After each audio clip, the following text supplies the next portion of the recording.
Hello, guys, and welcome into a new era of tennis. We've got the Sinner Alcaraz Grand Slam final for the first time in their young careers, the youngest Roland Garros final since Federer and Nadal in 2006. It is 4-0 in Grand Slam finals for Alcaraz, 3-0 in Grand Slam finals for Jannik.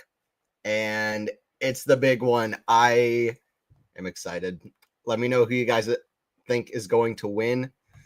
Hello, Lexi. Hello, Sam. Let's go. Like and subscribe. That's it. Hello, Max. Sake1. What's up? What's up? Hello, my people. Welcome into the stream where you want to be watching the final. We're gonna have a great stream here. I've been so excited to do a Sinner Alcaraz Grand Slam final. This is like the biggest stream that I've done yet because just the biggest match that we've had in a long time. I'm glad that the first match between two guys born in this millennium, born in the 2000s, is between these two, because these two are the guys spearheading this new, era of the game that we're about to start seeing. So it's It's great. The two guys are currently warming up. I will say that in general, I prefer Carlos on this surface, but long before this year, I've been saying people underrate Sinner on clay. Same way I think they underrate Sinner on grass. I think they're going to have a big thing coming to him, and they're going to see that Sinner is a champion on both of these surfaces. That said, I prefer Carlos on clay. Also, Carlos just loves these big moments. To me, it seems like Sinner obviously does too, but Carlos thrives in them so far. In his career, I didn't love Yannick's 51% first serve percentage against Novak, although obviously incredibly impressive to dispatch Djokovic in 3 sets. You know, Carlos lost to Djokovic in 4 sets in Australia, so to beat him in 3 sets is a huge feat for Sinner, no doubt. But I didn't like that. And Sinner's first serve percentage against Carlos in his last 6 meetings against him was 57% average. So I think Sinner needs to make a lot of first serves. I'm sure that he and his team has been going at it, practicing that serve. But yeah, I think I would go with Carlos Carlos in either 4 or 5 sets. I'm really torn between how many sets it's going to be, but screw it. I'll say Carlos in 5 sets. I'll say Carlos in 5. And I also prefer Carlos in 5 setters so far in their careers. He just has like unbelievably better stats in that department, even though I feel like I would want to see Sinner tested more in 5 sets in recent slams. So that would be good to see anyway, but I'm hoping for an epic. It's going to be good no matter what. How's it going, Sam? So happy for Coco. I agree. I did not like Sabalenka's comments either, to be honest. Coco deserved it. Let's not. Yeah. Anyway, Sabalenka's getting some heat. I don't think it's undeserved. I'm just going to be honest, but you know, after a tough loss, people say things, but it's also like, hey, Coco beat Iga 6-1, 6-1 last time they played. So anyway, I mean, Iga could win, but Coco could definitely win that one too. Ready for some serious tennis? Absolutely. How's it going, Joe?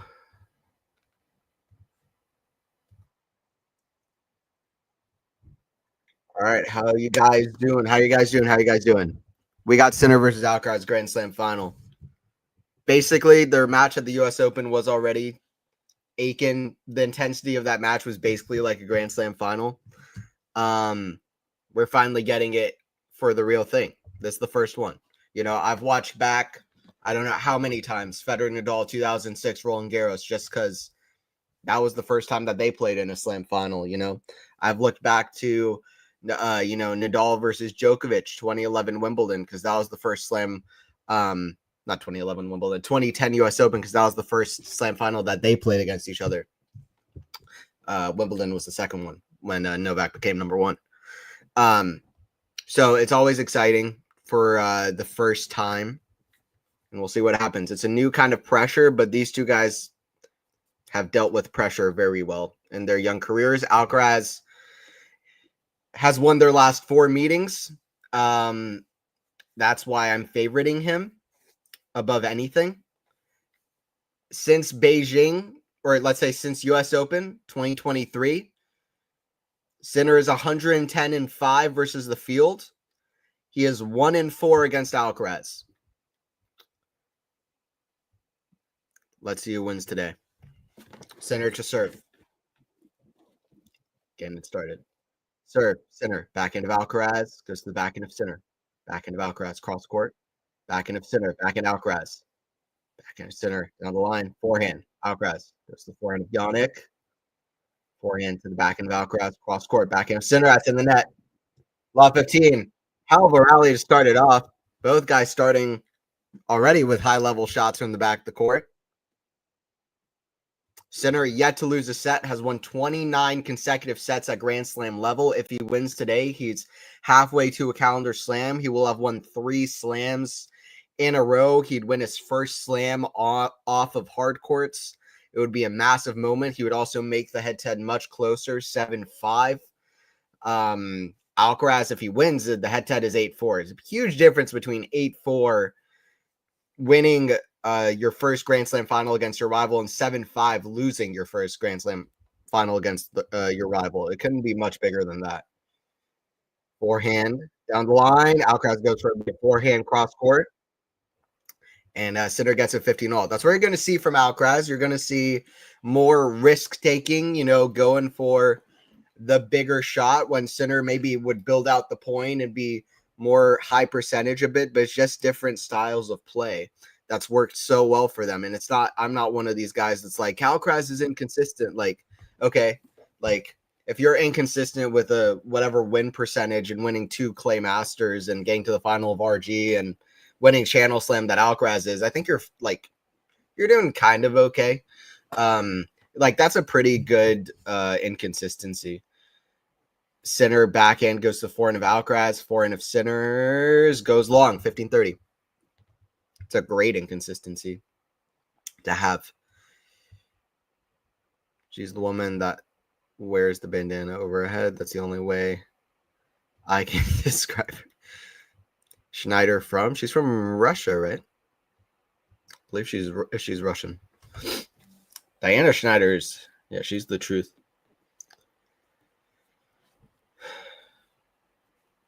Been rising up the ranks. This is world number 1 versus world number 2 here in the final. Alcaraz with the forehand goes to the forehand of Sinner. Backhand of Sinner goes to the backhand of Alcaraz. Going backhand to backhand.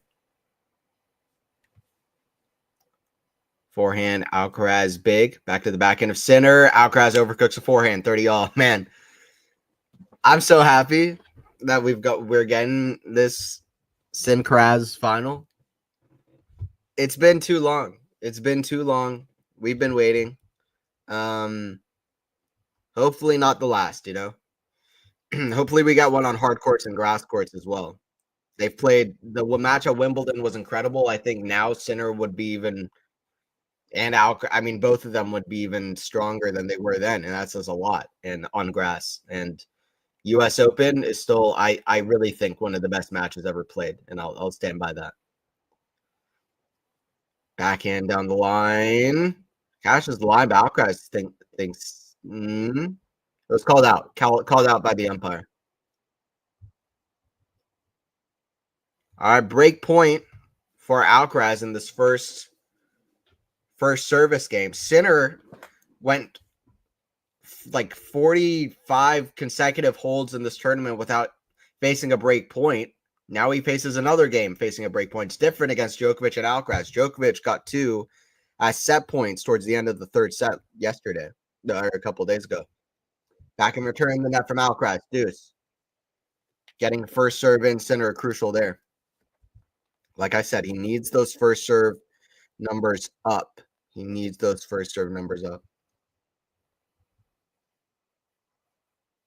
you have the error scoreboard? Yes. Let me get that going. Here we go.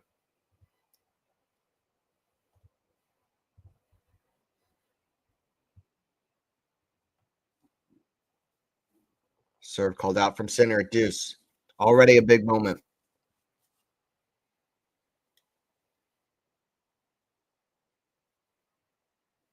Backing out. I will say this. I don't know how much it's going to actually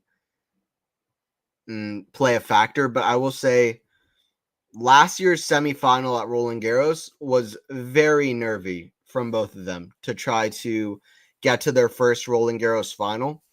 I don't know this for sure, but I feel like both of these guys can learn from that match, and kind of that might help in a way to kind of ease the pressures, because they already played that match yet last year as if it was like a Grand Slam final between the two. It was intense. It was stressful. Both guys were playing very nervy tennis out there. Like, I would expect maybe both guys learned something from that match and might play a little bit more loose here, at least a little bit, just because they don't want to play with the tension that they played that match, because it was a bit messy from both. I still think to be honest, it was the lowest level Alcaraz match that we've gotten, and it was still good. I mean, obviously, it was 5 sets, especially the third, fourth, fifth set level improves. We always got something great out of these two, no doubt. But to me, that was the lowest level match that they've played. But I'm thinking that this year is going to be different. I'm hoping. And even if we get that match, like again, 5 sets in a final between these two, like it was still good. So, but I mean, their levels now are higher, both of them. They're pushing each other to greatness. Center misses another first serve. That one's very central in the box, which is not always bad at all, but that one was an opportunity for Carlos, and he just can't quite deal with the kick for the high forehand. Hits in the net. Advantage to Sinner here.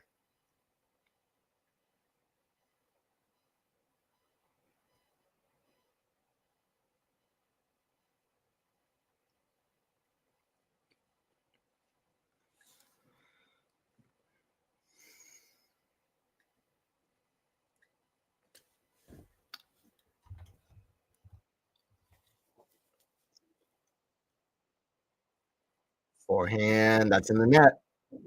Deuce.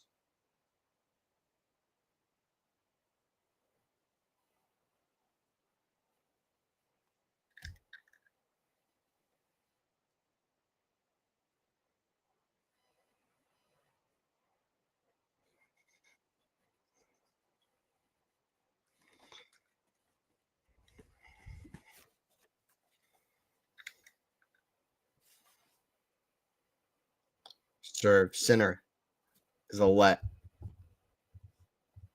Let me know your guys' predictions, by the way. Who's winning this? Let me know who you guys got and how many sets as well. I've got Carlos in 5. Just like last year, I guess. I didn't really think about it.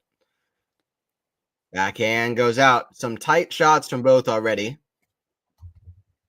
The game point from Sinner is, I feel like, the best example of the fact that they both are feeling tension out here, because that was a shot that Sinner doesn't usually miss as a +1 shot on game point to put away the first game of a match. Sinner usually so rock solid at the start of a match, and facing a few break points like this is not Sinner's usual. Definitely feeling tight here. Remember, but Alcaraz is an absolute beast in Grand Slam finals. I mean, this is the guy that beat 2023 Novak Djokovic in 5, and he's 4-0 in Slam finals. He's barely lost big finals, period. Every big final he's lost has been absolute classic as well. Alcaraz misses the backhand return. He steps in. That's something that I feel like Sinner needs to do on the ad side, especially dealing with Alcaraz's second serve, his kick serve. He needs to step in and take it on big. That in Rome, I feel like that was not the case. Alcaraz, they're trying to do the same and not able to convert on that one.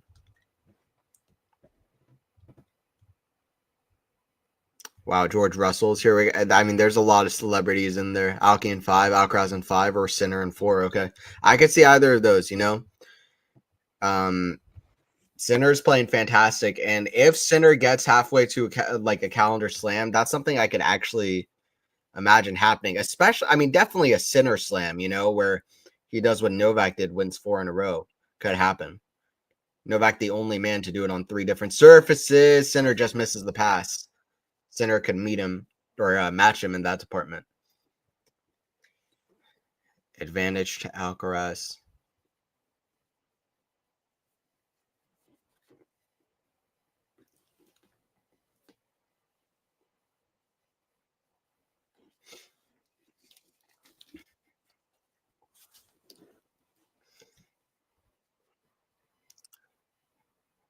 Breakpoint number 3 for Carlos. This would be massive for Carlos. Get this early on here. Already a bit of a war of a first game. Forehand, Sinner, down the line, backhand Alcaraz, cross court, backhand Sinner. Cross court, backhand Alcaraz, down the line, forehand Sinner. Goes to forehand of Alcaraz, backhand. Forehand volley, backhand down the line. Deuce. Sinner's there. Such good shots already from both. I'm so glad that they're playing at this high of a level in these rallies already. That volley arguably should have gone down the line, but it was tough. Sinner made it tough.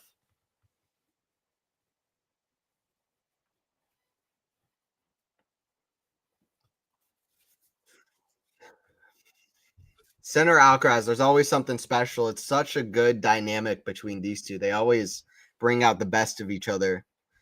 Alcaraz, I feel like with his variety, always pushes Sinner to his, greatest shot making as well, which is something you love to see. Forehand the net, it's advantage to Sinner. You got to think Sinner puts this away here, but let's see. And Alcaraz, Sinner's the type of guy usually doesn't really like playing a guy who can, really attack and push him back behind the baseline and really step in, but Alcaraz has won their last four.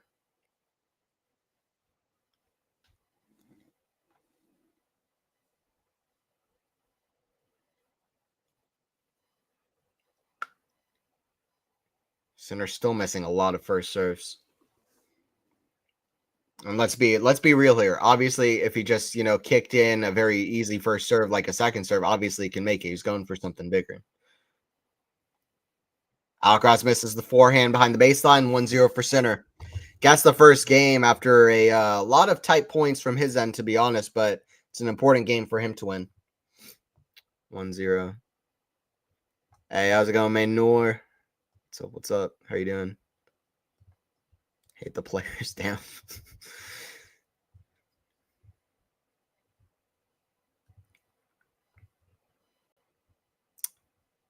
Hey, how's it going, Zerafine? Sam, Maynor, Lexi, Joe Mama. What's up, Joe Mama? Just fun to say.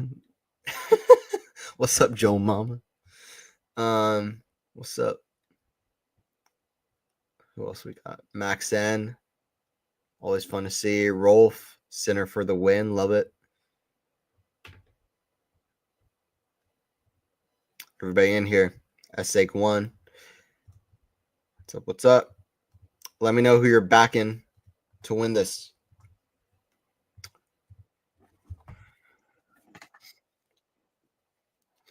Sinner developing that new return position throughout the course of this tournament, which always looks really strange, almost like he's not ready to return it, but it's been working well. Swinging volley right back to Sinner. Alcaraz drop volley. Sinner lob. Oh, it's going to go in. Tweener. He missed it, and that's what Alcaraz needs to not do. He needs to not let Sinner back in rallies with these kind of flashy, needless points. Sinner making him pay. Again, he does the same shot, swinging volley, cross court to the other end. I'm not sure why. He also didn't really need to go for the tweener, in my opinion. He probably didn't have many other shots, I understand, but I think the tweener was actually very difficult from that position. It was.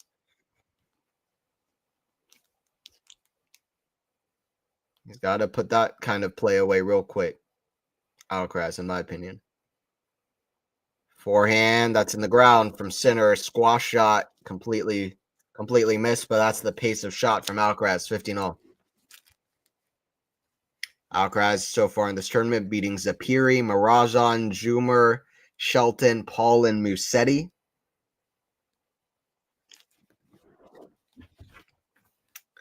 And Sinner beating a lot of good players as well, including Djokovic in the semis, Bublik, Rublev,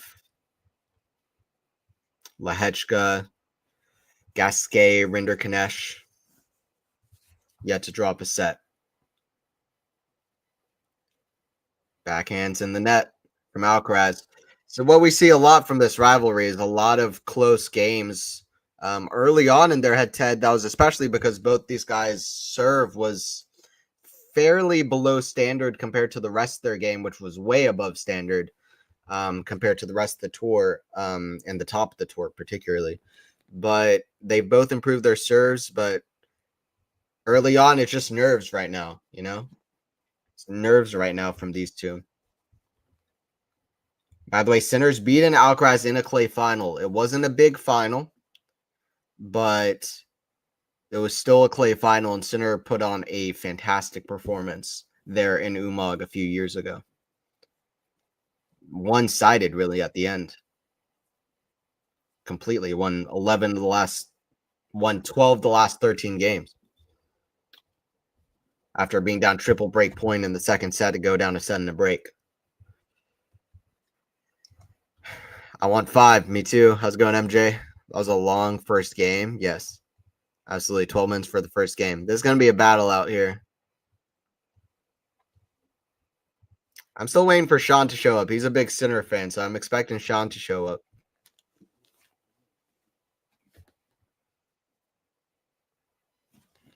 Sean Power and other we got a few people who watch the channel who root on Sinner.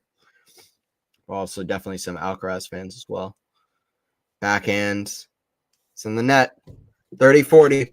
These two fan bases overlap though. I mean, I don't think it's really like, Djokovic and Federer, their fan bases haven't historically overlapped very much, and they're two of the biggest rivals in a long, long time. Also Djokovic and Nadal, but particularly Djokovic and Federer. These two guys, their fan bases overlap a little bit. Definitely, I mean, not entirely, but I see a lot of that.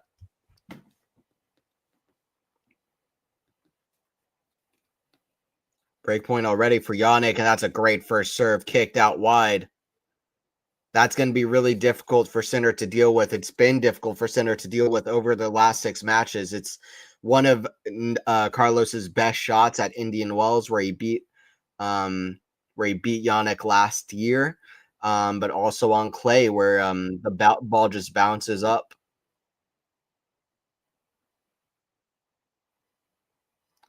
Sure, Carlos is in the net. Already a couple long games here.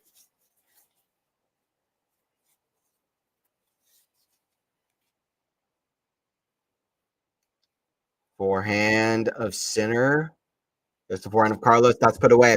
By the way, I just want to mention, I know we're so far from this that it's almost kind of ridiculous to talk about this, to be honest. But the longest final ever played at Roland Garros, which I think clay historically has the longest matches per duration, is not long at all. Like, that's a record that's going to be broken at some point when there's a decently long final. Like, it's crazy that there hasn't been a longer one. I think the longest is like 4 hours and 40 minutes, which I know is long, but it's like it's very beatable. It's very beatable. So I don't know, just something to keep in mind in the very back of your mind.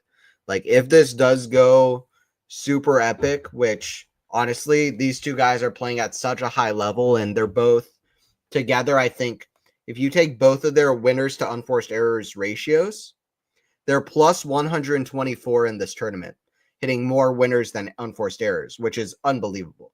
Like, they're both playing at such a high level. They're going to be so motivated. If US Open 2022 is any kind of an example of how they play when they feel like they have such a good shot to win a major, that this is going to be an absolute epic, pushing each other. So just to keep in mind in the very back of your mind, if this goes crazy, this could break a record pretty easily if it goes that direction. I know Sean likes soccer. Maybe he's watching that. That's fair. I think that's fair.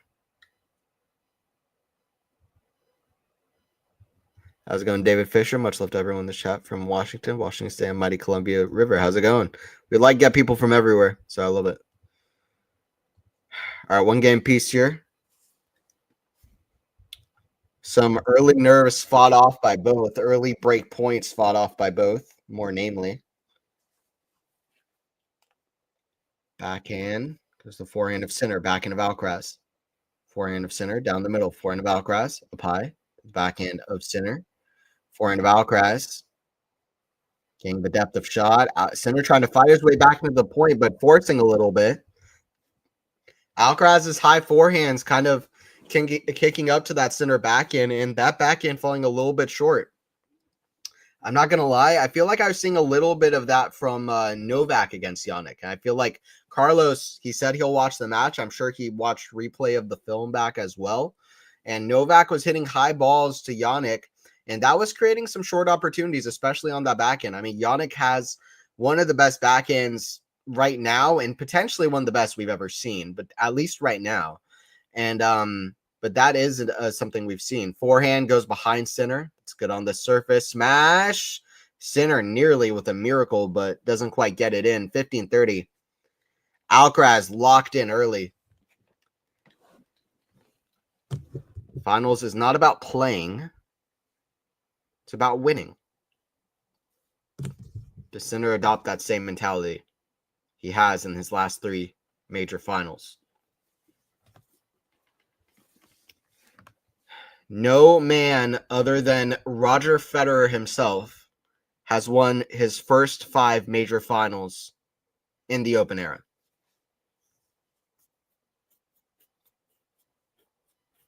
Backhand down the line. Forehand of Sinner. Goes to the backhand of Alcaraz. Backhand Sinner.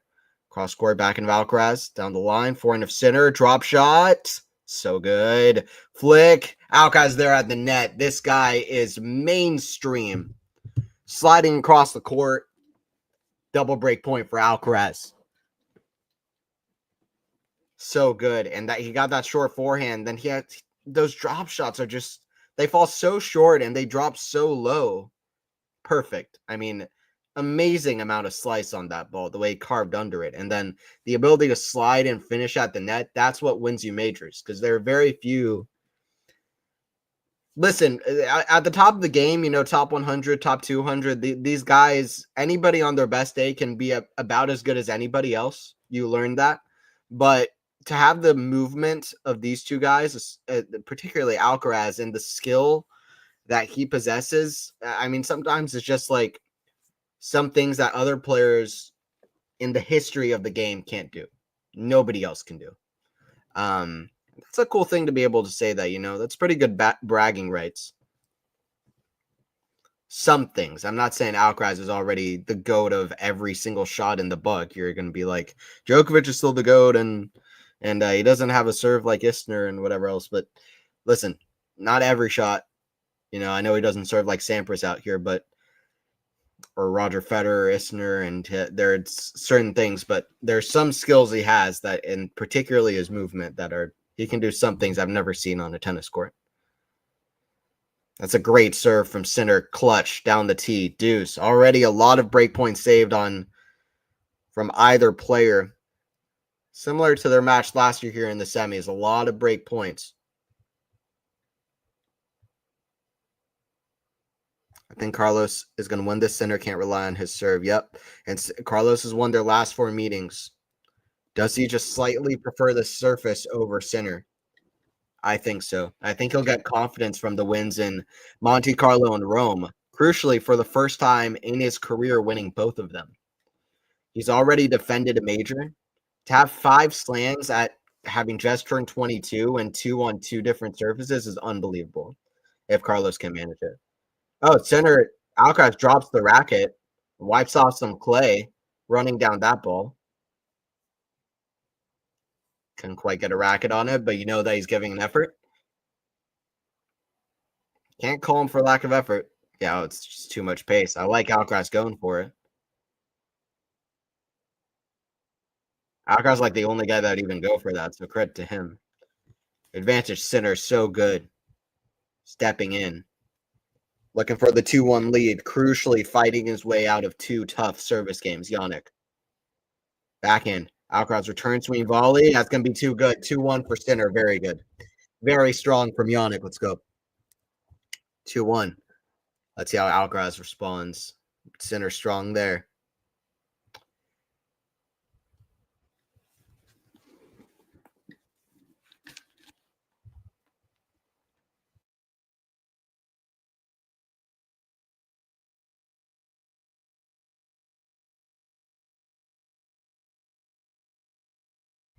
Give me a prediction. How many times are we going to see Sinner Alcaraz Grand Slam finals? How many times will we see them play in the big moments? Let me hear a prediction. Sampras Agassi played 5 times in finals. Djokovic Federer 5 times in finals. Then you got rivalries like Murray and Djokovic played stunning 7 times in finals. Murray, Djokovic, and Murray is an incredible player, but it's like that's slightly like wow, pretty because I mean they're both two of the best players at the Australian Open. They played a bajillion finals there.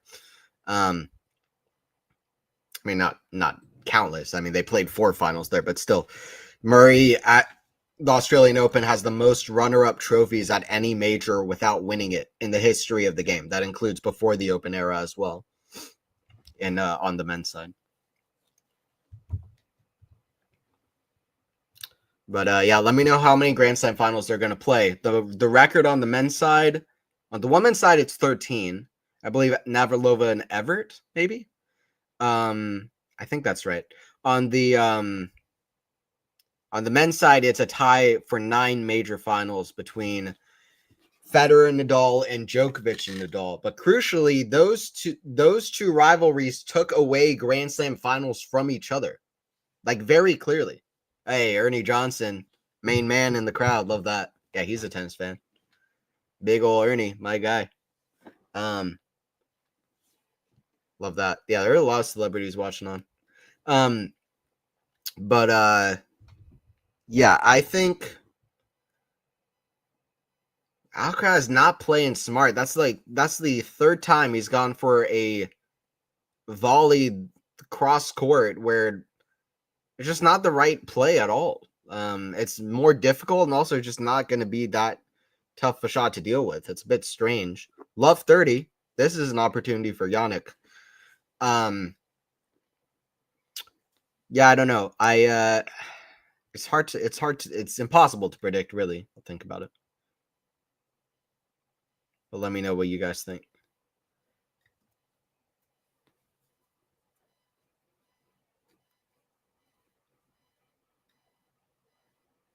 Forehand Carlos goes to forehand of Yannick down the line. Misses that one long. Screw it. I'll say because it doesn't seem like we're going to get another like Federer and Nadal and Djokovic and Nadal. Like I said, those two rivalries took from each other. I'll say Sinner and Alcaraz. I'll just go big here. Screw it. I'll say 10. I'll say they get the record. I'll say 10. Screw it. It could be way less than that. It could be one time. Carlos is so young, though, and both these guys are. So, I don't know. I just think they'll get opportunities to play quite a bit. And on every surface. They're both so surface versatile. And they're both quite ahead of the pack right now. I mean, I think a guy like Jakub Mensik, for example, is going to be a guy that's going to be tough to deal with in the future. And there's so many talented young players, but nobody that's quite on this level of Sinner and Alcaraz at all. From the young guys.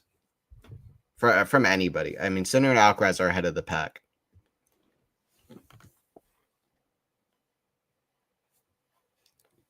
Serve Carlos out wide, forehand of Sinner.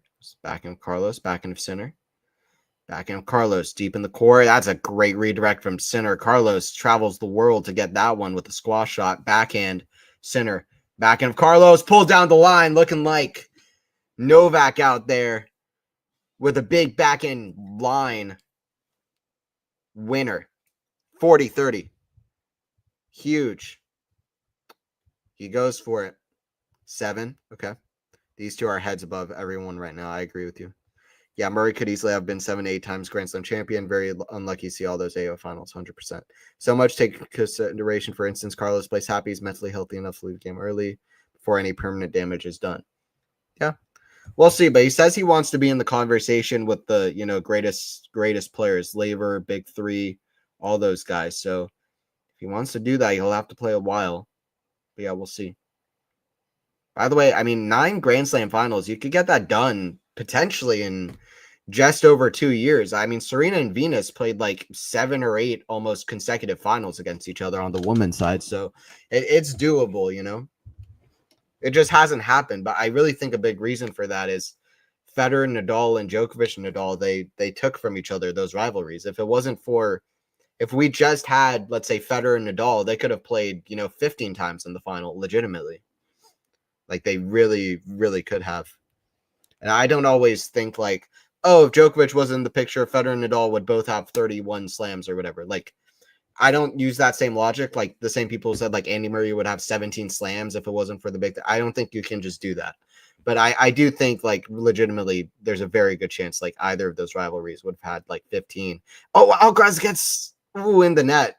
Nearly 15 love. Both these guys kind of giving each other get out of jail cards early in this match. But anyway, we're still on serve early stages here. 15 love. It's been tight from both.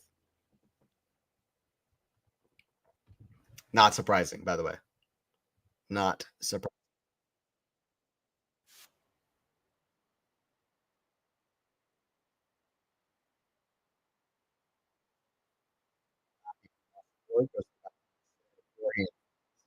Big, you know. I mean, I'm sure these two visualized this for a minute playing against their biggest rival in the biggest stage. So it's going to take a minute for them to really settle in. And also, there's a lot of history in this matchup.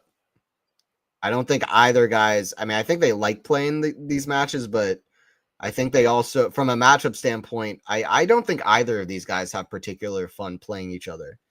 And that's what makes these matches so good, actually.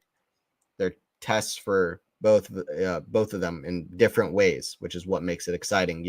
You want good rivalries, and you want rivalries where players really contrast with each other, and that's what you get from this one for sure. I mean, they both hit absolutely massive shots, sometimes off both wings, particularly Yannick, but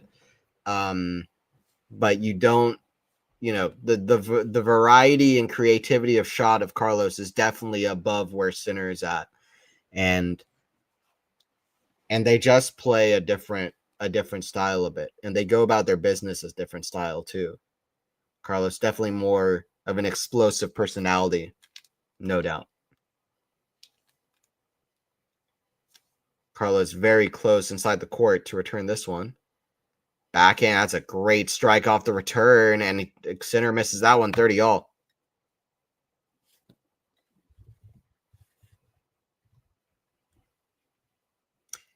Do you think we'll see a drop in performance for Alcaraz after Wimbledon this year?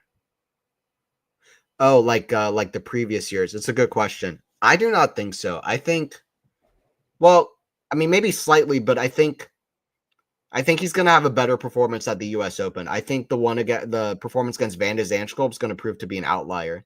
I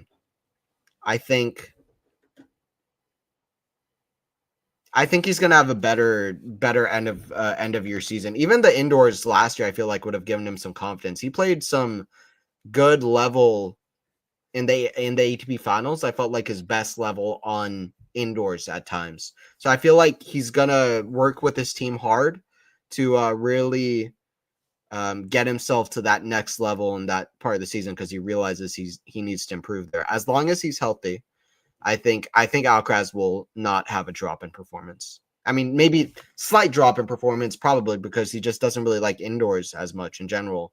But I don't think a big drop in performance. No, I think it's going to be way better than the last couple of years in general. Backhand drop volley, Sinner runs. Ooh, nearly a good get, but just misses the corner. It's another game with a break point.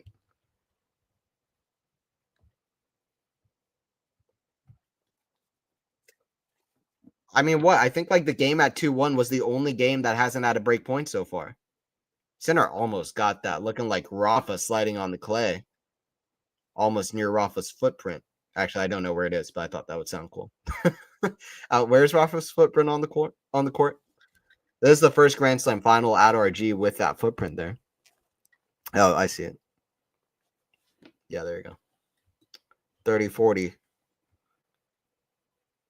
Alcaraz forehand goes to the forehand of Sinner, forehand of Alcaraz. Cross court to the forehand of Sinner, down the line, backhand of Alcaraz. Backhand of Sinner. Oh, it's very close, but he makes it. Forehand. Alcaraz goes for a squat shot. It's too much pace of shot. And that's why I'm saying sometimes it's defense versus offense with these two as well. And it's a fun one. But we see a lot of different kinds of points and strategy. This rivalry is just so different from anything else we see from the 90s and 2000s kids. Like, I'm sorry, but they need to step up their game because Sinner and Alcaraz are on another level of mental fortitude, of just high level, whether it's movement or whether it's their ability to accelerate, their consistency, their ability to win and fight through tough moments, um, their defense to offense and explosiveness out of the corners. Um, just so good. And just their talent, just like they're both so ridiculously talented. Two of the most talented players we've ever had. And that's what makes it fun. I'm not saying the two most, I'm saying two of the most. Backhand, and that's definitely true in my book. Backhand, Alcaraz, the backhand of Sinner down the line, forehand of Alcaraz, cross court, the forehand of Sinner. Forehand of Alcaraz down the line, an injection of pace. Alcaraz forehand put away. Advantage to Carlos. He dropped the first set against Musetti, almost dropped the second. He doesn't always have the absolute strongest start, but I mean, he's playing well so far, and it feels like he's only locking in more and more, potentially Sinner as well. On that first break point, Sinner was cutting it really close, but that's what you need to do against Carlos. He managed to win that one. We'll see how close he cuts it here if he can continue making those balls in as well. Carlos a slow starter, yes. 100%. Well, it's like Novak in a way. Like, you can start slow, it's fine, because you feel like you have so much time left to go. That's what Carlos said too. It's like he knows he can fight his way back into the match, and he's just trying to mentally lock in. Sinner does miss that forehand wide. It's the first break of the match. Goes to Carlos Alcaraz, who has a big smile on his face. Like I said, I'm sure these two have visualized this moment time and time again. 3-2. Honestly, I think he's smiling because a lot of the patterns maybe that he was practicing with his coaching box before the match is working early. I will be honest. I think it was a great performance from Sinner against Novak, but I would have watched that from the perspective of Alcaraz and seen a lot of things that would make me excited. I think there are a lot of things that could work for Alcaraz here. So it's still going to be tough, but there are certain things that I think Alcaraz will not be scared of when it comes to Sinner right now.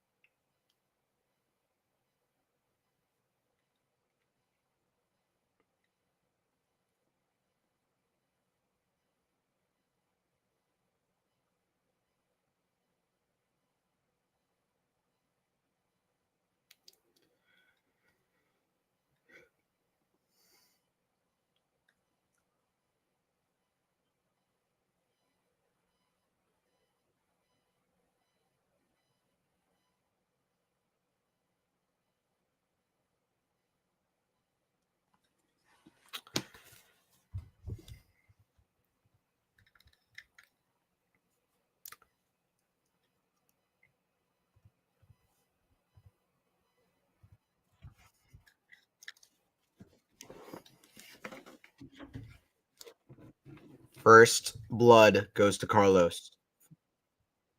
First break. Forehand, inside out. Sinner, cross court to the forehand of Alcaraz. Cross, backhand, Alcaraz. Back to the backhand of Sinner, backhand and backhand. Backhand miss from Alcaraz. I mean, I feel like that first point set the tone. We're already seeing some strong stuff from either player.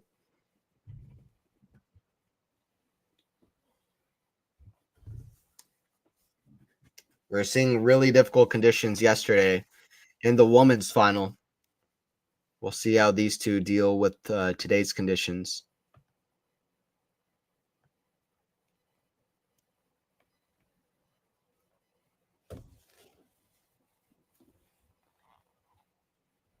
Kick serve, backhand of Yannick. Forehand of Alcaraz. Forehand of Yannick. Forehand Carlos. Misses it long. Left 30.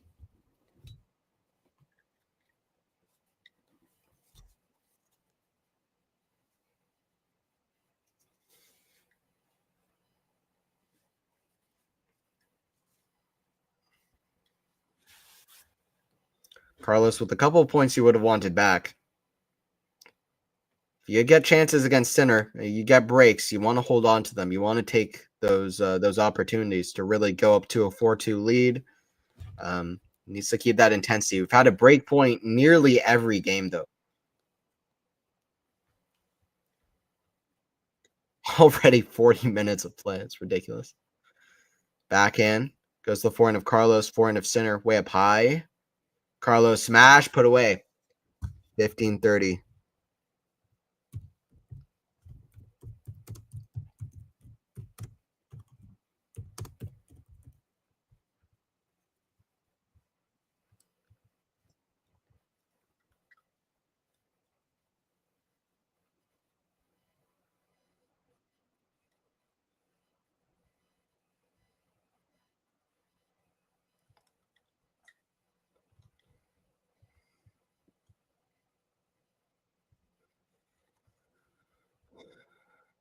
Forehand volley put away. Sweet from Carlos, serving and volleying, coming into the net. Something you would have seen more in the 80s, the 90s. Good stuff from Carlos. Able to give his opponents a lot of things to think about throughout the course of a match. Listen, we're already 40 minutes of play into this one. If this does go 5 sets, it's gonna probably be the longest final we've had at Roland Garros, because really the record for the final always amazes me. It's not very much. Sinner gets a break point. We've only had one game so far where there were 0 break points.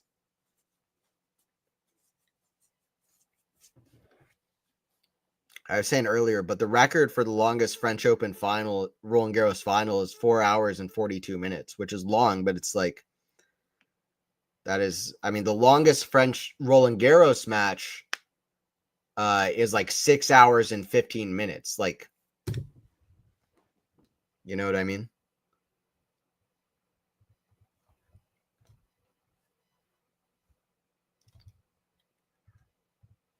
Carlos missed the first serve, second serve. Back in Sinner. Back in Carlos in the net. Break right back for Sinner. 2 breaks in a row. And I feel like that's a poor game from Carlos. I'm not gonna mince words. I don't think that was a good game from Carlos. Obviously, it's harder against Yannick. You really want to go for your shots, but few too many loose shots from Carlos in that game for my liking. 3-3 though. Sinner breaks back.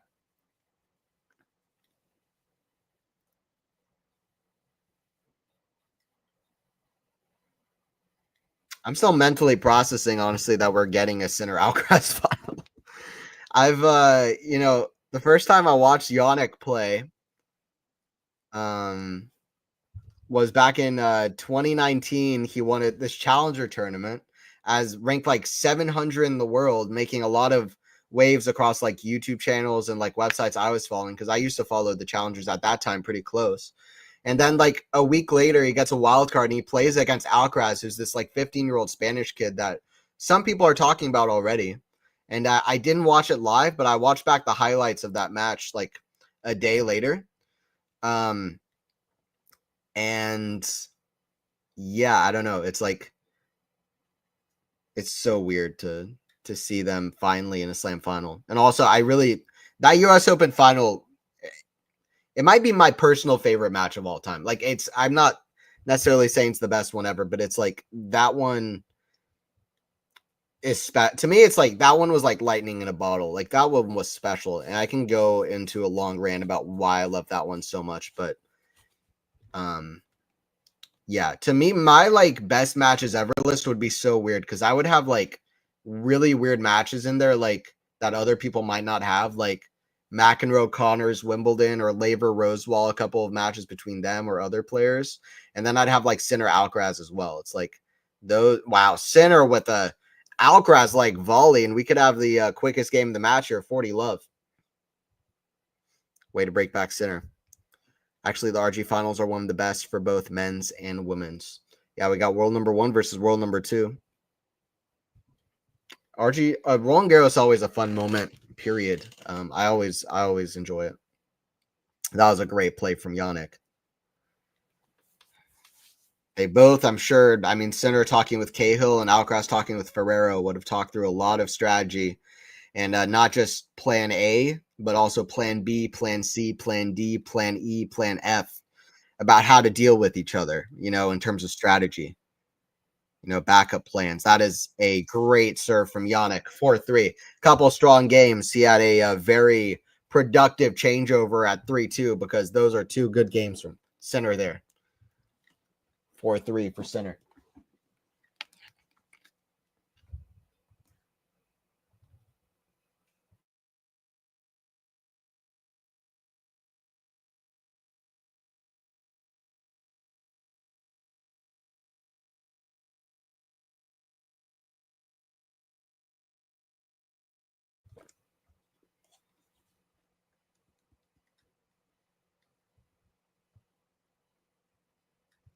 Carlos, slow starter.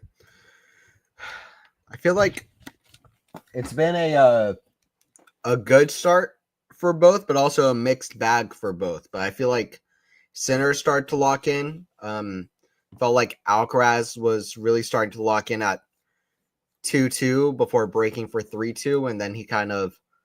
Well, I mean, the last game was just a fantastic game from center. The 3-2 game, I feel like I didn't really like from Alcaraz, even though, again, I acknowledge that unforced errors against center are not quite the same because it just shows that Alcaraz feels he needs to go for a lot with the with playing center, and the high intensity and just everything that center has to offer. By the way, these two have won the last 5 majors, and they're going to win 6 consecutive majors, no matter what after this.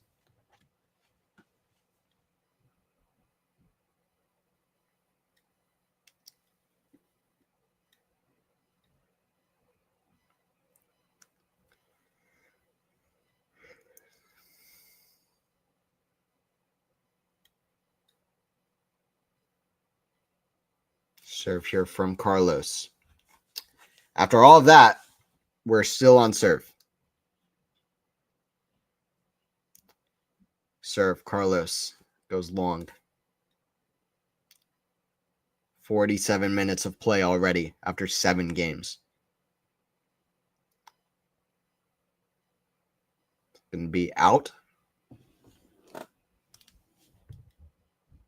15 love for Alcaraz. That's about, what is that, like 7 minutes a game on average after 7 games? Long start to this match. Long games.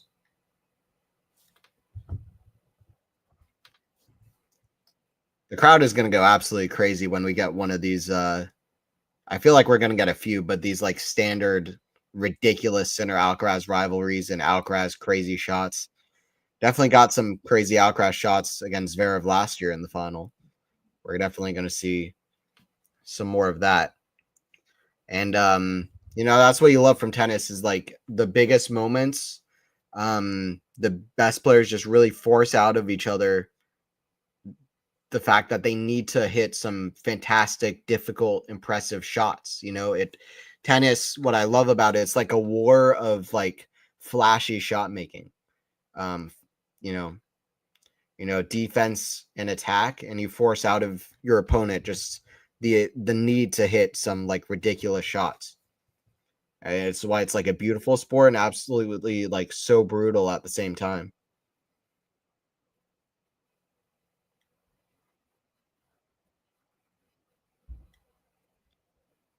Kick serve, backhand. Center deals well with it on the return. It's a forehand miss from Alcaraz. He needs to get that forehand under control, Carlos.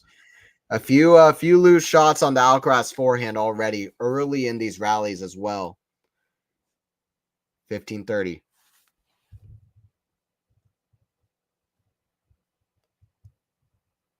I think it'll be 7 after Wimbledon. I think both these guys play great at Wimbledon, so I won't be surprised either if that does happen.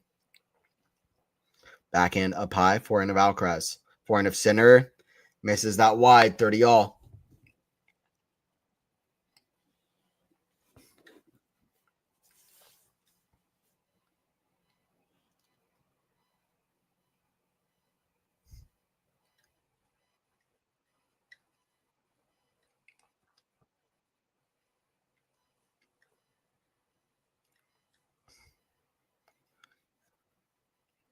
Backhand. Goes to the forehand of Carlos. Backhand of Sinner. Well, what an angle. Forehand. Sinner working the court. Backhand. Alcaraz. The backhand of Sinner. Forehand. Carlos. Forehand of Sinner. Short in the court. Forehand. Alcaraz. Sinner goes down the line. Side to side. Alcaraz in the net. 30-40. One of the best rallies of the match so far. Going side to side like Sampras and Agassi back in 95. U.S. Open. They were having a lot of rallies back and forth where they would just go side to side. And we've seen that from the big three over the years. Now we see it with Sinner and Alcaraz. Just able to defend so well out of the corners and just place the ball so well all the way to the other side. Always playing with a high intensity. It's Sinner with a break point. I still think, we've had, 2 games without a break point. Alcaraz saves that one. He's been serving clutch down the break points. Both guys have been broken once, and that was in succession, one after another. Deuce.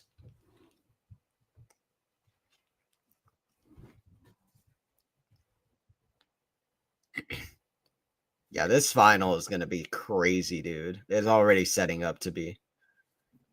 Advantage Alcaraz. He hits a big forehand. This final is going to be crazy, dude. You just feel it in your bones. I don't want to jinx it, but we're set up for something special. Seriously.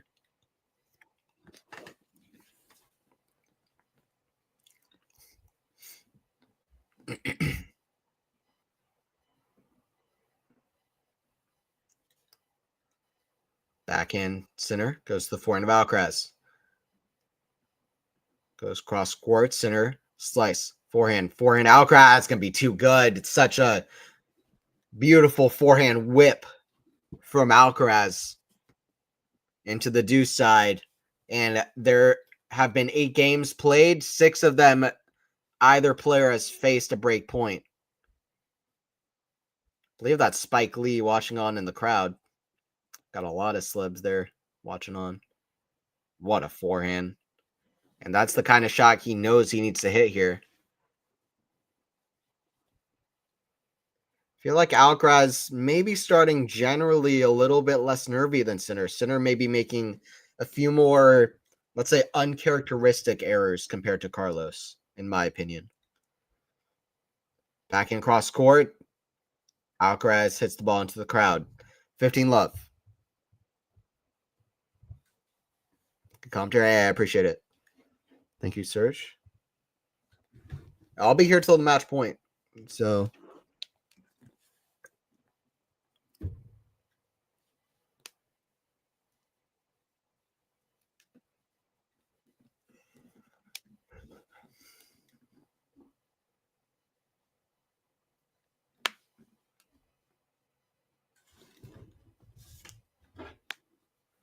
serve from Sinner here. Alcaraz standing in close. Forehand. Complete miss hit from Alcaraz. 30-love. Sinner now 6 consecutive points on serve.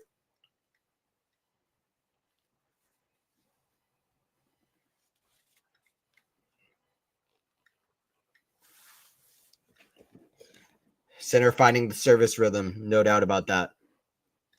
That's not a good sign for Alcaraz. It's a great sign for Yannick.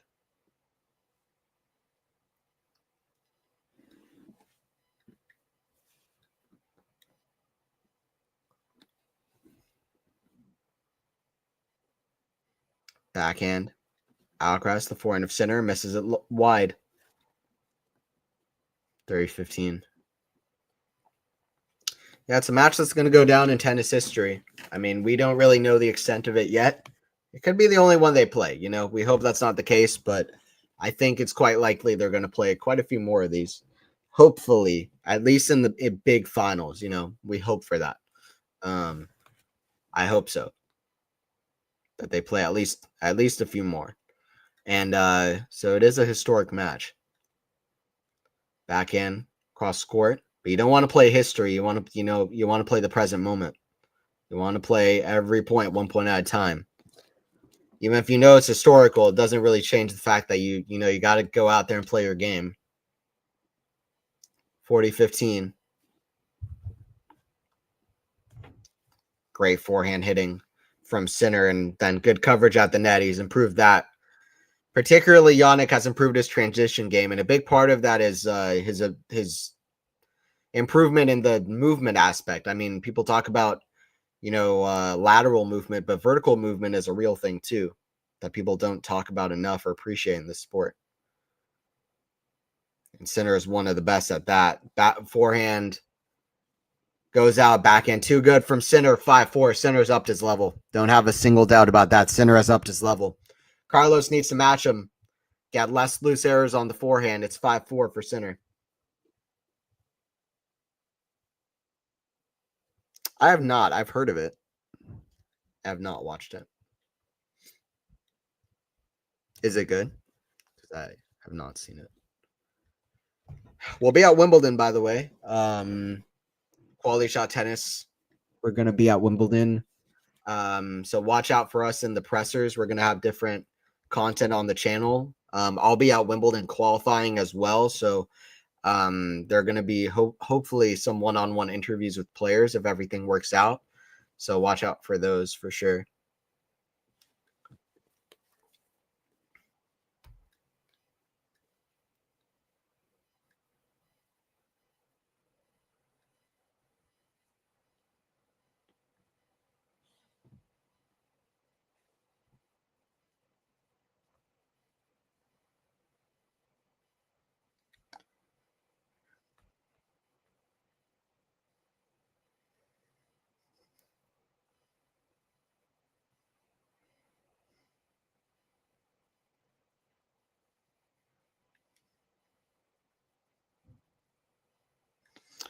Sinner in his last two slam finals, or in other words, his second and third slam finals, he won in straight sets.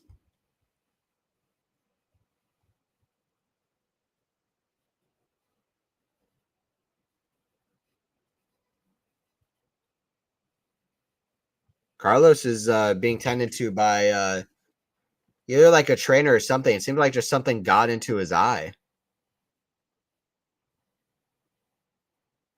Yeah, something flew and got stuck in his eye or something when he was serving or something. That's interesting. So there's going to be a little bit of I guess, a delay here. Alcaraz is trying to get something out of his eye, I guess. It's kind of unusual, but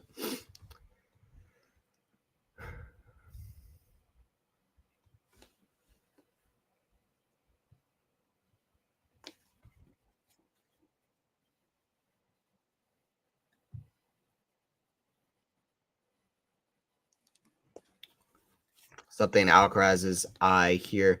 But Sinner in his last two slam finals, he won in straight sets. His first one was against Medvedev, where he came back from 2-0, obviously, in a great comeback. Medvedev was fully out of gas after literally playing over a day on court, but Sinner was amazing, honestly, amazing level to fight back in that one. Alcaraz, 5 sets over Zverev last year at Wimbledon, 5 set at Wimbledon, at Roland Garros, 5 sets against Novak at Wimbledon the year before that, and then 4 sets against Ruud, straight sets against Djokovic. He's had a bit of everything. He's had a bit of everything. Carlos has. So yeah, it'll be interesting to see what happens here in this one. But the one thing I will say is that I feel like Sinner hasn't been tested enough in 5 sets in these moments where you're not playing a Daniil Medvedev who's completely out of gas. That's something that Sinner, it's like the one thing I feel like Sinner still needs to fully prove himself in, is that he can win those 5-set battles in the big moments. It includes last year's semis against Carlos in the right here in this tournament. Couldn't get it done in 5 sets. So that's just something else I'd point out as well. Is the first Sinner Alcaraz slam final. Alcaraz wins the point there. If we're thinking about big rivalries recently, the first Federer Nadal Grand Slam final was a very high level 4-set match at Roland Garros 2006. Ooh, Alcaraz misses a bad volley. And we've had a break point in nearly every game. And a break point here would be a set point. So Alcaraz needs to avoid that. That was Sinner is way back. Alcaraz could have hit just about anything short, and he would have had a very, very advantageous position. Did I say two varies? I meant to say three, because he would have been right there to win that point. Sinner is upped his level. Alcaraz needs to match him. For me, I have no doubt Sinner has loosened up. He's found a better service rhythm. He's just playing better in general. Alcaraz needs to match him there. Definitely can't be hitting loose errors like that. Forehand. Alcaraz, the forehand of Sinner, that's in the net. Something akin to an announcer's jinx there. Sinner with probably his worst error of the match so far. In a big moment.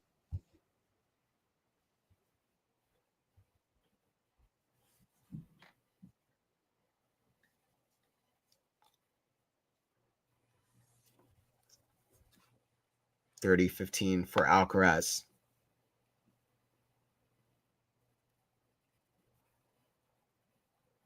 Forehand missed from Alcaraz. We've really seen more. I mean, I know Sinner just hit a loose forehand error, but we haven't seen a whole lot of that.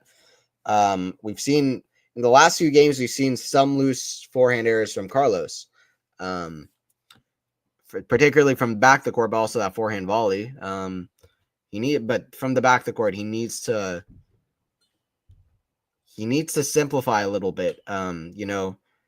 Especially at 30-15 with a position like that. He's been doing so well, been so successful whipping that forehand that way. I don't think, and even there he goes too close. Lose forehand errors down the line. It's a set point for Jannik. He had a set point in Rome in the first set. He wasn't able to convert. So it truly is not, that's not over till it's over, but Sinner has the game point.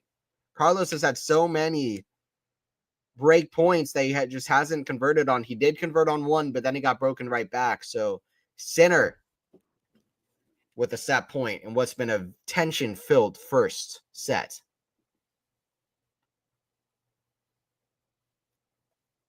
Kick serve, back into Sinner, back into Alcaraz. That's going to be wide. Sinner gets the first set in this one. That is something he was unable to do in Rome, is win a set. Sinner looking to make the head-to-head much more even and win his first meeting against Carlos since Miami a couple years back. Excellent. There you go. Jannik, very strong. Very, very strong at the end there. Upping his level, and Alcaraz just too loose in that last game. I mean, this is the first Grand Slam meeting between two players born in the 2000s, right? The first Grand Slam final meeting between two guys born in the 90s was Vera versus Thiem at the US Open. That was like one of the lower quality big matches we've seen. There's a lot of nerves and tension. And the climax of the nerves and the tension was Zverev's 67 miles per hour second serve to save championship point at, what was it, 5-6 in the fifth set tiebreaker. That match is infamous, right? But we're going to see some nerves and some tension. I mean, these two guys going at it here. Different situation from that match there, but just want to point that out. Bad start for Carlos. I mean, in a way, it was tension-filled for both, but I feel like those two service games that Carlos lost were played so loose. And Jannik was upping his level as the set went on. I wouldn't go personally as far as to say it was like necessarily like, I don't think that's necessarily indicative of how Carlos is going to be, how he's going to look in, the second set, the third set. Clearly he wanted that first set. He wouldn't have wanted to lose that first set with the break. Also, now Sinner gets to serve first. So yeah, definitely a bad start. But in terms of how Carlos is going to look from here on out, I don't know it's going to be exactly like that. But he needs to have that forehand down. and he needs to match Yannick's level here. And he can't just be hitting loose errors, and he also needs to improve at the net because he's hit so just some really pretty simple errors at. So Carlos needs to lock in. Yannick could be halfway to a calendar slam, and that's a real thing.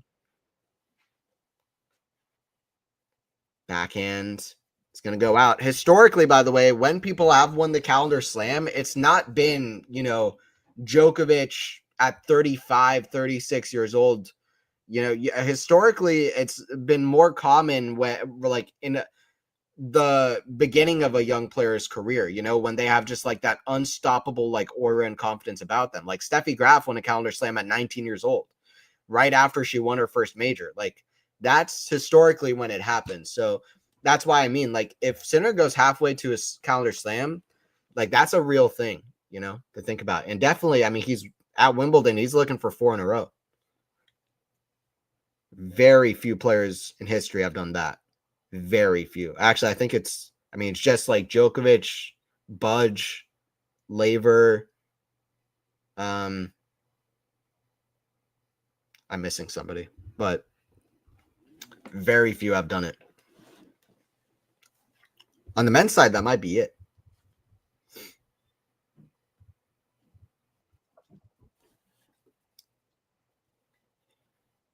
30-15 for Sinner has won 30 consecutive sets at Grand Slam level, which is ridiculous.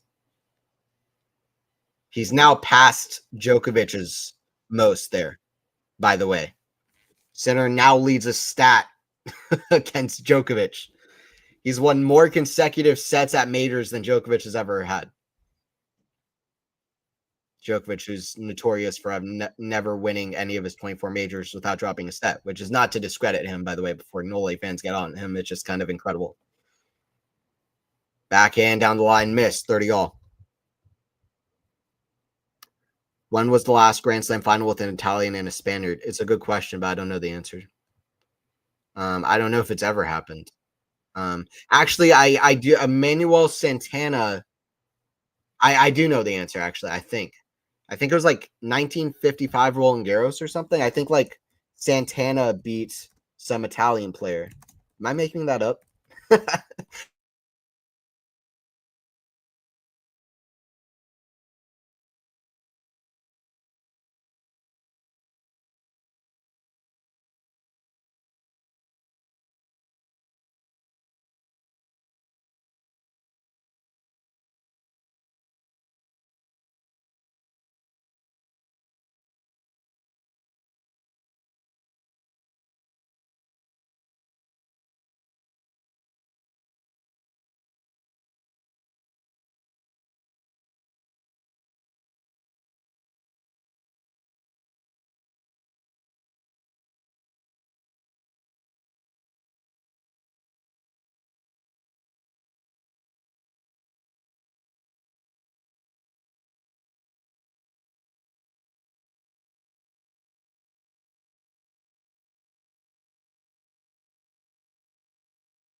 I'm back.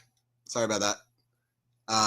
Apologies for that. I was saying, yeah, that would. Sorry about that. Jesus Christ, I'm speaking. There's no sound coming out of my mouth.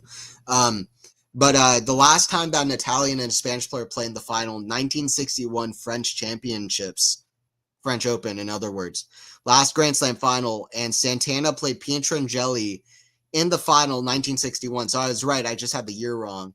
6-2 in the fifth, and Santana came back from 2-1 down to beat Pietrangeli. So if Alcaraz goes down 2-1, somebody's got to tell him about that.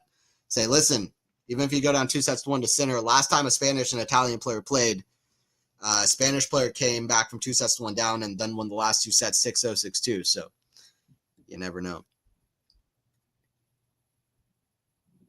All right, cool. All right, we're back. We're back. We're back. Forehand from Sinner, big return. I think he just he made it. Apparently, right on the line. Huge shot.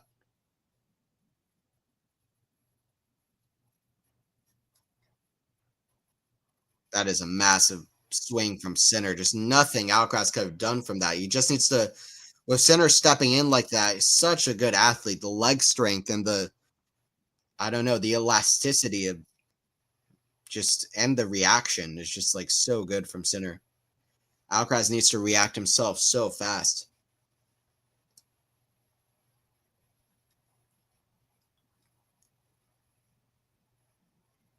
Backhand, forehand of Alcaraz is going to go long. By the way, correct me if I'm wrong.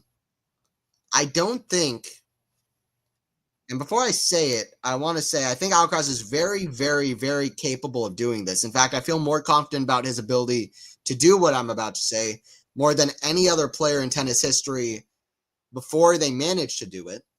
But I don't think Alcaraz, my point is, I don't think Alcaraz has ever come back from 2 sets slowed down in a Grand Slam final or period.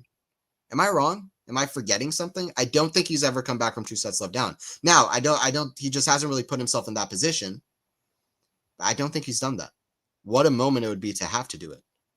Backhand, cross court goes to the backhand of Sinner, forehand of Alcaraz, forehand of Sinner. Forehand, yeah, it's officially a bad start from Carlos, no doubt about it. Some loose games against the man who's won the last two majors and has won 30 consecutive sets at majors, looking unstoppable, calm, and cool. This is Alcaraz's first major final since Wimbledon last year, which is not a long time, but Sinner has made a home in these finals. Wow. It's not been since Rafa that a man has not lost a set not lost a set and won this tournament.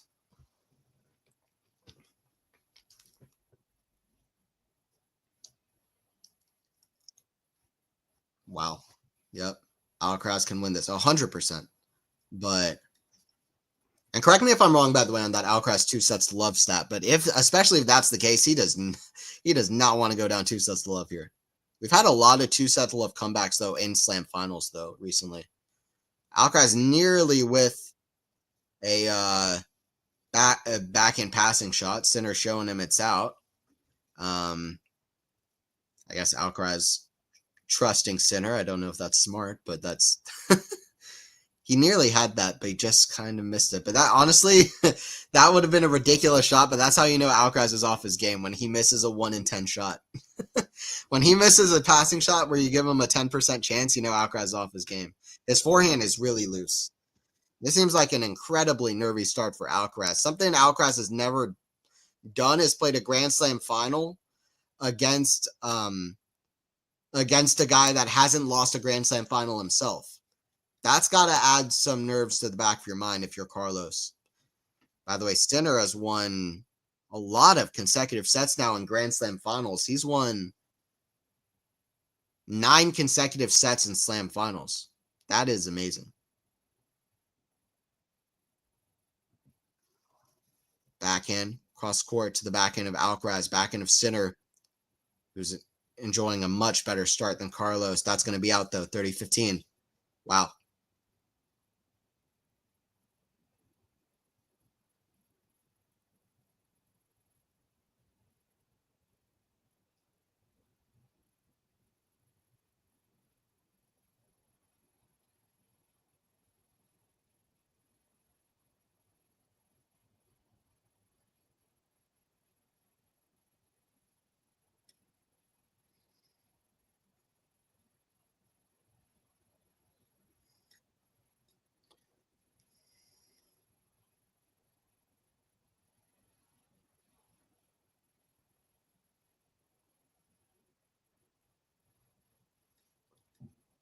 Backhand goes high to the center forehand. Forehand of Alcaraz to the backhand of center. Alcaraz forehand inside out. Backhand center. Down the line. Forehand of Alcaraz cross court. Forehand of center down the line. Forehand center. Inside out. Backhand cross court to the backhand of center. Great rally. Forehand center. Big rally of the match so far. Forehand. Squash shot. Center volley. Alcaraz can't get there. And center wins that rally. That's big for him.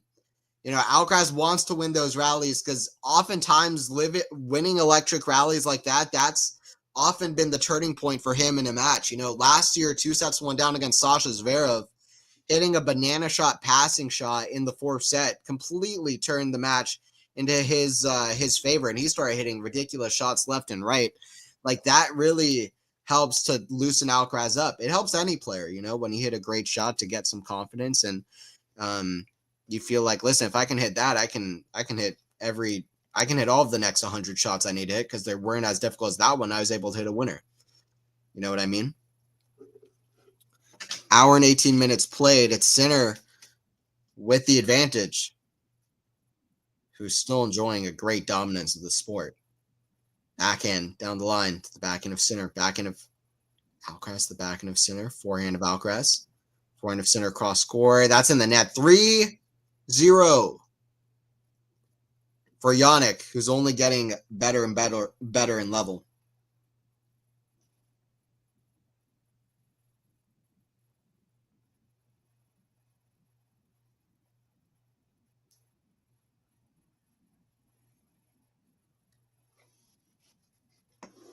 You know, you got some confidence when you beat Djokovic in straight sets. People always like to talk about, you know, draws and getting good draws in tennis as if it's a really simple concept.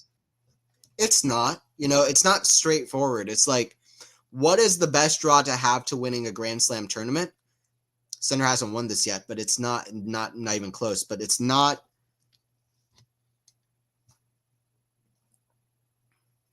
straightforward. And the reason I say that is because, listen, people have won Grand Slam tournaments with all kinds of different draws, you know.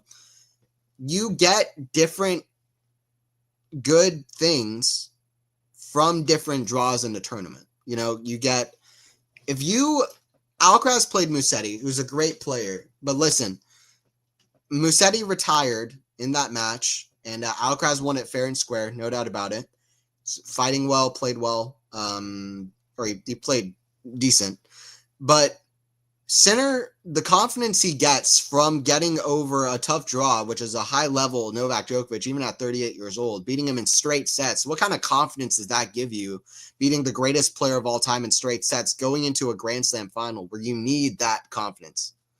Like that is an example of a bad draw becoming a good draw. Like sometimes bad draws aren't bad. You know, it's not that straightforward. Solday, this is Sinner's era. At last, we have to break Djokovic's dominance. I love that. If Carlos studied the Sinner Djokovic game, did Jannik study Carlos's game against Musetti? If so, what might have he learned? A lot of it is on Carlos's racket, though, so far. Like a lot of just errors and mistakes. But I feel like Sinner would have studied his own match against Djokovic. He's certainly serving better now, starting off. Djokovic watching this, like, I'm not bad. Maybe it's just Sinner. I'll be honest, Sinner is making even less errors versus Novak. All right, 30 left for Carlos. He's got to keep close here. Double break, and it's looking real dicey.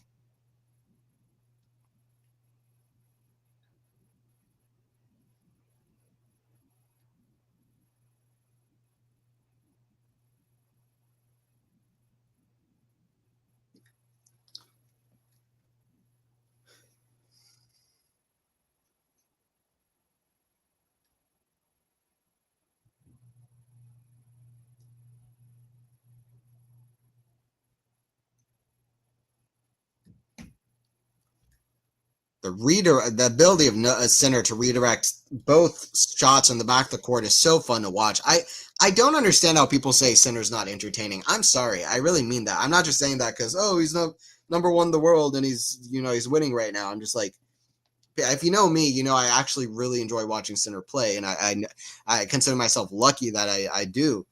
But his talent to redirect balls is so stunning.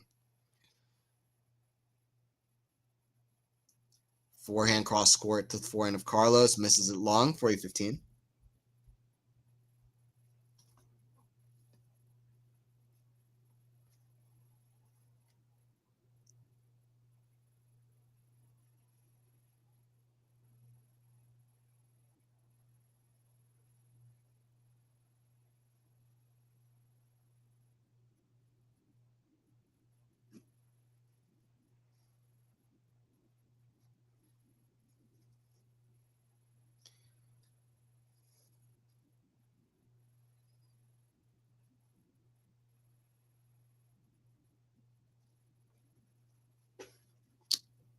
Great stat from Gil Gross, by the way, that I just saw on X. I didn't think about this, but Sinner won all of the first set in all three meetings that they had last year.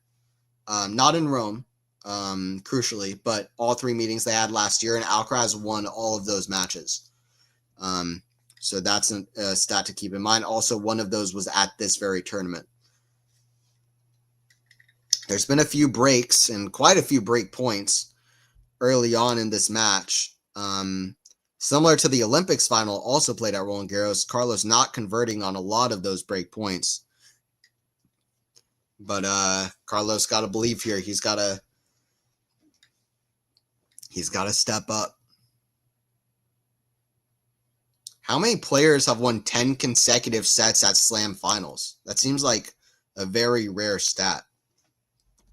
I want to check Federer because I feel like he would have done that.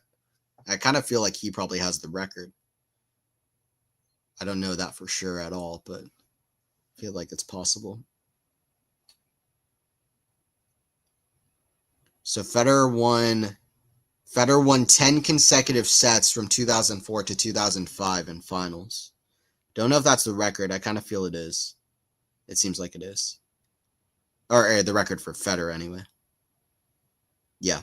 For Federer, that's the most. So Federer won 10. Sinner could already match Federer. That's unbelievable. Sinner could already match Federer's best stat for consecutive sets won in Slam finals if he wins this set. That's unbelievable, by the way. Like, that's nuts.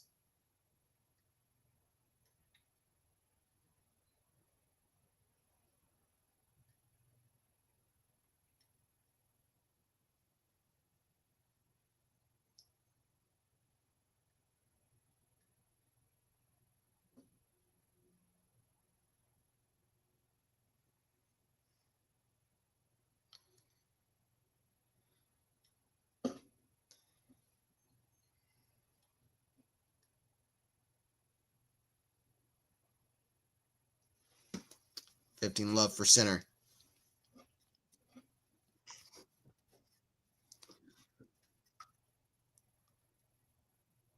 Backhand down the line. Alcaraz there at the forehand. That goes long. Much, much better start for Sinner than it is for Alcaraz. Alcaraz has come out looking a bit nervous, and it happens, but unfortunately for Carlos, this is, potentially a fourth consecutive set that he might lose in a final at, on this court. He needs to step up his game right here.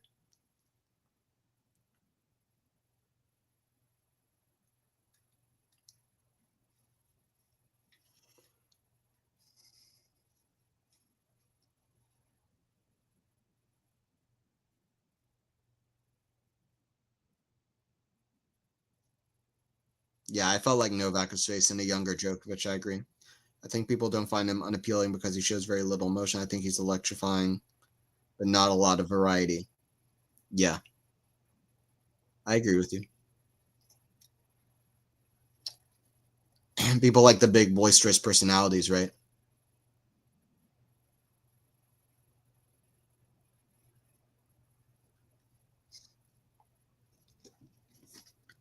30-15. The crowd trying to will Carlos back into this set.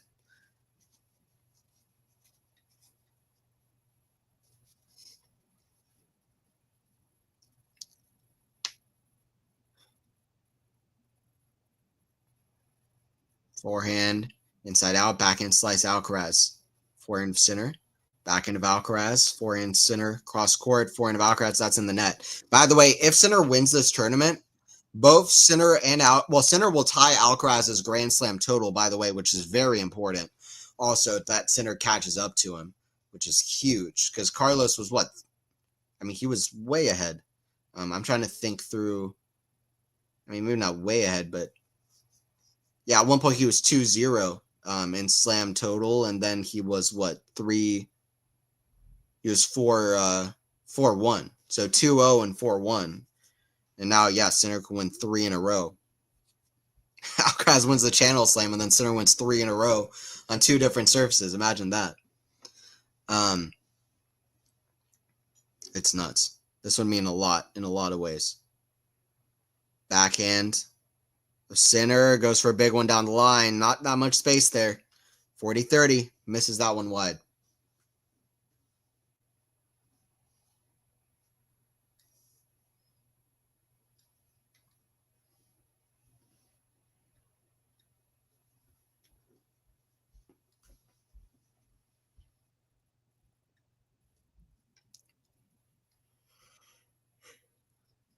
Immediately after AO, I bet on Yannick to win the Calendar Slam 1600 plus. Should I book my tickets now for Christmas in Bahamas? Crazy. Forehand cross score, forehand of Alcaraz. Back and aside, 4-1. 6-4, 4-1. We have not seen a Calendar Slam on the men's side in singles since Rod Laver did it in 1969. Yannick would be the first person to do it on 3 different surfaces. It's amazing, but if you look in the history books, by the way, Sinner's so far from doing that, to be clear. I mean, he's got a lot of work to do, but you know, he's got a chance. And in the history books, Federer and Djokovic have the record all time for most seasons reaching all 4 finals in a single year. They both reached all 4 finals in a single season of Grand Slam, all 4 Grand Slam finals, 3 times. Australia, French Open, Wimbledon, US Open final. They reached all 4 finals on 3 different occasions, both of them. They both never won the Grand Slam even once. They both never won the calendar year Grand Slam. They both have 20 slams, 24 slams. They never won the calendar year slam. And Rafa in 2010, he won 3 straight, and he had to retire in Australia, I think. Either retire or he lost pretty straightforward, but he didn't look that healthy in that tournament. But Federer and Djokovic, yeah, they've had 3. Rod Laver reached the final of all 4 major tournaments on 2 different occasions, and he won all 4 of those majors on both occasions. He won the calendar year Grand Slam twice, which Federer and Djokovic were never even able to do once, and they were able to reach all 4 finals 3 times. 5 consecutive slams, absolutely no way. Don Budge has done it. He's done 6. And he did it at the start of his career. That's what Sinner's trying to do, but it's going to be a very tall task, no doubt. It is possible, though. Alcaraz here at 30 love. Maybe finding a little bit better rhythm. He's got to reset. He's got to reset. Sinner Alcaraz Grand Slam final. Don't forget, subscribe for more live streams. We'll have a lot of stuff for you guys at Wimbledon. Drop shot Sinner. That's not going to be good enough for Carlos. Carlos just Carlos getting Sinner out of jail there. I don't know why he just kind of pushed it right back to Yannick. That was a kind of a weird decision there. And that's what happens. He gets a little bit too cute here. A few too many times. He's been too cute, moving forward and coming in at the net. He's got to have the killer instinct, especially moving forward and at the net. Carlos has won 4 straight versus Yannick, and right now Yannick is looking like he doesn't want to make that 5 in a row. I mean, I know he doesn't, right? We can make it 5 in a row. 30 all. This is getting away from Carlos quickly. If Carlos loses this set, he'll have to do something he has never done, which is come back from 2 sets love down. And he has to do it against the world number 1, who would have won 31 consecutive sets at majors. And Carlos will have to win 3 straight. That would be one of the craziest achievements if Carlos could manage it. Backhand cross court. That was an opening for Sinner. He had the shot he wanted, just hit the top of the net. 40-30 Alcaraz. Sinner finding his best level, serving well. I think Sinner will reach more Grand Slam finals than Alcaraz. We'll see. I'm not so sure. It's possible. Novak held 4 slam titles at the same time. Sinner will match that if he wins today in Wimbledon. Yep. So exciting. Yep. So going Marina. Serve. Missed from Alcaraz. Deuce. Alcaraz not finding the level he would have wanted here. He's got a lot of pressure on him. So many people comparing Alcaraz to Rafa, He's not Rafa. He's the first Carlos Alcaraz, and he's well on his way to being an all-time great if he continues at this pace. But, that's a lot of pressure at this, on this court, being compared to Rafa. So I don't know if that, I'm sure he probably wouldn't admit to that. I don't know if anybody would, but I don't know. Could make it even tougher, mentally preparing for these moments, feeling like, man, people are comparing me to a guy who won 14 of these, whether it's at the Olympics or whether it's here in this final, but that's got to be some nerves on you. I mean, I was close to calling him the Prince of Clay, and that's already a comparison to Rafa, after winning Rome and Monte Carlo. So, there's a lot of pressure on this kid, especially on this court. It would be crazy if we went the whole year without a Grand Slam won by Saba or Iga. Yeah. Well, what Saba could lose all 4 Grand Slam finals. I don't think that's ever happened. I hope it doesn't. I mean, for Sabalenka's, that would be nuts. She just loses to a different American player in all 4 finals. Loses to Emma Navarro at Wimbledon, Pagula at the U.S. Open. Drop shot, Alcaraz in a runs. He gets there, goes wide. 4-2. Alcaraz got to take this. He's got to really grit his teeth here. He's still in this set. Like I said, it's possible because with Alcaraz, you just don't count this guy out. He's one of those guys. I'd say something similar about Sinner. But Spanish never die. It's the thing, right? But if Alcaraz loses the sets, what I said, Sinner has won 30 consecutive sets at majors. Alcaraz will need to win 3 consecutive sets against Sinner to come back.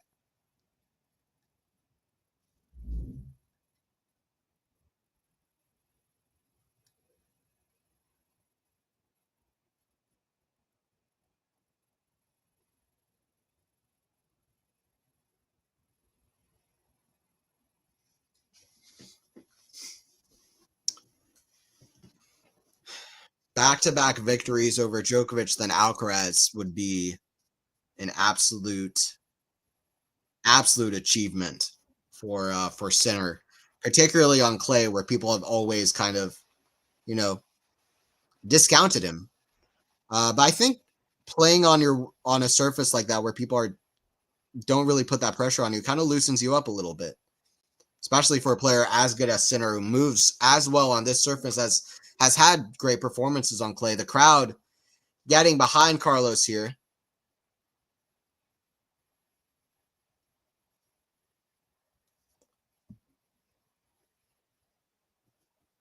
Love 15. Yeah, Alcaraz definitely trying to get the crowd involved here and trying to get some energy from them. It would be we'd have the match right back. Like we'd have a match in our hands as soon as Carlos, breaks here with some crazy shot, as we've seen Alcaraz do a good gazillion amount of times. We've seen him do that probably over 20, 30 times now, where he just finds a way back into a match, and he does it always with some crazy forehand passing shots, always some version of the same shot, but it'd be big. Drop shot, center down the line. It's a chance for Alcaraz. Oh, banana shot lob. Oh, it's long. It was close. You had to look. 15 all.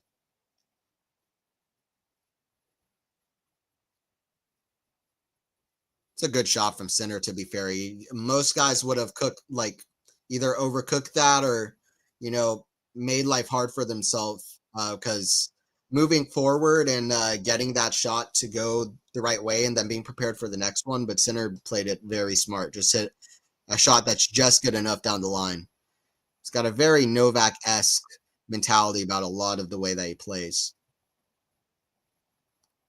Backhand slice, Alcaraz, forehand of center down the line, backhand slice again, forehand. That's going to be a missed volley from center. 15-30. That's a bad miss from center.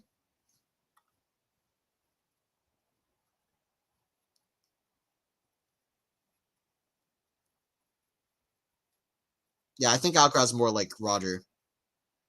Here's the difference. Novak had Rafa stop on clay. Center has Alcaraz, who is nowhere near the same as Rafa.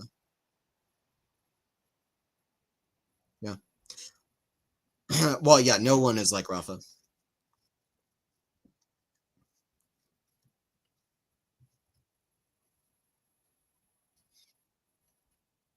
But objectively, there are comparisons of Carlos to Rafa. I mean, I'm not saying he should have them, but there are. That's the pressure people put on him. Him being a Spaniard, first of all, it's just objectively is what is happening. That's a bad forehand miss from Carlos. Needs that one. The forehand has been so loose in this match. He's got to make that one.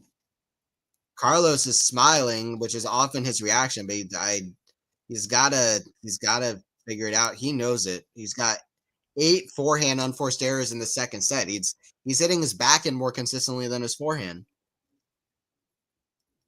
He's being too lackadaisical moving forward and at the net. He's missing forehands. He's played some loose games. Sinner's only upping his level. He's serving well. This is not looking good for Carlos. Tell you what, you never count this guy out. And if he breaks here, then suddenly we got a match on our hands, like I said, but he's got to up his level 100%, or else this could get away from him really quickly. That's another forehand missed. He's not going to win this match without a forehand. He might not win a set without a forehand against this guy, Yannick, who's playing unbelievably well.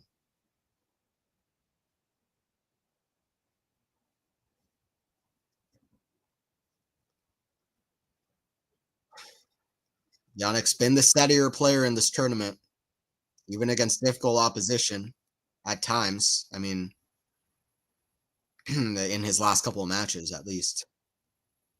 Matches that you would say are difficult opposition. And he's looked fantastic. Getting through those in straight sets. Back in Alcaraz, back in of center. Back in center, down the line, forehand of Alcaraz. It's going to be long. Center, invincible, unstoppable, unbreakable, unshakable. One game away from the second set. Holy moly, Carlitos. Yeah, he's kind of giving it away a little bit with his forehand. So many errors. Too many errors, dude.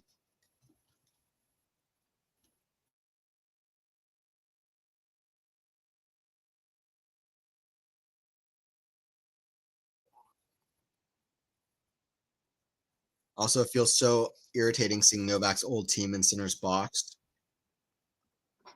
Honestly, it felt so weird. Yeah, that's fair. you think Nole will retire this year? I still got my bet on Belgrade at the end of next year, but we'll see. I have nobody has any idea. I don't. Djokovic has no idea either. To be fair, I think more likely he just skips the clay next year and just preps for grass at Wimbledon. I think that would be maybe what he would do. I think Ken Rosewall reached the Wimbledon final when he was 39 years old. I think, Roger was like 38 when he almost won Wimbledon against prime Novak. So Wimbledon has proven to be a great slam for, players around Novak's age, if there is any slam like that. Carlos will be disappointed with this performance here. We haven't seen a performance like this from Alcaraz in a slam final. He's always shown up to the moment. I mean, the only slam final I can even compare this to for Carlos is his first Grand Slam final against Casper Ruud at the Open, where he started off pretty slow. But he did not go down 2-0. He's got to put in a good performance at the 5-3 game if he even gets there. Jannik cruising through early on here.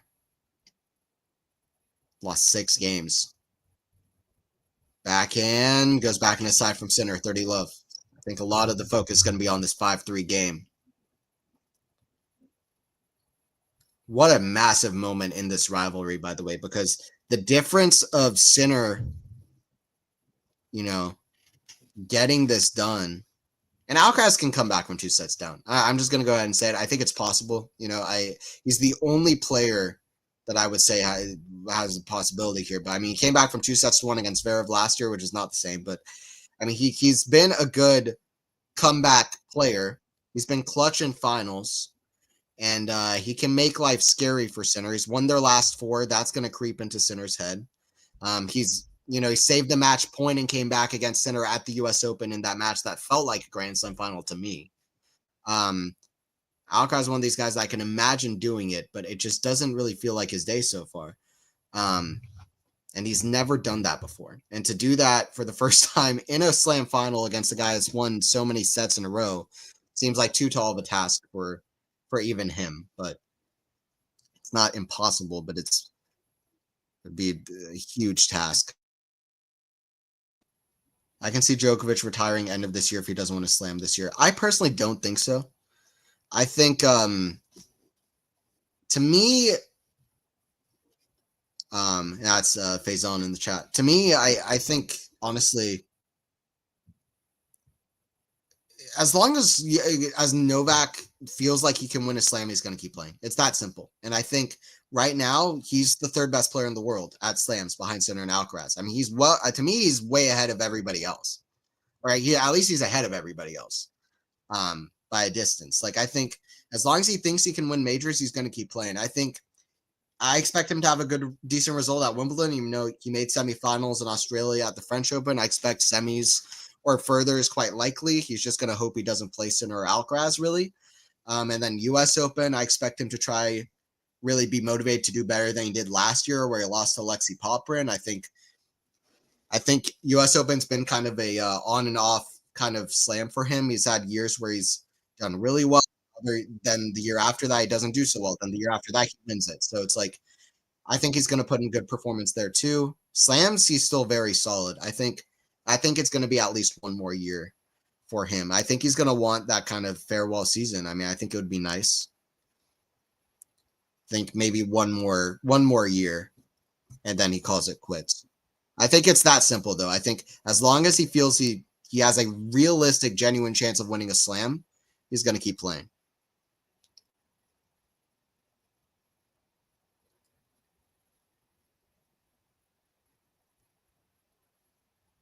I think he shouldn't play on clay anymore, but continues. I don't know about Shin, but I don't think he will. Yeah.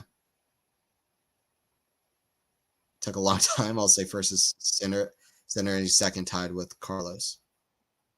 Carlos is right up there, man. Great points from Carlos here. He knows how important this game is. He's stepping up to the moment. A great return, by the way. Carlos going behind center. Some great play here. Stepping up, stepping in to the moment. Stepping in on the court. And Carlos is right back in business if he wins this game.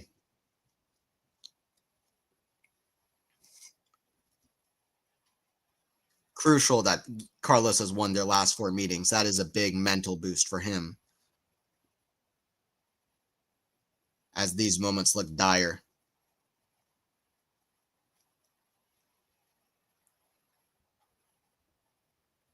Carlos, big back in return. Back in cross court looks just wide. 15-30. 3 points away from taking a 2-set-to-love lead. Yannick. Huge point.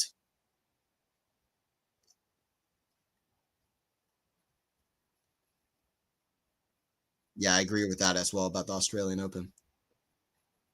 That'd be a sad way to go. Also, the crowd wasn't particularly nice to Novak as he kind of stepped off court. I think he was talking about Roland Garros and that being his last, when he was like, the crowd was really nice to me at the end. Like, I think he wants those nice moments with the crowd. So I think one more year is quite likely. Forehand, that's in the net, and that's a shot. I mean, Carlos' running forehand, I don't think is as strong as Sinner's at times, but I think that's a shot that he wants to make. Yannick had a great running forehand, by the way, to push Carlos to the side. That was a tough running forehand, though. Missed it just atop the net. I feel like, yeah, I mean, Carlos would have felt like, I mean, only Carlos, but he would have felt like he had a great opportunity, even though it was a tough ball. I potentially could argue he should have sliced it and kind of neutralized, because Yannick was running out of position as well from the other side, but Carlos is one of these guys who you could argue would back himself to make that, even though it's a very tough ball. Hour and 50 minutes played. We're at 30-all, 5-3. Second serve. Carlos, big return. Forehand, down the line. Back in Carlos, cross court. Back of Yannick in the net. Carlos's best level of the match right when he needs it. 30-40. A break point. He hasn't converted very many. Sometimes feel like Carlos puts too much pressure on himself, you know, at times. But like, I feel like he was doing that at the Olympics final last year. But we'll see if he can convert this moment right here. Just loosen up, play his game. He's been doing that so far in this game. Huge, crucial moment in this final. Big serve out wide is very close. It's called out.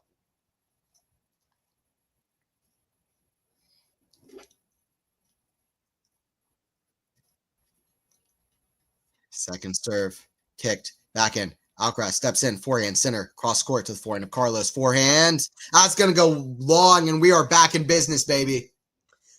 Carlos Alcaraz breaks. We've got a match. Carlos was stepping closer, being much more aggressive. And look at what happened. 5-4. Nice.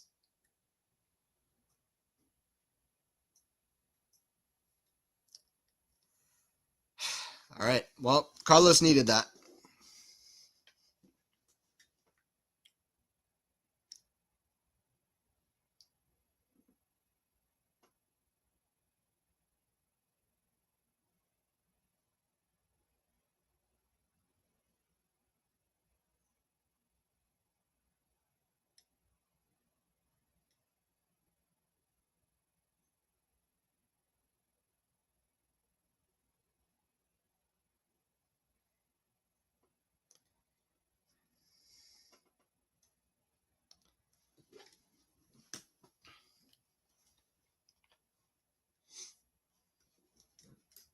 It worked. It did indeed. There you go.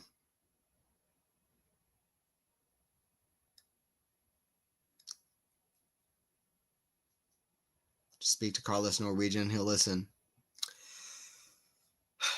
You guys are crazy. Stefan Edberg watching on. Carlos to serve. Center still game away. But that is, you can't overstate how big that break is. I mean, I don't have to be here in my analyst chair and really tell you why. It's quite obvious. Those first couple of big points to start off the game were crucial. And he's definitely stepped in and changed his tactics a little bit, Carlos. Forehand, yeah, Carlos taking control, playing more aggressive on the baseline. 15 love. That's a big difference when you change your position on the court like that. I mean, we're only on serve. Yannick still is looking to potentially grab a 2-set-to-love lead, but Carlos playing much better.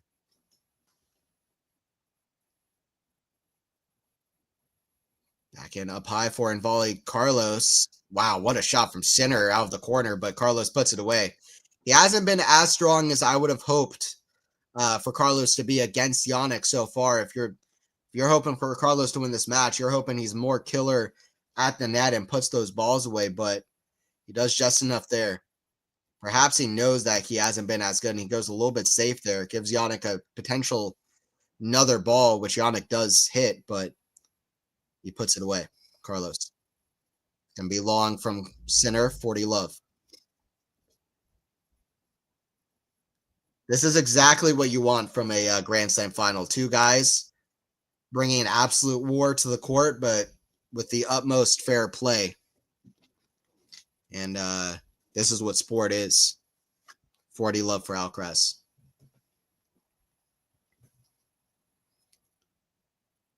Backhand, cross court to the backhand of Alcaraz. Backhand of center. Goes to the forehand of Alcaraz down the line. Backhand center. Up high to the forehand of Alcaraz. Real loopy. Center. Flat forehands. Alcaraz goes for the big one down the line. Doesn't make it. 40-15. I get the feeling that Alcaraz really wants the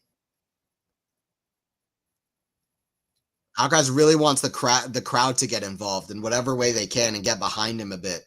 I think that was part of the reason he went that big on the forehand. He wants to get the crowd excited and start really going for him. He feeds off of the crowd energy. He always has. The crowd loves both of these players. It seems like they're cheering on both of them. That's on the line from center on the return. Forehand big. Inside in, forehand squash shot. Carlos forehand down the line, 5-5. Best level of the match. And Carlos gets the crowd in. Crowd cheers big. Confidence boost for Alcaraz. He looks much more loose and confident than he has in the match so far. 5-5. Every shot, every point in the history books. First sitter Alcaraz final. I was saying earlier, first Federer Nadal final, 2006 Roland Garros. Great 4-set match. Very tight. First Djokovic Nadal final, also very good 4-set match. US Open 2010. First Federer versus Djokovic final, 2007 US Open. Federer won in straight sets, but Djokovic put in a hell of a good performance. That was when Djokovic was really the next gen, and Federer was had been around for a little bit of a minute, dominating. Center big, forehand, inside out, forehand, center at shank. That's going to be out. Alcaraz has the lead. Love 15. Yeah, if this goes 5 sets, this is going to be the longest Roland Garros final that we've had. Already an hour and 55. It's going to be definitely 2 hours plus by the time we get to the third.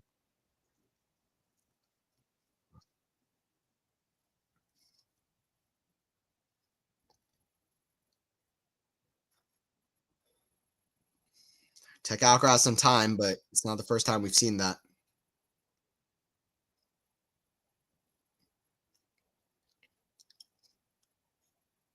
Serve center. Kicked. Backhand of Alcaraz. Forehand of center big. Forehand slice.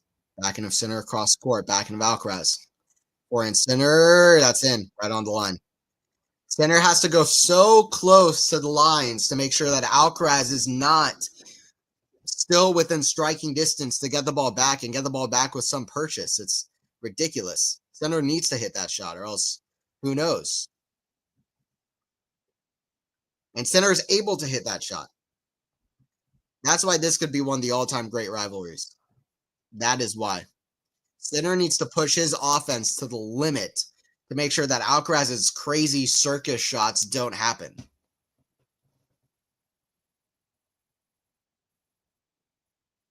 Backhand way up high. It's going to go out 30-15. Are we heading towards the tiebreaker? Let's see.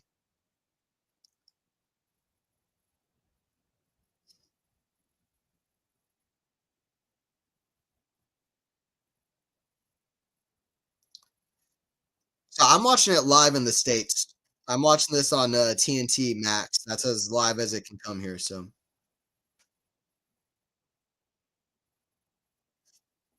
it's just yeah, the score. I don't see the score as I'm watching the match. I'll be just a little bit ahead, but backhands. Oh, what a rally out center lob winner. 40-15. Cahill loves it. Crowd loves it. Everybody loves it. Tennis fans like it. These two guys pushing the best out of each other. What a defensive lob from Alcaraz, and then almost fought his way back into the point, but he did give that option for the drop shot, and then it was just going to be too much. Yeah, Alcaraz left that option open. It's like if you play a move in chess where it's like, listen, it's a good move, but it's only a good move as long as your opponent doesn't see something. And center's Magnus Carlsen. He's the number one.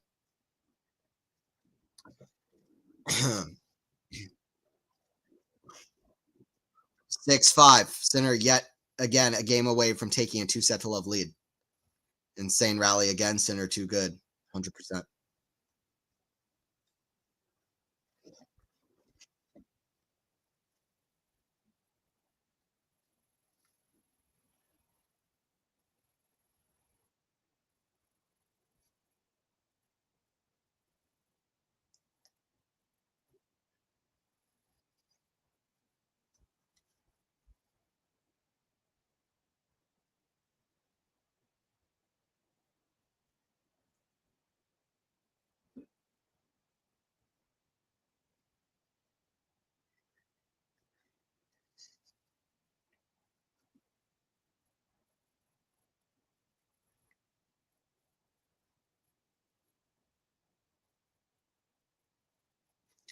Yeah, people are talking about center calendar year Grand Slam chances, and I think that's valid. I mean, this is a genuine possibility. It's Alcaraz who needs to stop him. The only guy who could win a stat off of center all year in Grand Slam level is what's his name? Schoolkate, or however you're saying it. I'm sure I'm completely butchering that, but however you say his name, that'd be the craziest thing ever. I don't think that's gonna happen. That'd be unbelievable. But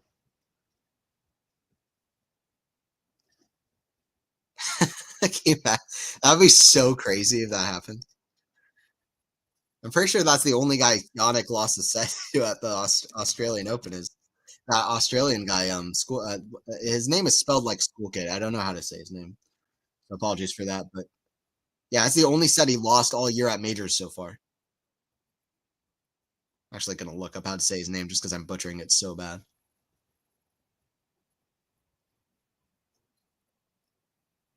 Oh, it is School Kid. Okay, so I was saying it right actually. But yeah, Tristan Schoolcake could be the only guy to take the set off of center all year at major level. I don't think that's going to happen, but that's funny that he's the only guy so far. He's the most random person you could even possibly name. No offense to Schoolcake if you're watching. Listen, I'm sure you're a fantastic guy and player, but that's kind of wild.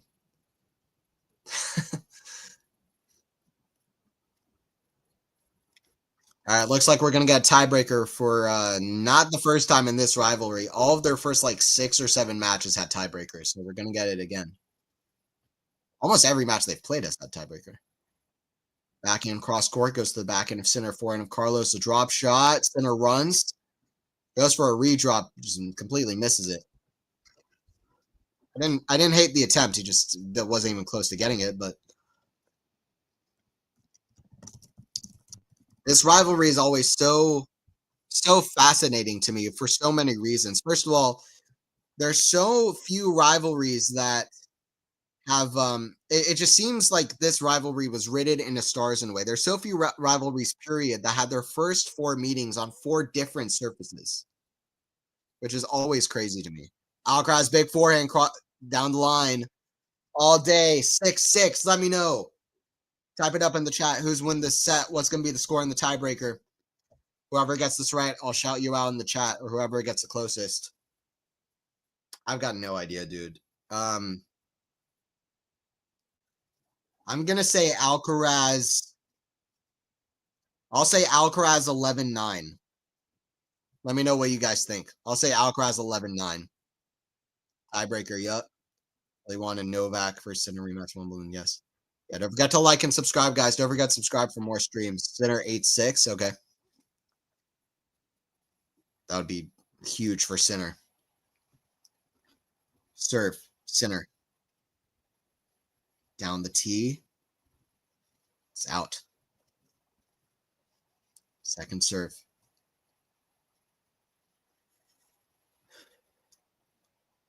Kick serve, backhand. Alcaraz. Forehand Sinner all day. 1-0. These are the epic moments in the sport that you live for. Take this in. You know, we've been kind of void of like great Grand Slam finals on the men's side. I feel like we haven't had that many, to be honest, in recent years. That have been that. I mean, we had 2 5-setters.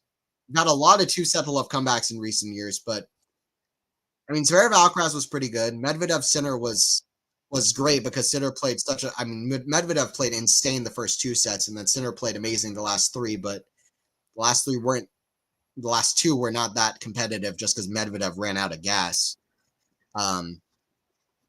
Wimbledon 2023 is the exception. That is the real true exception of like a fantastic Grand Slam final we've gotten. I'm hoping we get another one here. So far, it's been Alcaraz has made a match out of this. It's been a good one. And the second set tiebreaker is exciting. Sinner misses the forehand long, 2-1. Sinner 7-4. Okay. I'm the only one going for Alcaraz. All right. Well, it's like Wimbledon. It's like Wimbledon against Djokovic. Alcaraz was down set points. He was down in the set. He hasn't been down set point, but he was down in the set. And then he found a way to win the tiebreaker. What was it? 8-6? Second set tiebreaker against Novak after losing first set. And definitely playing worse than Djokovic. That's been a situation. 2 hours and 5 minutes played.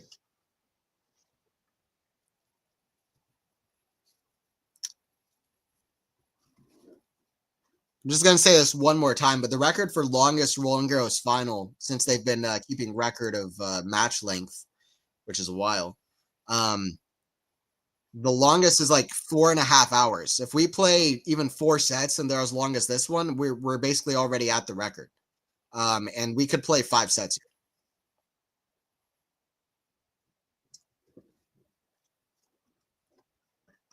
Three 2 for Sinner. Alki 8-6. Okay. Love it. I think it's going to be a 4-setter.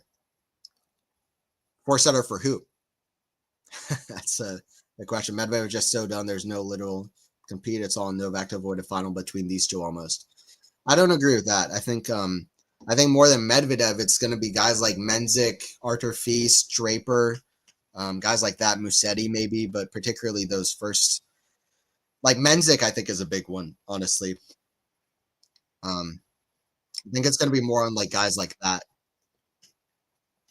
Forehand, Sinner, backhand big. Backhand of Alcaraz, the big moment. Forehand of Alcaraz. It's going to be just in. Backhand. Alcaraz. Forehand. It's going to be good. Wow, what a shot from Sinner. His best shot of the match so far in a big moment. 4-2. Alcaraz is not able to be as good as Sinner mentally ever since the first like 3, 4, 5 games of the match, Sinner's mentally just jumped ahead. Sinner's is walking with and moving with unruly amount of confidence, you know? He is he has such confidence about him that it's very hard to compete with that, you know? And Sinner also has the motivation from getting revenge in Rome. You know, he knows that he had set point in the first set. He knows he could have won that.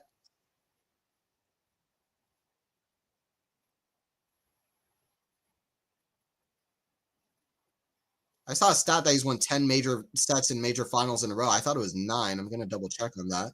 Drop shot is out from Alcaraz. That's 5-2. This is Sinner jumping ahead here. I'm going to double check on that. I kind of think they might have the stat wrong, but I could also be wrong. Wait, let me just think. He won 2 straight sets. That's what, 6? Then he won the 2 against Medvedev. That's 8. And then he won the 1 here. How is it not 9? They're getting too ahead of themselves, right? Or am I wrong?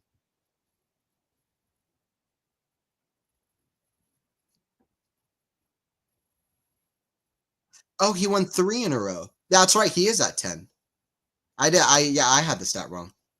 There you go. He's at 10 in a row. That's right.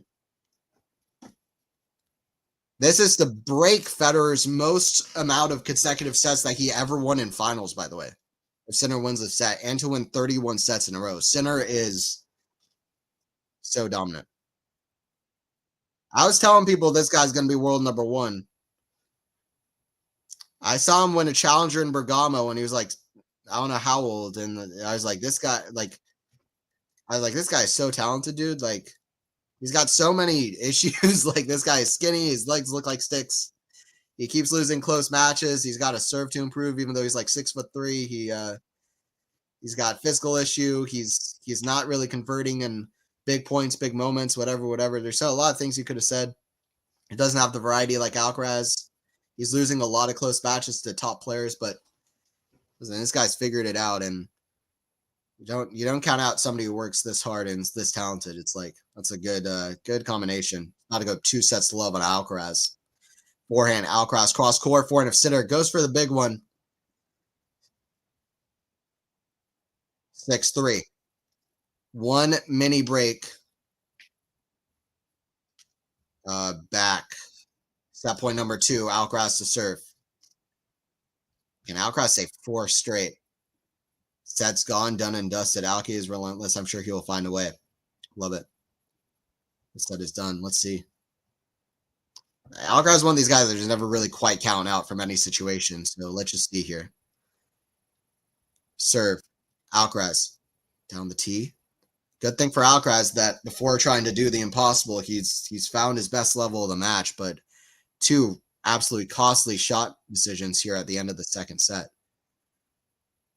Forehand, squash shot, forehand volley, Sinner, backhand, Alcaraz lob, backhand smash. Alcaraz is going to be there. So, a passing shot for the ages from Alcaraz. Remember that if he comes back here, he's still digging deep.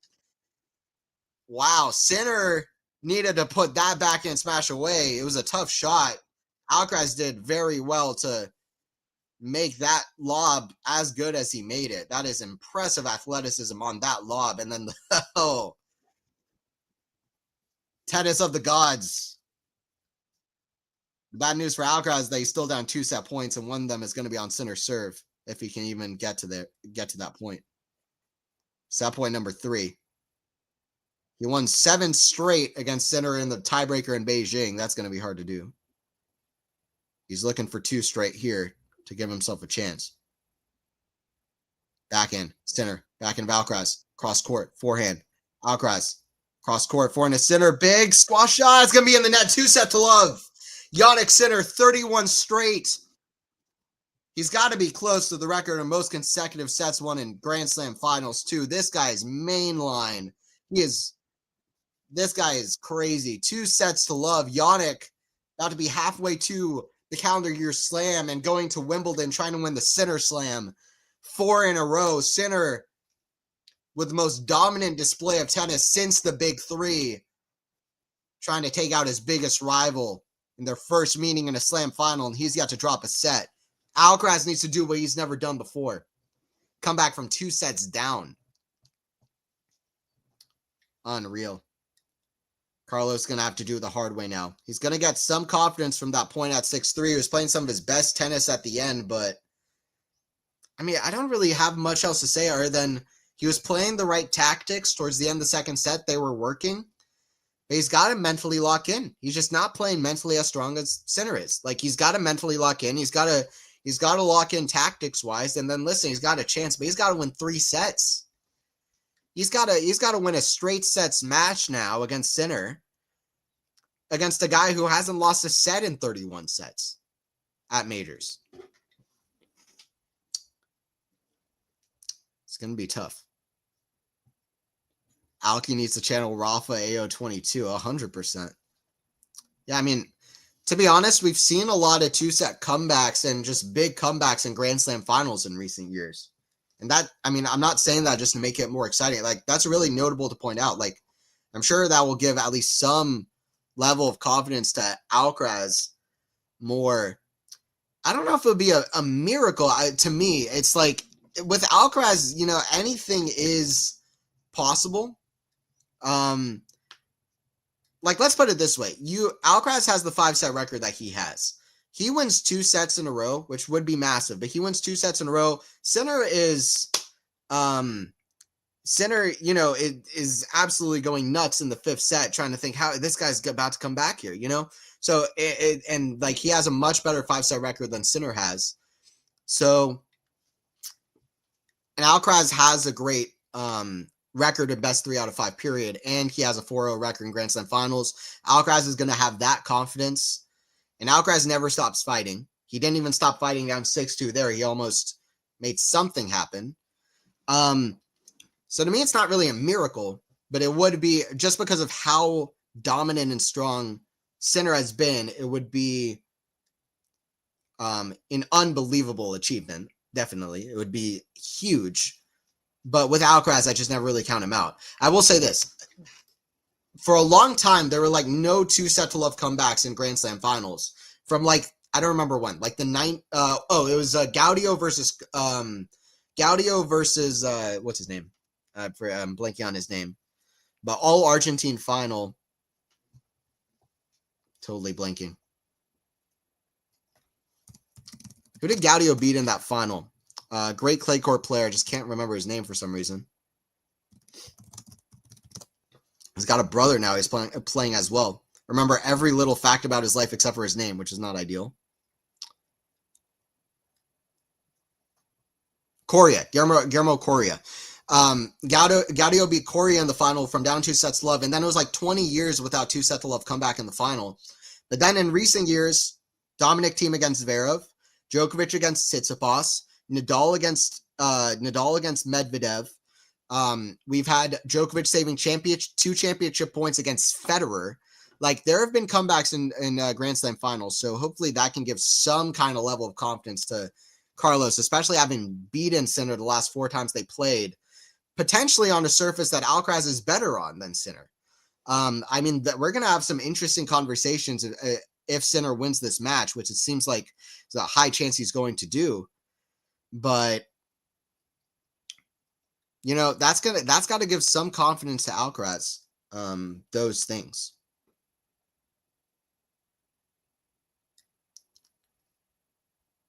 I have one word for Sinner: sublime. Absolutely. It's going to be tough. So I wouldn't go as far as to say it would be a miracle, but it would be like, is there any such thing as like 99% like of a miracle? Like, it would be unbelievable. But Alcaraz is one of the only guys who I say like at least has a shot of doing so. But Sinner is unreal. 15-30. Alcaraz needs to bun it up. He needs to and he needs to play like he did in the second set. He can't let Sinner just absolutely dominate moving in. Alcaraz 0-8 in majors after losing first 2 sets. That's not a good stat for him, but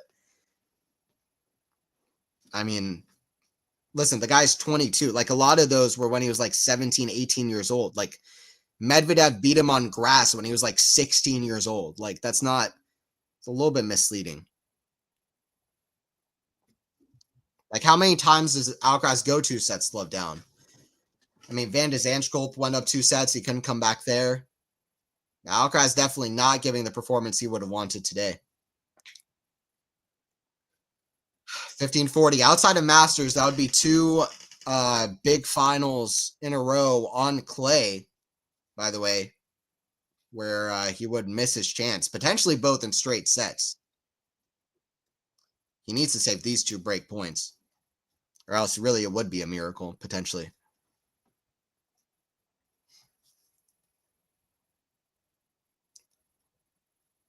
Forehand. Goes to the backhand of center. Backhand of Alcaraz. Big to the forehand of center. Cross court. Forehand of Alcaraz. He misses that. It's 1-0. Now I'm starting to agree with the fact that it might be pretty much a miracle to happen here. It will be a miracle from here. Yeah, now it pretty much would be. It can happen, but yeah, now I confess it would probably be pretty much a miracle. Players to start 4-0 or better in major finals in the Open era: Celis 6-0, Federer 7-0, Swiatek 5-0. I forgot she had that record. Alcaraz 4-0, Osaka 4-0. Sinner can get there if he wins this match. Everybody was looking at Alcaraz for a while, being like, man, this guy just can't lose a Grand Slam final. But now it's Sinner who might overtake his, unbeaten Grand Slam final streak. And he's looking more like Roger did back in, 03 through 06, not losing Grand Slam finals. Federer won an unbelievable 7 straight to start off his career. So Sinner will be more than halfway of the way, and he would match where Alcaraz is right now and break Alcaraz's streak there. Sinner would do it against 4 different opponents too. I was hoping to find out how many players have what's the record for winning Grand Slam titles, each one against a different player. Like Sinner will have 4 now against 4 different players, which isn't necessarily a stat that shows necessarily a lot of greatness, but it's just an interesting stat. Like Goff just won her first 2 slams against the same player, and Sinner's about to win his first 4 against 4 different players. That's too good of a serve. 30 love. Dios mío, yeah. Well, if you're making a case for Alcaraz, he broke in the second set, even when Sinner was serving for the match, so he can still break from here, but Sinner is playing very clearly better than Alcaraz. Like, very clearly. This is reminding me of Umag. Sinner trying to win his first slam without dropping a set. This would be the first slam title that a player from either the born in the 90s or the 2000s wins without dropping a set. Actually, Medvedev was close, even though, there have only been 2 players from the 90s that won a major period. Medvedev only dropped 1 set, and it was against Van de Zandschulp. Speaking of the devil. Van de Zandschulp took a set off of Medvedev in that U.S. Open. If he didn't, then that would have been the first time a man had won the U.S. Open without dropping a set, period, in the Open era. First time since 1952. If Medvedev didn't lose that set to Van de Zandschulp, because obviously he beat Djokovic in the final in straight sets. Backhand down the line, forehand cross court. Good defense from Sinner. Better swing volley from Alcaraz. He needs this game. 30 all. How much does Alcaraz still believe? He's done some unreal things and unreal comebacks in his young career. He really, truly has. And one of those came against Sinner in Beijing when it looked like Sinner was going to get one on Alcaraz, and Sinner lost the tiebreaker up 3-0 with a double mini break. Like, Alcaraz has done some unreal things. And that just comes with the unbelievable self-confidence that Carlos has, and for a good reason. But, man, from here, it's going to be difficult. First slam final between these two. Becoming a really interesting affair. Forehand, cross court to the forehand of Alcaraz. Makes that in, just. Misses the backhand. This is messy performance from Alcaraz. I mean, by far his messiest performance in a slam final. Actually, by far his messiest performance in a big final. It's not even close. It's actually something we've never seen before. We've never seen Alcaraz show up this messy in a big final. And that's a big moment because it's Sinner on the other side of the court who's looking to be his biggest rival. That is a big moment. You know, how does Alcaraz look against, you know, Jack Draper, who seems to play quite clutch as well? You know, it's going to be interesting, like how things shape out from here. Deuce as Sinner misses the forehand wide. And guys, don't forget to subscribe, Quality Shot Tennis, and check out new Tennis Era podcast that comes out weekly on Mondays. Also, I'll be at Wimbledon interviewing players, so don't forget to ring the notification bells to get notified for all of that and more live streams as well. It's Deuce with Yannick to serve.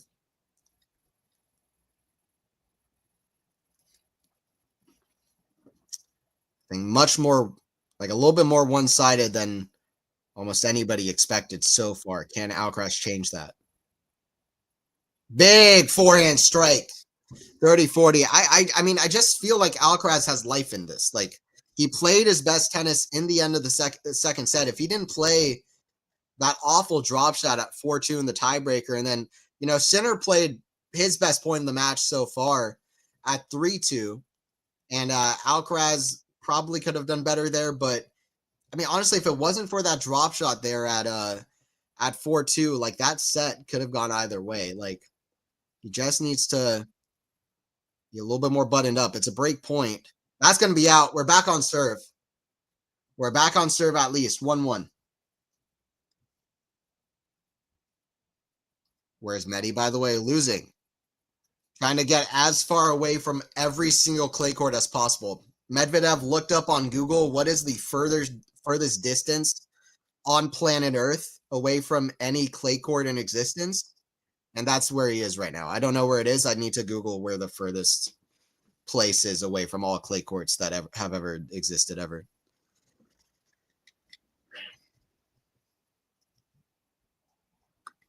One.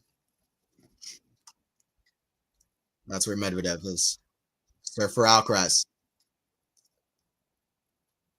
Good news for Alcaraz is he's probably hitting the forehand in the last 45 minutes of the match, realistically, as well as he's hit throughout the match, and that's the shot that he needs in this matchup. Maybe above anything else. Forehand big down the line, 15-love.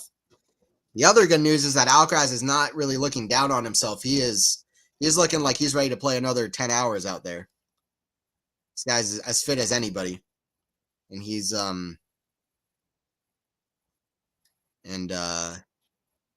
he hits as well as anybody when his game is on. It's drop shots in the net. The problem for him is his game is off. 15-0.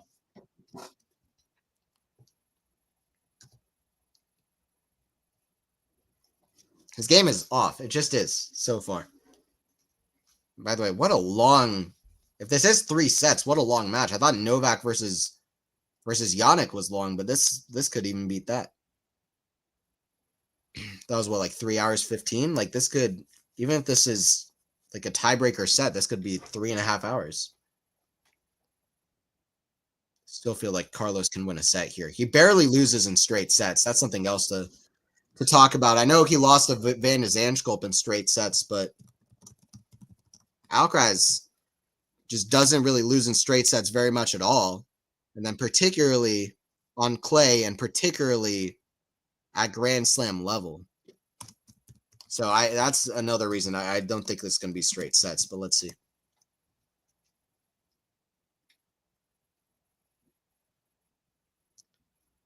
Correction on that call. It did look good from here. Yeah, Alcaraz knows it too. It's a bad call. They'll replay the point. Alcaraz doesn't care at all about any win streaks, by the way. Like, he doesn't care that Sinner hasn't lost a set at Grand Slam level in 31. Like, you can even tell Alcaraz that he won't care. Like, Alcaraz beat Djokovic for the first time on center court in a decade. He Djokovic had this crazy tiebreaker streak. He broke that the same match. Going into Rome, Sinner had won like, I don't know how many sets in a row, like 27. Then he beat Sinner in straight sets. Alcaraz hitting a lot of fake drop shots. Forehand Sinner. It's going to be out. We've seen that shot actually a lot from him in this tournament in general. It's the fake drop shot. 40-15. Better play from Carlos, looking more confident.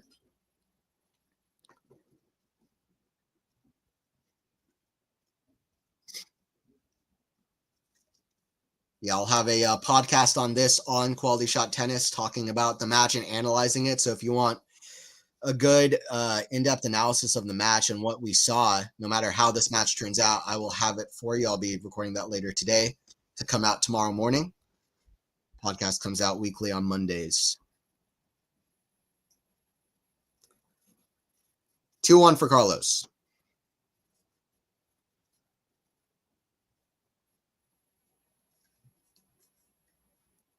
I'm just excited we're seeing a Sinner Alcaraz final, man. Like, that's what's exciting to me. I know it's not like the 5-set battle yet, at least, that we were hoping for, but listen, it's always a fun moment.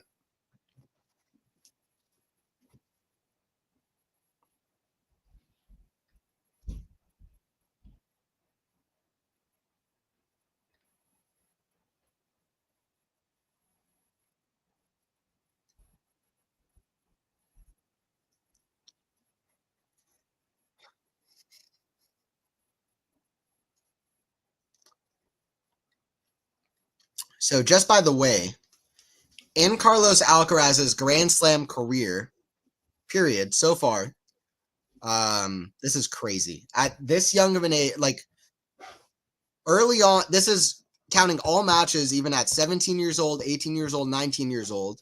He's only lost 4 matches in straight sets at Grand Slam level, and 3 of those were in 2021. The only match that he's lost in straight sets since August 2021 was to Botic van de Zandschulp last year at the US Open, which was such an outlier, strange match for Alcaraz, even though credit to Botic, he played great, but such an outlier match for Alcaraz. So it just does not happen very often. And I can look up the stats about Alcaraz not losing in straight sets very often too. I might later, but just trust me, Alcaraz doesn't lose in straights very often. He fights hard and he gives himself a chance.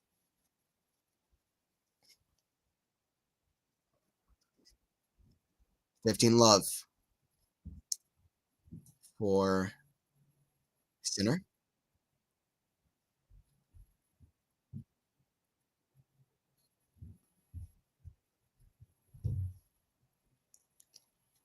Carlos really doesn't care about streaks. Novak had never won the gold at Olympics. Novak won.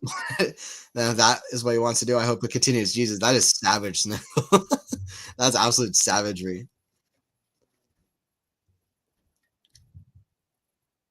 Forehand goes long, 15-all. While Alcaraz's forehand getting better, Sinner's forehand with a loose error there. It could get interesting. 15-all.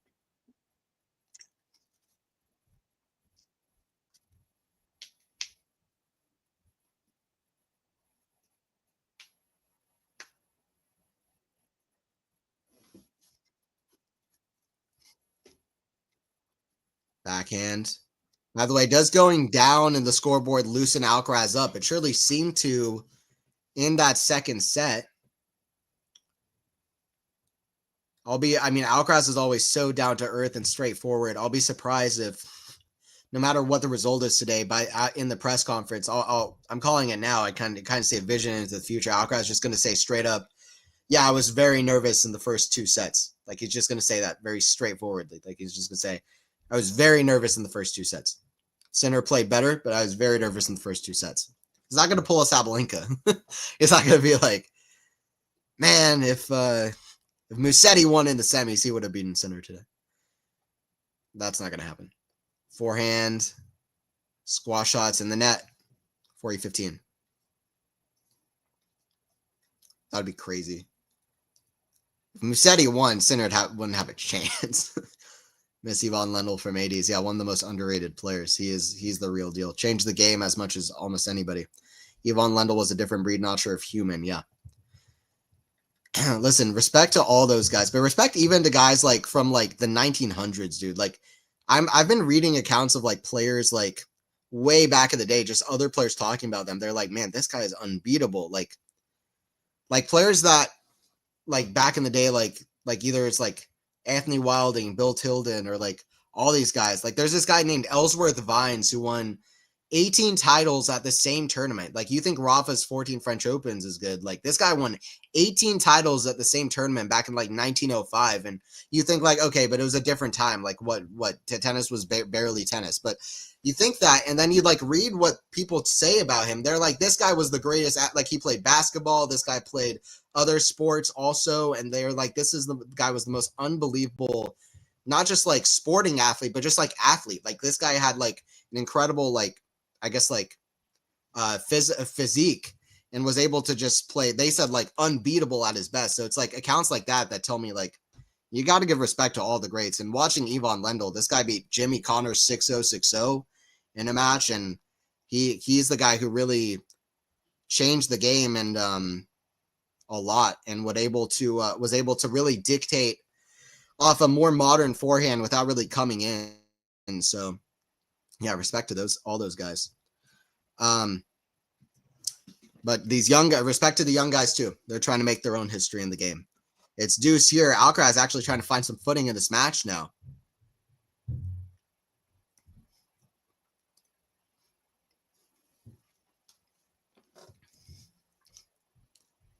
Serve Sinner, kicked.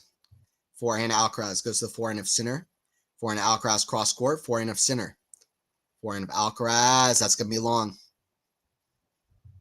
Sinner swats that one away. Doesn't want to hear anything about it. Advantage to Jannik, who could be 4 games away from a first Roland Garros title. People were questioning if Jannik was ever going to win this tournament.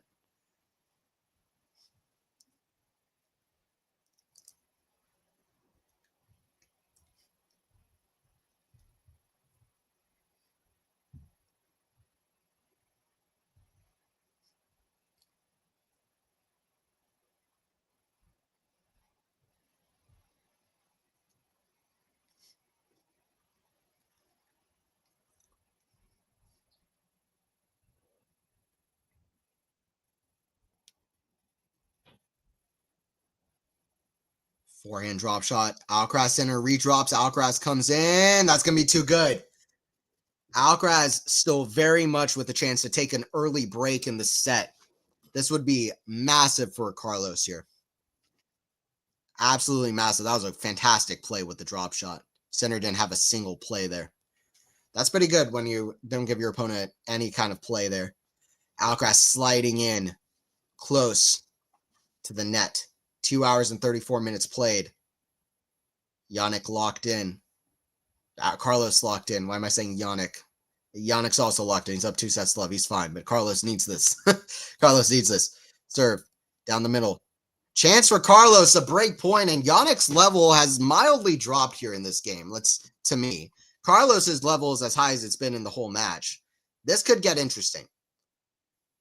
Listen, Jannik goes up 2 sets to love. He was up a break, but things can get complicated real quick. Jannik has that down in his mind, like, man, this guy, Alcaraz, is an alien. He's won his last 4 meetings against me. He's an alien. There's going to be doubt. He's like, this guy's so good. Forehand, good return. Sinner forehand. Forehand of Alcaraz, forehand of Sinner. Forehand of Alcaraz, backhand. Sinner, backhand slice Carlos. Jannik's also never won this tournament before. Backhand. Backhand of Carlos, forehand. Backhand of Carlos, backhand of Sinner. The backhand of Alcaraz, backhand Sinner down the line. Alcaraz gets it. Forehand down the line to the backhand of Alcaraz, forehand. Inside out, backhand of Alcaraz. That's in the net. 3-1. 2 breaks in a row for Alcaraz. The crowd's going crazy. 3-1. We got a match in our hands. Let's go. What did I say? Carlos starts coming back. Jannik's mind starts racing 1,000,000 miles per hour. I was saying, listen, It would be an unbelievable achievement, but it wouldn't be a miracle. I stick by that. Carlos is past miracles. This guy is a miracle in himself, a wonder kid. So you never really count him out. I'm not saying that just make the stream like more interesting or something. It's just like I really feel that way. Like, especially knowing like a few different things. Alcaraz has won the last 4 times they played. Alcaraz has won this tournament before. Like there's a lot of things at stake here. So a historic match.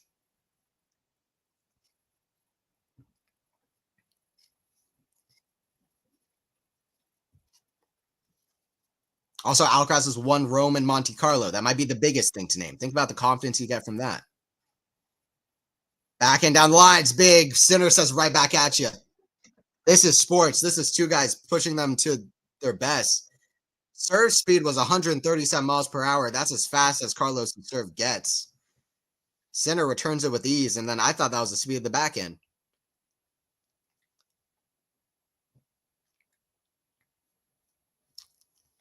Love 15. This is what we wanted from a Alcaraz matchup. That is a better forehand from Alcaraz. High level stuff. Now, 15 all. Let's go. Sinner's cooked. Things changed so fast, dude. Everybody was saying Alcaraz was cooked. I really believe if Djokovic won the third, he would have won it. That's wild, to be honest, but you never know. He would have done good just to win a set there. Backhand cross court to the backhand of Alcaraz, backhand Sinner. Forehand of Alcaraz, backhand to backhand.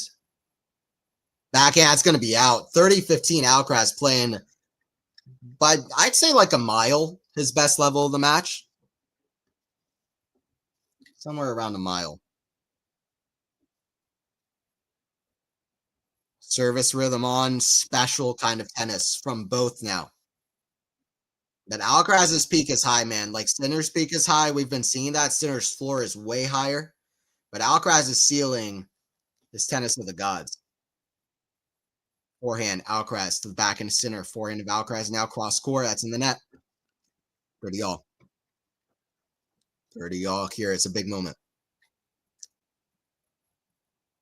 Good morning. Things just got excited. How's it going at work at Panda? Good morning, LA. That is, yeah.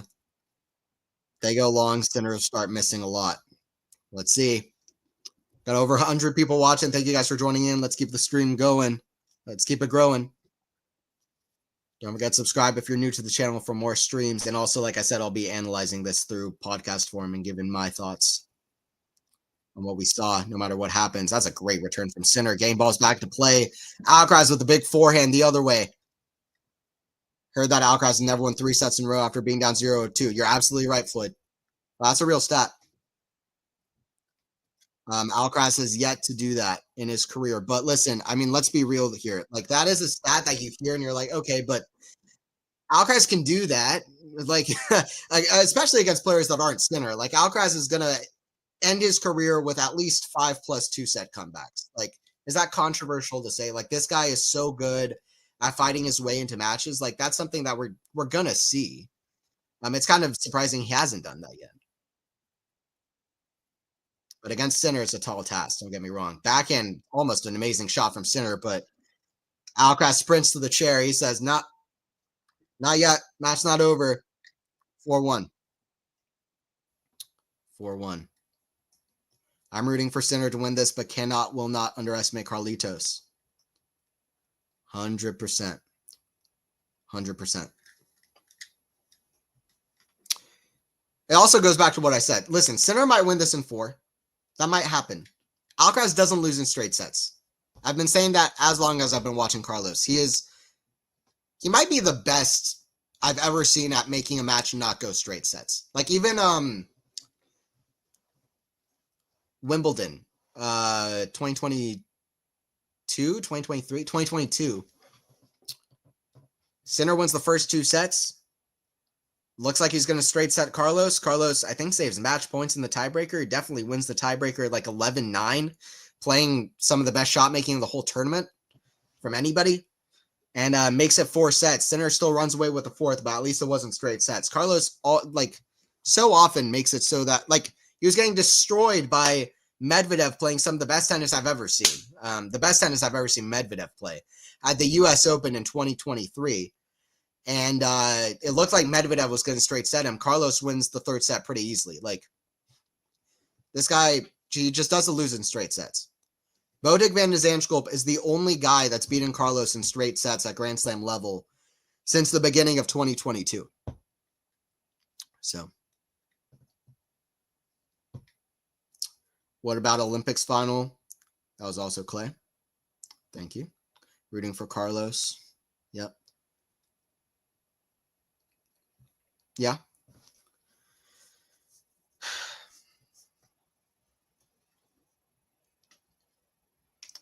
Where they're showing a match recap, but they're not showing an absolute crucial aspect of it. They showed like 5 key points, but there's a 6th very key point missing. Sinner was up a break earlier in the set. They didn't show that. They just said Sinner wins the second set tiebreaker.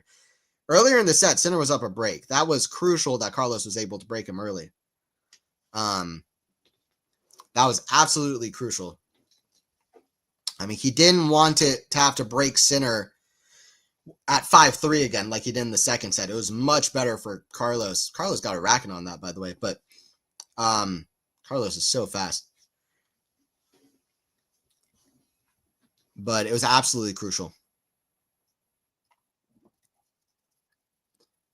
Main man, Ernie Johnson watching on. That's the only reason that this is now become a match. Carlos like, oh, Ernie's watching. I got to make this close. Main man, Ernie Johnson, sporting legend, commentator, announcer. Backhand, that goes out. 40 love, Sinner. Can Alcaraz extend rally? Sinner has never played over 4 hours. What do you mean Sinner has never played over 4 hours? Yes, he has. Do you mean this tournament, Floyd? He's played well over 4 hours. He played 5 hours and 26 minutes against Altmaier at the French like 2 years ago. He's played lots of long matches. He hasn't done that well in, long 5-set matches for sure. Historically, which is objectively true. Backhand Sinner down the lines in the net. 40-15. How much energy is Sinner going to put into this set? Personally, I think he's going to give his all to still try to win it, but it's worth it to ask, like, just how much energy is he looking to expend into this set? The good thing about not dropping a set is he's still got a lot of stamina, energy. Alcaraz is going to have just as much stamina and energy just because, like I said, this guy's an alien. But, yeah. Carlos is as fit as they come, but that's a good thing for Sinner. He hasn't been really pushed that much, even though the Novak match anyway, and pretty physical at times. Big backhand down the line, 4-2. He meant Sinner has never won match over 4 hours. That's a stat. I haven't heard that. That's pretty incredible. No, you're good. No worries, Floyd. That's an interesting stat. But his match against Medvedev in Australia wasn't over 5 hours. The first 2 sets were pretty quick, and so were the last 2 sets, actually. The third set was really the only one that was that close, so that actually maybe makes sense. I wouldn't have thought about that. When he won 5 sets against Fucsovic, all the sets there were very close. Well, not very close, very straightforward. Yeah, 3 hours, 44 minutes in Australia. Okay, that is an interesting stat. Just out of curiosity, how long was the loss to Medvedev at Wimbledon? Wimbledon is usually not very long, but I'm just curious. Medvedev getting his revenge, 4-hour thriller. How long was it? Was it really 4 hours? Because that was a long match. Yeah, that was 4 hours long, but yeah, Sinner didn't win it. 15 all.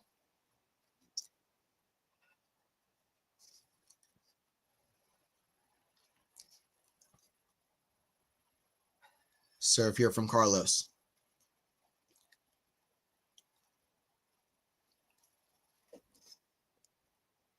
Nearing the 3-hour mark. Every point counts. 15 all. Second serve, Carlos. It's a double fault.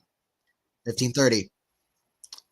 Sinner quickly answering my question, saying, listen, I'm going to fight as hard as I can for this set. It's the right call. He also wants to keep a streak going of not losing sets. He's won 11 straight sets in Grand Slam finals, and he's won 31 straight sets, period. Which is not that far off from the Open Era record. In fact, if he wins this set, he'll go into Wimbledon with a 32 consecutive set record. That makes it very likely he grabs the record. That means as long as he wins his first round match at Wimbledon straight sets and then wins the first two sets of his second round match, he will have the Open Era record straight up of most consecutive sets won at majors. That's also at stake for Jannik. 30 all. So very likely he gets the Open Era record if he finishes this in straight sets. That was over 4 hours in Wimbledon. Okay. Sinner's only down one break in the fourth. It's worth the try to hang in there. If he was down two breaks, that's another story. I agree. That is absolutely correct. Yeah, I don't think honestly there'd be even a thought in his head probably that he should not give his 100% all. No doubt. Well, it's close to a double fault again, long, but Alcaraz just makes it. I think Sinner looked not sure about it.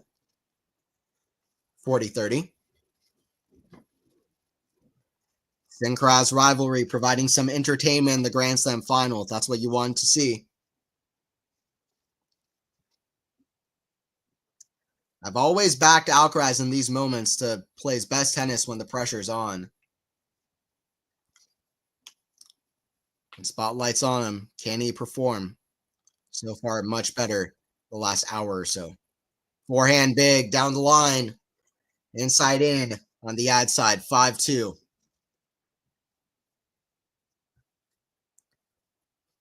Wow, Alki, come on, you can do this. Yep.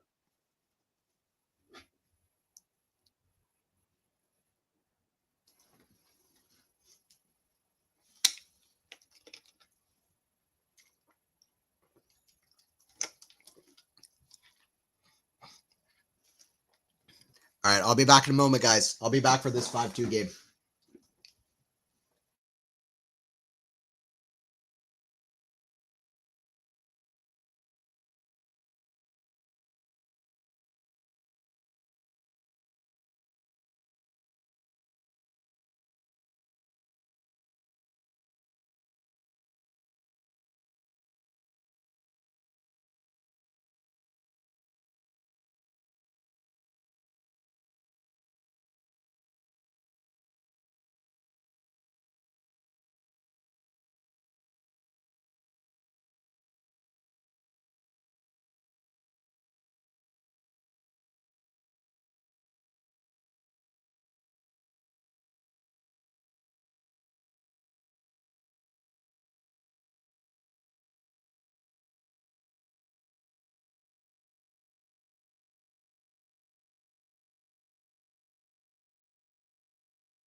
Wow, Alki, come on, you can do this. Sinner's only down one break. Let's see what happens.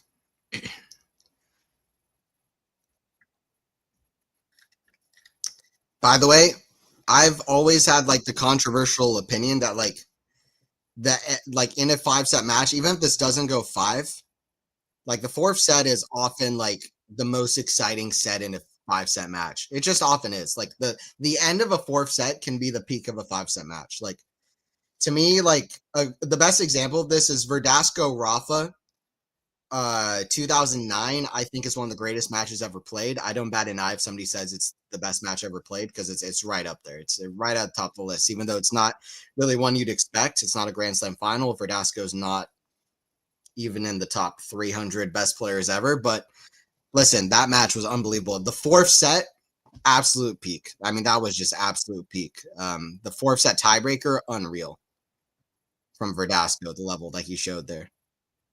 So the fourth set, even if we don't go 5, the fourth set's going to be exciting in itself. Some great forehands there from Carlos.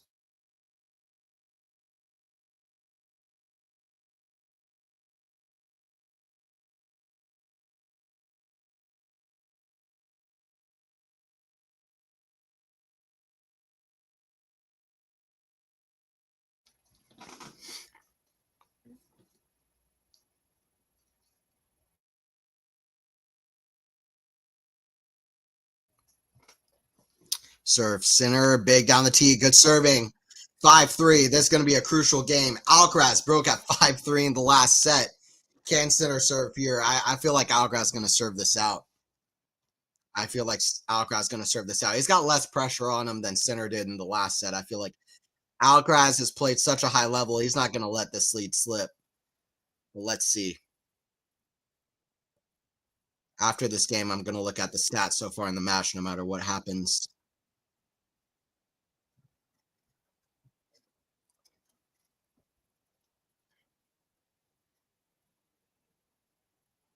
Sinner with a new return position. Ready to take the ball on. I think it just helps him like moving into the court, like something about the split step. It just kind of helps his like hop from the return. It's worked so far in the tournament. Drop shot, center runs out of position. That's a great get. Backhand pass, center. What a reach! Backhand down the line, put away. Alcaraz with a rally of the match so far. Center playing on survival instinct in the set, thinking, man, I got to go for each of these shots. What a remarkable, I mean, both of those shots from center were unbelievable to keep the rally going, but just too big of an ask on that last shot.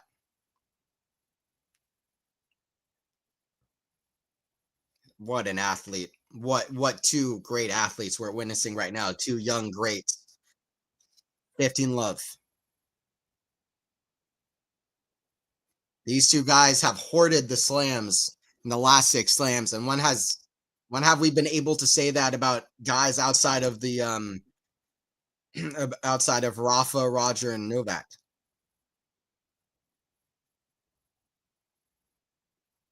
Backhand down the line is big. 15 all.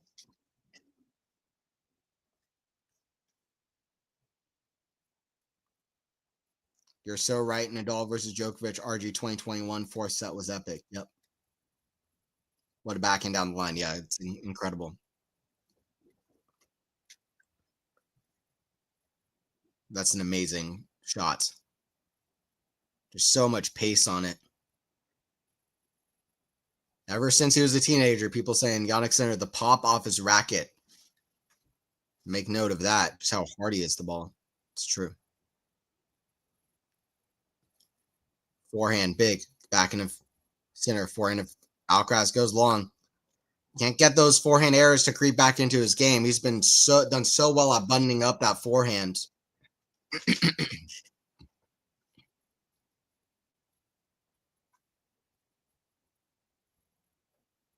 Now, I hope this doesn't happen, but this would break the record for longest straight sets match for sure.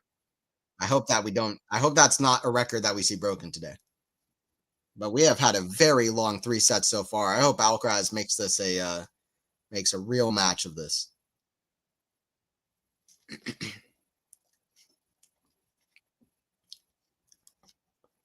Serve from Alcaraz.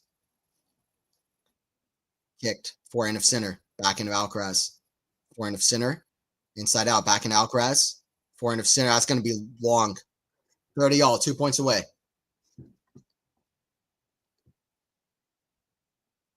Carlos, don't mess this up. Carlos, do not mess this up.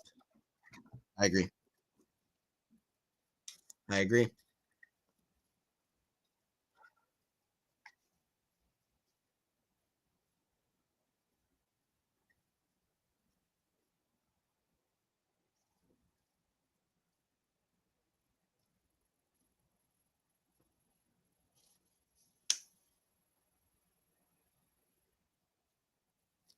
Forehand to forehand. Drop shot. Alcaraz center comes in. Alcaraz lob. What a. Oh, it's out. Drop shot wasn't good enough. It was too deep. And center shot coming. Alcaraz has been hitting quite a few drop shots. I don't think it took center fully by surprise that time. You know, at a certain point, you know, Alcaraz has completely reversed the playbook. Usually people do not hit drop shots or those kind of risks on the big points. That's exactly why and when Carlos decides to hit those shots. Great point. Because those players just are not used to seeing those shots happen. But at a certain point, center starts to expect it in those 30-all points, which is crazy, but it's true. Great second serve. Carlos forehand the other way. Center runs, forehand cross court. What a shot. Carlos there. It's in the net. For the second set in a row, a player comes up with a huge break at 5-3, and center just can't lose the set right now. He says, nope, nope. Yannick, center. Champion mindset. Yannick fighting hard. Let's go. That's crazy. Third set still got to play. Vamos, Carlitos. You're a center fan. Why would you hope Alcaraz makes this a long match? I'm a fan of both these guys. But I want to see an epic match. What do you mean? I'm more of a tennis fan than a fan of any particular player. Except for Roger. Except for Roger, I'll be honest. I think Sinner is putting 100% effort into this set. Yeah, I think you're probably right. Maybe like 95. 95% effort. 4 or 5. Definitely right. Definitely right. Sinner broke back. Yikes. Yep.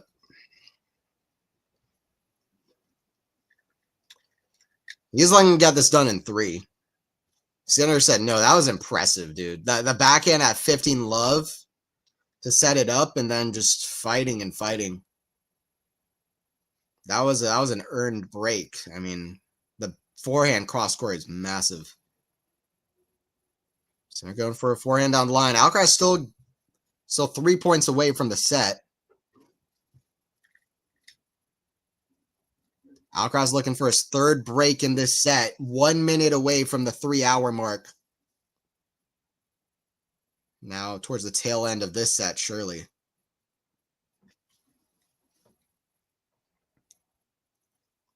Big serve out wide. Alcaraz neutralizes with the return. Backhand has 2 hands on it. Volley. Close. Alcaraz. This guy's the Flash. This guy's the Flash. Love 30. Listen, Rafa was the Flash in his prime. Alcaraz is the protege of the Flash. He's Nadal's protege, and he's even faster. He's learned from the masters, and he's insane. Go Carlos. Beware of top tennis players on the revenge redemption comeback. Yeah, I thought you were a proper center fan, like with Roger. I get it now. I mean, even as like, even if this was Roger, I would be rooting for. Well, I don't know, but I'm hoping for a close match, right? I want a good one. I'm a fan of Sinner Alcaraz. I'm genuinely mean that. Like, this is one of my favorite things I've seen in the sport. This rivalry. Forehand, like by far. Forehand big, forehand cross court, forehand of Alcaraz down the line, perfectly executed. 3 set points for Alcaraz. Neither of these guys gives up. That's that big 3 mentality that we didn't see from the 90s kids. 2000s kids. They're here to show what's up. Carlos with a smile, getting the crowd involved. So that's not done yet.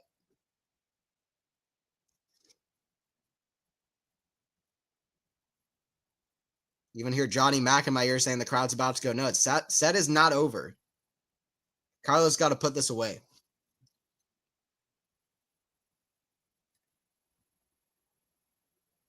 Serve from center. In tennis, it's not like that. It's not like there's like 2 seconds left in the 4th quarter or something. Like, center's got all the time he wants in the world. Carlos needs to put this away.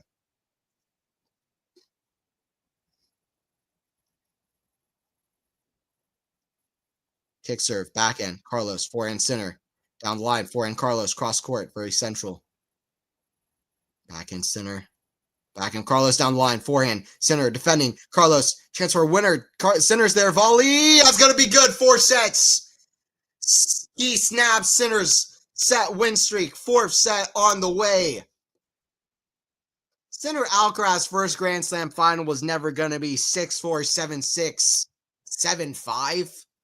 It was never going to be 3 straight sets. 6-4 Alcaraz. Playing the role of the villain, but the crowd treating him like a hero. He doesn't want playing the role of villain to Sinner and his fans. 4th set, here we go. We got a match in our hands. Yes, 4th set, we're going forward. Now we have a match, yes. Let's go. Hell yeah.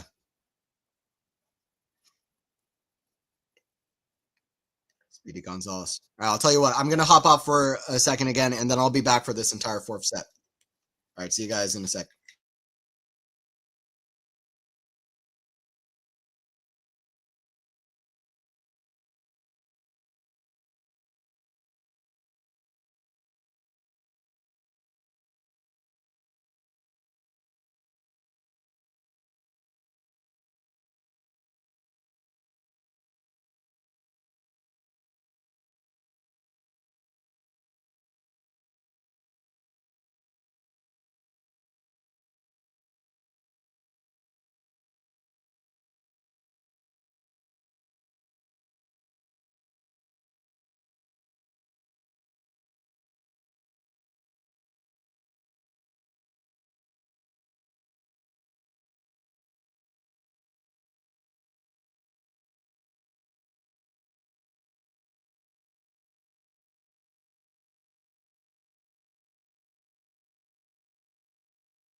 All right, here we go, guys.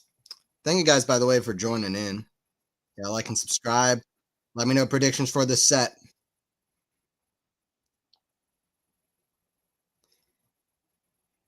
Let me know predictions for this set.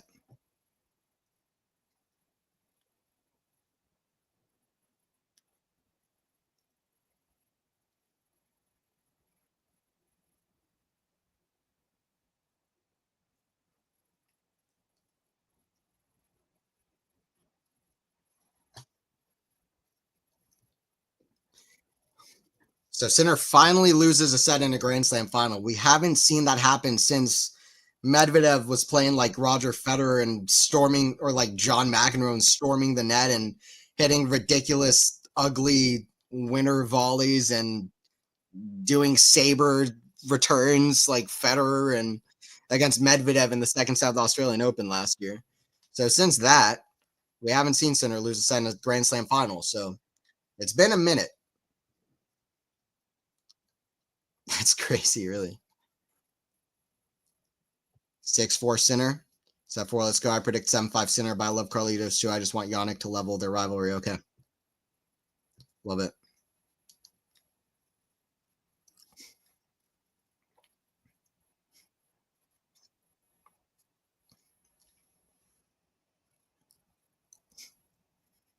Backhand. Pie to the backhand of Sinner. Backhand down the line. Forehand of Sinner. Forehand of Alcaraz. Is good. Alcaraz playing so well. Alcaraz is a different beast, man. You just never really know.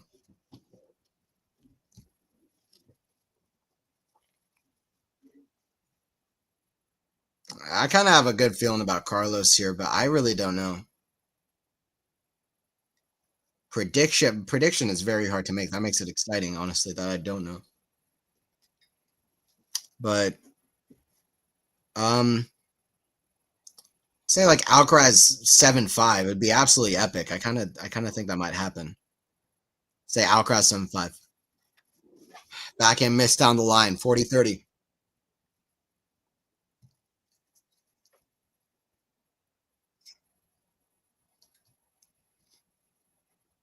Sinner the champion, okay. Bravo, Carlos. Yeah, I told 4 sets. You're right.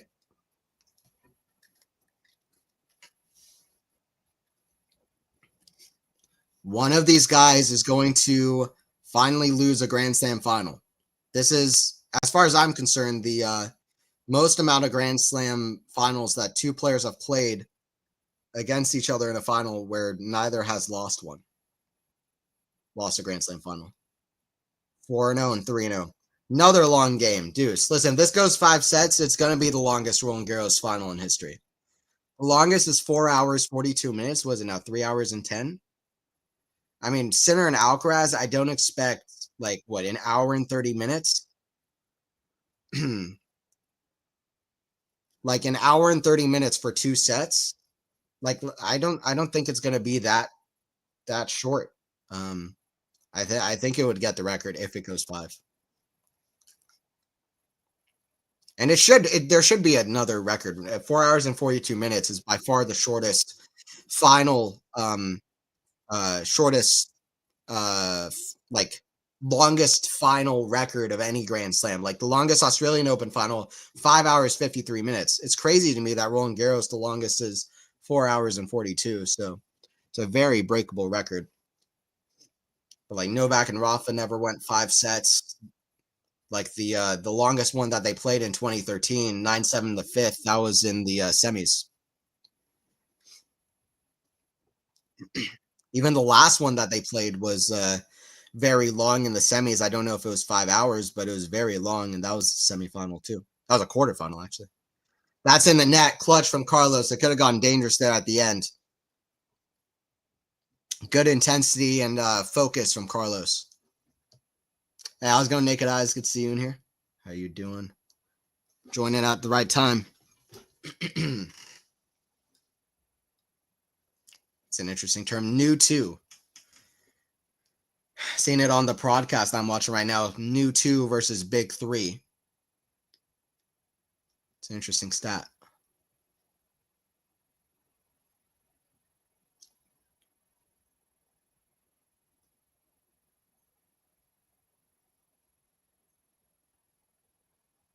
Yeah, Sinner is right on pace. At Sinner's age, Federer had 4 slams, Djokovic had 2. I mean, Sinner has 3, and he's knocking on the door for a 4th one. So Sinner is right on pace, and I mean, certainly Alcaraz is on pace. So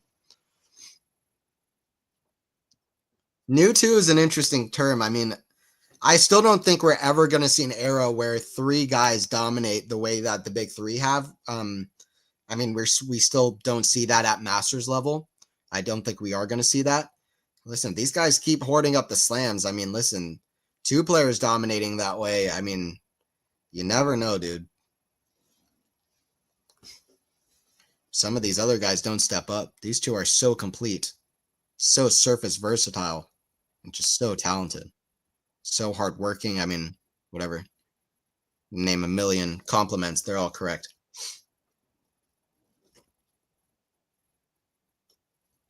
15 love.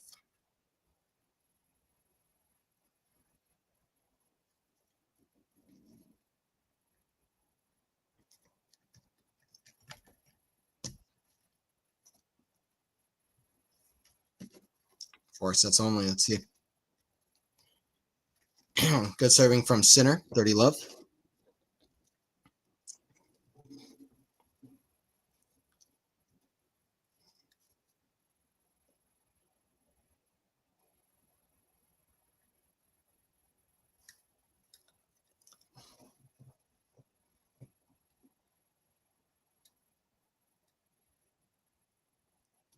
To me, we haven't actually seen a truly epic Grand Slam match between these two since their epic at US Open. Like I said earlier, I think their match at Roland Garros last year was the lowest level match we'd seen between the two, in my opinion. Wimbledon was amazing. I would have said that's an epic match, but that was before the US Open. Since that US Open match, we haven't seen that. Backhand cross court, backhand slice, forehand inside in, very good from Sinner. Hold to love. 1-1.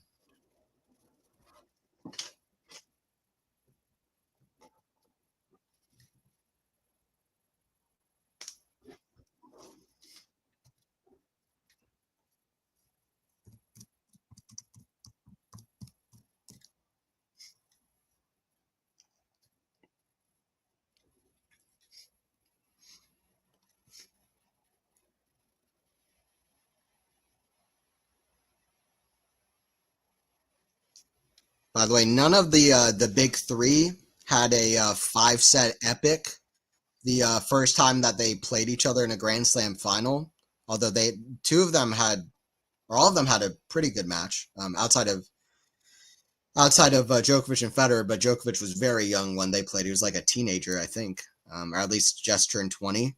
But I will say Borg McEnroe, the first Grand Slam final they played against each other was none other than the 1980 Wimbledon final, where McEnroe saved who knows how many match points in an 18-16 tiebreaker in the fourth, and then Borg won it 9-7 in the, or I think 8-6 in the fifth.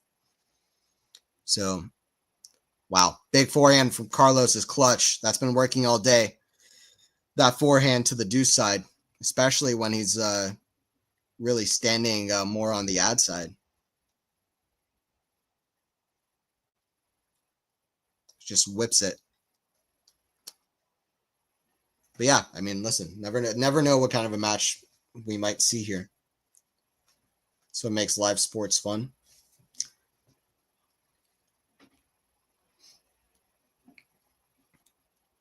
Just live anything. Forehand, it's the backhand of Sinner, backhand of Carlos. Backhand Sinner, got backhand rally, backhand Sinner sliding way out. That ad side corner, backhand down the line is a shot of the match. That is ridiculous. From Sinner, for Sinner, that's a shot of the match. That was a ridiculous shot. Remarkable. Oh, these guys are changing the game, man. Who said this guy's not good on clay? Serious? Not good on clay, not as good on clay as he is on hardcourt, but I mean, dude looks like an ostrich sometimes out there, just how thin he is, his legs. Well, listen, the guy can hit some huge shots and he can move huge. Leg strength, arm strength. And he's packed on muscle since he was, 20, 21 years old. That is a huge shot from Sinner. Backhand. Down the line goes to the forehand of Alcaraz. Forehand Sinner. Forehand Sinner, that's in the net. 30 all.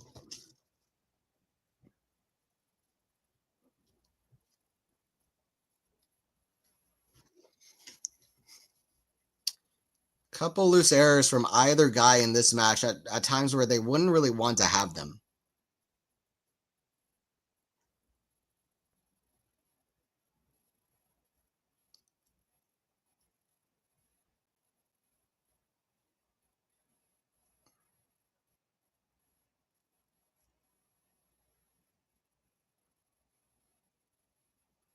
Forehand center, cross court, forehand of Alcaraz, forehand of center, backhand of Alcaraz, backhand of center, cross court, backhand slice, forehand of center, cross court, forehand of Alcaraz, squash shots in the net, 30-40.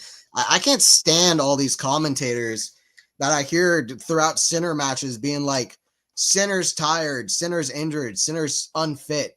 Dude, center always looks like he's about to just lie down on the court. The guy's moving around gingerly, and then he'll just smoke somebody 6-0. Like, you don't watch center play if you think center's injured every other minute. Like, that's how he always looks. He always looks like he's kind of unwell. Like, I can't stand like Johnny Mac in my, like whenever I hear him in my ear, just saying stuff like, "Is he injured?" Like against Tommy Paul, he was smoking Paul, and then suddenly they're like, "Wait, is he injured?" Like, no, that's how he always looks. Alcaraz barely makes that backhand down the line to save break point. That was on the baseline.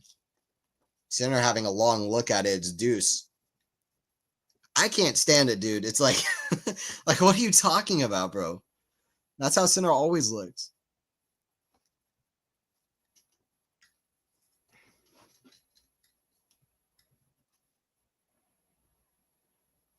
Splat on the line, by the way, so it's deuce here.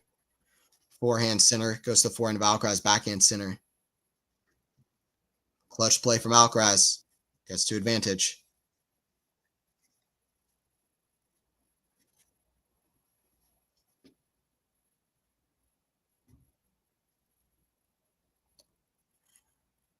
Love the constant love and support. It's really like a mentoring role as well from Ferrero.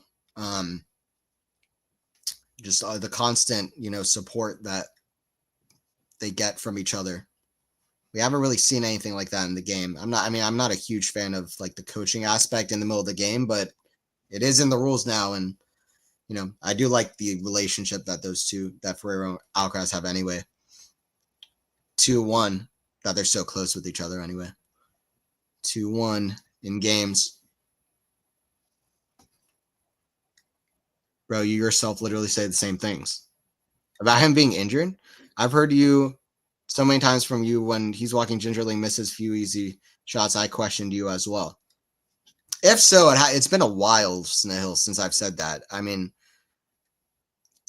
now I realize that Sinner, that's just how Sinner is, man. When was that, though? Because I don't remember that even happening, but I'll believe you. But for the last, like, year or so, I'm just like, that's just how Sinner is, man. Because Sinner will look like that, and then he'll just crush people.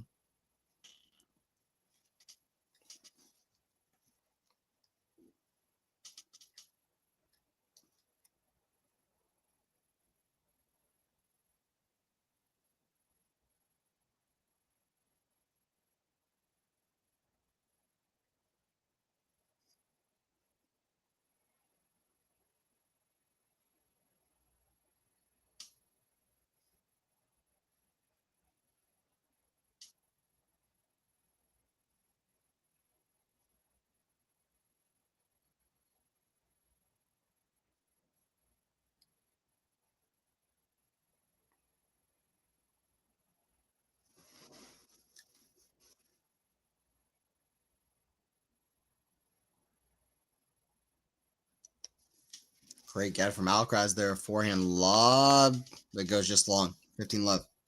By the way, speaking of McEnroe, this comment before the match is insane. Like, I don't know, man. McEnroe saying, this might be crazy to say, which that's an understatement. Sinner and Alcaraz against Nadal and Clay. I know he won this 14 times, but both guys would be favored to beat him at his best. That's the most crazy thing I've ever heard in my life. It's the craziest thing I've ever heard in my life. Nadal at his best at Roland Garros beats both these guys. I mean, he's so favored. Like, listen, both these guys would have about as good of a chance at upsetting him outside of Novak as anybody, to me. Rogers up there too. But no, they would not be favored against him at his best. Like, that is beyond crazy to say. Like, I know people say, like, well, the level now is higher. I don't think it is. Not against Nadal at his best. That's crazy to me. Forehand, especially the consistency and the experience, too. It's just like, no. Backhand cross court. What a get from Carlos, a lob smash that's put away from Sinner. That's the thing. Alcaraz, these balls that he makes people hit one more ball, Sinner is able to do that. Now we're seeing just some of the best tennis has to offer. Mac is losing it, I know. All his best can beat these two if they play together 2-1. Only Novak can beat Prime Rafa. Well, Soderling as well. Soderling and Novak. We'll never know, right? I mean, we'll never know. Other players that we've never seen Borg play Prime Rafa. We've never seen a lot of great players throughout history play Prime Rafa. So we'll never really know, but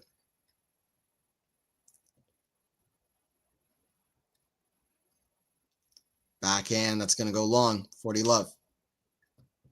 But yeah, I mean, it's such a crazy thing to say that actually blows my mind. It's almost a delegitimizing comment. Like, that's crazy. There's no way. The level of intensity, like even to win a set against Rafa at Roland Garros, to say they'd be favorited is nuts. Backhand cross court, it's too good. Like, that is probably the craziest example of recency bias I've ever seen, and it comes from a 7-time major champion. I mean that. It's probably the crazy example of recency bias I've ever seen. They would be favored against Prime Rafa at Roland Garros. Soderling was a fluke. Djokovic never beat Rafa 2005 to 2009.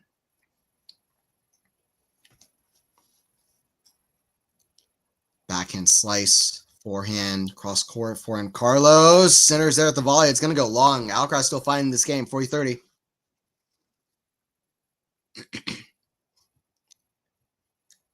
Sinner's stamina is going to be put to the test. Can he outlast Carlos in a long, physical 5 sets with the high intensity of a Grand Slam final against his biggest rival? We'll see.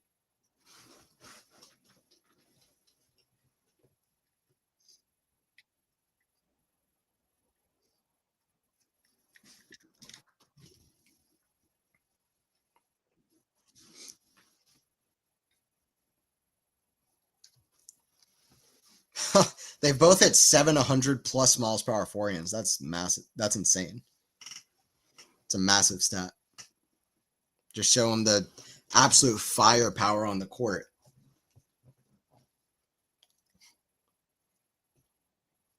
Backhand down the line. Forehand squash shot. Sinner so good. Forehand right back to Sinner down the line. Alcaraz throws his racket trying to get there. Alcaraz should have went down the line all day. It was just a mistake. That was a ridiculous squash shot. Put him right back in the hunt for the point, but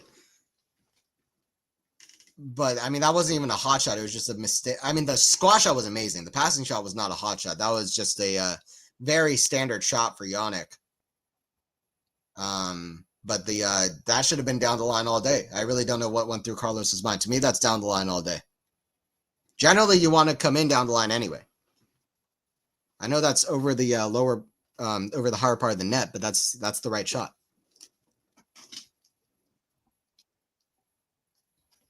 Two. This is amazing. Some of the highest level tennis we've seen all year.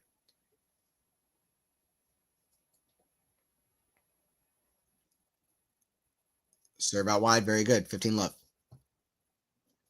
And by the way, just to be clear, I can say that at the same time as saying, like, this is not Prime Rafa level. I can say this is the highest tennis level we've seen all year. I'm not saying that just to say that. I'm not saying that this isn't Prime Rafa level just to say that. Like, Prime Rafa had such a high intensity throughout the whole match that he just would not give away sets. Novak never pushed Rafa to 5 sets in a Roland Garros final. And then suddenly these two are favorited to beat him. No offense to these two, but they would never say that. John McEnroe he's lost it. That's a crazy thing to say. That said, this is some of the highest level tennis we've seen all year. Carlos, stay calm and focused. Yep. Serve so good out wide on the deuce side. 30-15. Just hard to wrap my head around those comments, but it just kind of takes it. It doesn't really do good things for this matchup. It's such an incredible match, and they are doing some things that are as good as anybody has ever done. But yeah, anyway, we don't have to absolutely hyperbolize to literally the most extreme maybe thing you could say in sports to hype these up, hype these two up. They're already doing it. Just watch the match. Just watch any of their matches. Just watch the match. 40-15 serve from Alcaraz. Second serve now. 3.5 hours played. Just about. It's a double fault. 40-30. 40-30 is basically another way of saying advantage. It's practically in practice, the exact same thing as saying advantage to Alcaraz. 40-30 doesn't sound as close. The only difference is it means that the opponent hasn't won at least 3 points in the game. That's the only difference, point blank period. But still a chance here for Sinner. That's a good serve from Alcaraz. 3-2. McEnroe's on some Australian herb. Yeah. It's like, what's his name? Verstappen in car racing or whatever. It's like if, what's his name? Is it Verstappen? It's probably complete. Yeah, it is. Okay. Verstappen or however you say his name. It's like if, I don't even know. Like, it's like if, and this isn't hate on Sinner and Alcaraz. I've been very positive towards both of them. But I'm just saying, like, it's like if Verstappen retired and then 2 years later, there are these two guys who, you know, in 5-10 years time, you really can give some of the utmost highest compliments to them, the sport, but they're still rather inexperienced compared to the best freaking most dominant car racer ever. And then you're saying they would be favorited against the best version of him. That doesn't do good things for people to get hyped up for this matchup. It does the opposite. But the good news is that everybody knows how good this matchup is already. Even though it's the first time they play in a slam final. Everybody already knows how good the tennis is. So McEnroe saying that isn't going to make people just start hating on this match or something. But that's a ridiculous. It's like just a wild thing to say. It's like, dude, TV commentators like JM get caught up in the pre-match buzz and frequently say really silly things. Well, the weirdest example is another really great player is Villander. He's always saying really wild stuff. But I was saying this to somebody yesterday. If we could have Agassi and Courier, those two are fantastic. Also, I've always really liked Cahill, Anacone. I think those are great. Those two are great. Robbie Koenig is obviously a legend. But if we could have like Courier, Agassi, and Roddick, and then if you could also actually include, I would actually include Christopher Eubanks as a fantastic commentator. Like if you could have those four guys, if you could have like Prakash interviewing players and stuff, but for live commentary, like those four guys, like those four know what they're talking about. Like, listen, we need to get, and listen, Gil Gross is fantastic. Like we have these guys who like, we should get some new blood in for commentary. Like, I don't know. It's like, but yeah, Agassi is maybe the best I've ever heard. He's fantastic. Smash, put away. It's potentially inspired by Andy. I'm glad that both those guys got into the game because they are fantastic. Good smash from Sinner.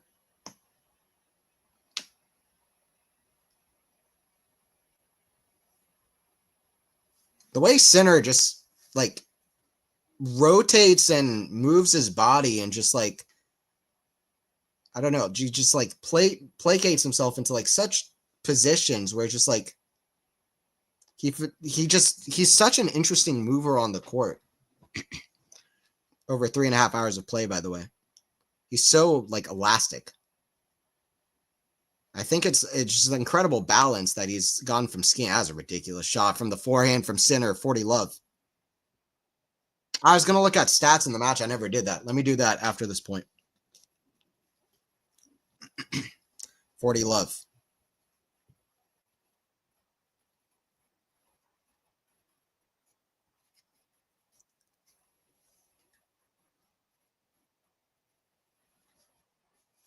In a long match, I probably, like I said at the start of this match, I'd favor Alcaraz over Sinner. So he's looking for that fifth set all day. I mean, he doesn't get to a fifth set, he's lost. He probably doesn't want that. But yeah, I'd potentially favor him in a fifth set. Looking at stats in the match so far, good thing about the site where I have the scoreboard is there's also some stats here, live stats. 5 aces, 3 aces, not surprising. 4 double faults for Carlos is not great. Fairly standard stuff on serve just because they're both not doing incredible on serve. This is decent. This is decent too on second serve points. I will say Yannick wants to get this number up. This is the number that's never been good for him. He wants to make more first serves in. Definitely.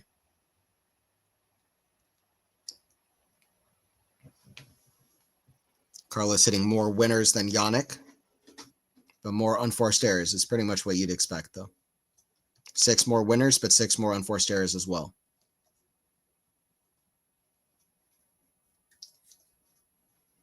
But Yannick needs to get the first serve percentage up. By the way, don't forget to share the stream around. Don't forget to like. It helps the stream get passed around as well. Let's keep the stream going. Would love to see at least, love to get more people involved. And don't forget to like, don't forget to subscribe for more live streams. And also, like I said, I'll have analysis of this match as well with my weekly podcast that I do on this channel. It's a chance for Sinner to look at the finish line in this match. Forehand, Sinner cross court, forehand of Alcaraz. Backhand, Sinner cross court to the backhand of Carlos. Backhand down the line, forehand, Carlos, squash shot. Or slice. That is a drop shot from Sinner, better than any Alcaraz drop shot all day. The feel from Yannick. That's what Carlos does. He pushes Yannick to have to try these kinds of shots. And Yannick's been implementing more drop shots, especially on clay. He's been doing that since the beginning of last year on a clay court. But very nice. Love 30. Yannick absolutely dominant in slams these days. Can he win a third straight slam? Something that not all too many players have done. Backhand, back into Sinner, back into backhand down the line. Alcaraz needs to step up right here. Forehand down the line from Sinner's big. Backhand defended. Backhand inside out. Forehand Carlos. That's shanked out. And Yannick is just a little bit more mentally solid in the big points. Honestly, it's been the case since the first set. A little bit more in general. And in these big, intense rallies, it just feels like Carlos has not stepped in as much as Yannick has. It's like Yannick is playing confident, loose, without pressure, and Carlos, all of the opposite. Feels like he's playing the moment and not the point. Yannick much more feels like he's playing the point. That's what you want. He's taking his risks. Can Carlos save 3 break points here? It's a tall task. Serve. Backhand. Sinner. The backhand. Carlos. It's going to be out. Sinner. 4-3. He breaks. He's 2 service games away from what would be a massive win against Carlos Alcaraz. Make this head-to-head much closer. I reckon that this could happen here. Let's see. What a drop shot. That just is not Carlos's day. No, but yeah, credit to Yannick.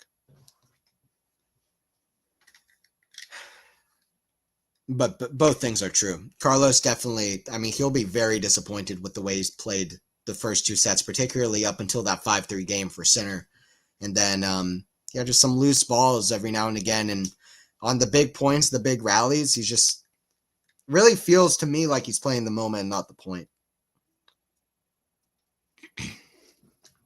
Sinner's adapted Carlos's mentality. Finals are for winning, not for playing. But actually, I think they have the exact same finals record. I'm pretty sure that's right. That like it's not just like the same win percentage. They have the exact same record in finals. Not the same amount of, exactly Masters finals, Grand Slam finals, but if we're taking all of their finals, I'm pretty sure that's right. I think they're both like 19-5, 19-4.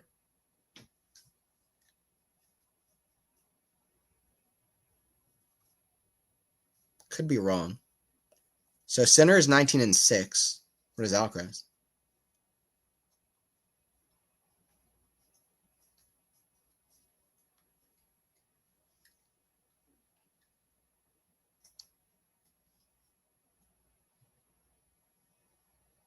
Yeah, Alcaraz is also 19-6. So they have the exact same finals record. By the way, just a fun stat. Backhand, Carlos, big point to start off this game. Forehand, big. Forehand of Sinner. Forehand of Carlos. Cross court, forehand of Sinner. Slice, Alcaraz. Backhand, Sinner. That's in the net. Love 15. Let's go. Carlos still fighting hard. That's what you know is going to happen.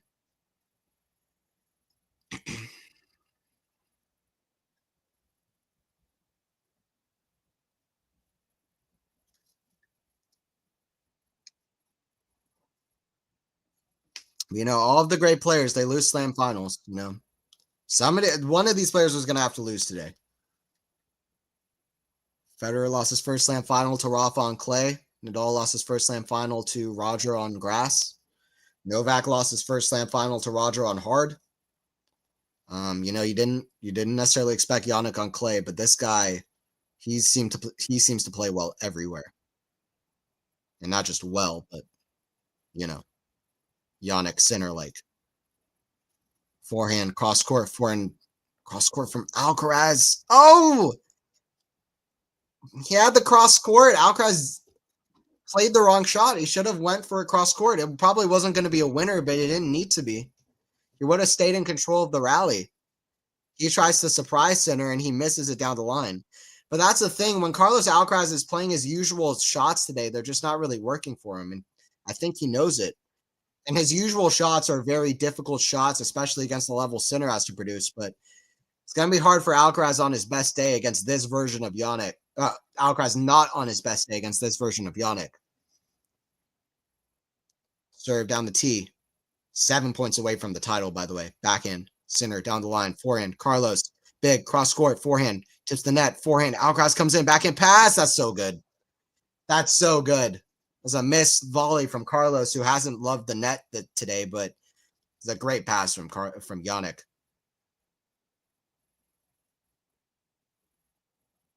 Yeah, it was too kind of loopy and high up. It wasn't. Carlos didn't hit that through the court enough. Yannick did what he needed to do.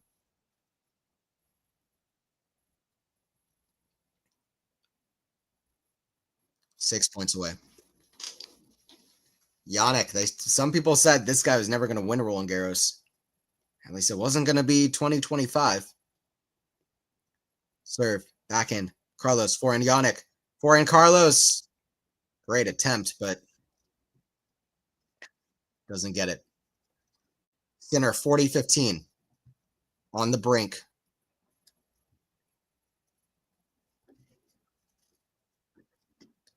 On the brink. Yannick 4-3.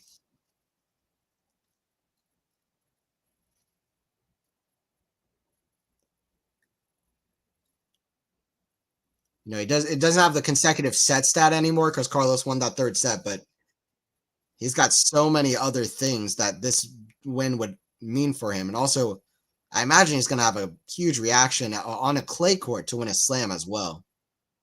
This early on in his career is quite the achievement.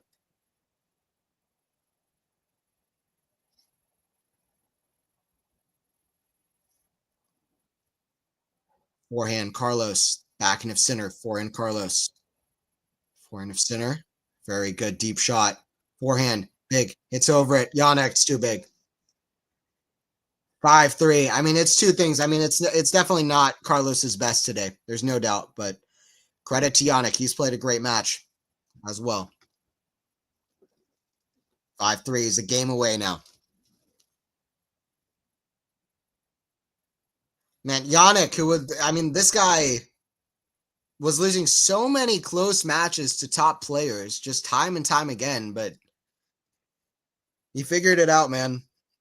He figured it out. That 5-set loss to Zverev at the U.S. Open just seemed like this guy was never going to stop losing close matches. And then here we are. Best dominance we've seen in the sport since the big three. 3 points away. Yannick center now. Love 15. Okay, center, one more game. Carlos does have many games like this where he makes mistakes, survives those days because he just does about enough. But not today. He's getting punished for it. Yeah. It's definitely more inconsistent than Yannick. I wouldn't say he's inconsistent, but more inconsistent than Yannick is fair to say. Yannick is next level at the moment. So far in their careers, anyway. Second serve from Carlos. It's a double fault. Yeah, Carlos kind of falling apart here. I mean, credit to Yannick for his level too, but Carlos has got to go big on second serves, but that's his fifth double fault. Love 30.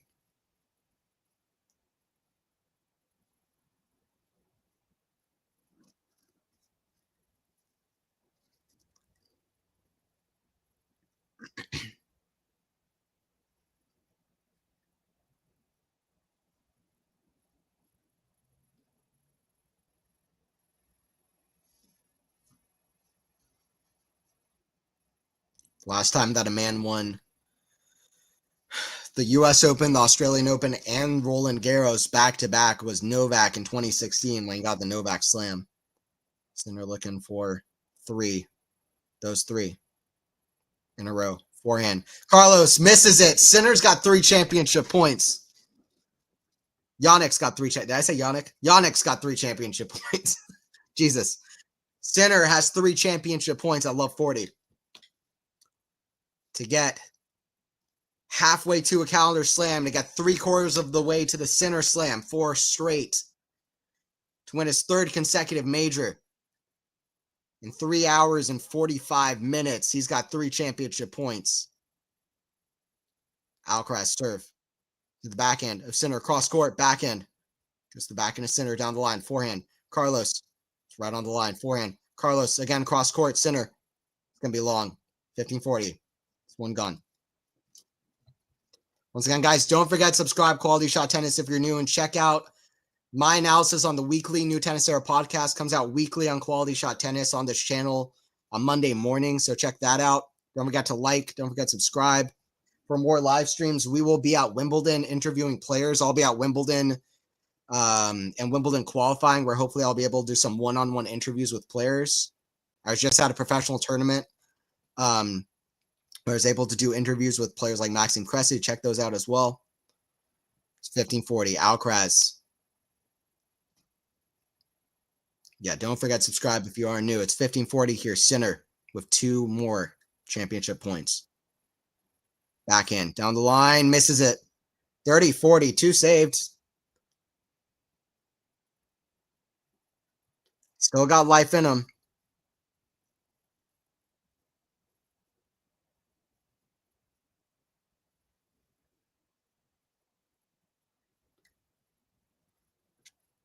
Crowd chanting Carlos's name, I think largely because they want to see more tennis today. It's often the case at the end of a match. They'll be chanting the name of player that's behind, but I mean, both guys getting love here. Backhand. Chance for Carlos at this point, but Yannick steps in now. Forehand. Forehand Yannick. That's in the net. 3 saved in a row. Oh. Alcaraz matches, man. You never know what's going to happen next. I'm telling you. Lot for Yannick to think about on the 5-4 changeover, especially because both guys have broken when the other player served for the set in the last 2 sets. So a little bit for Yannick to think about.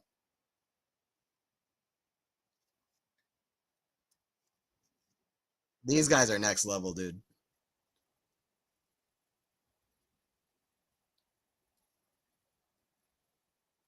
Carlos ace, clutch, advantage Carlos.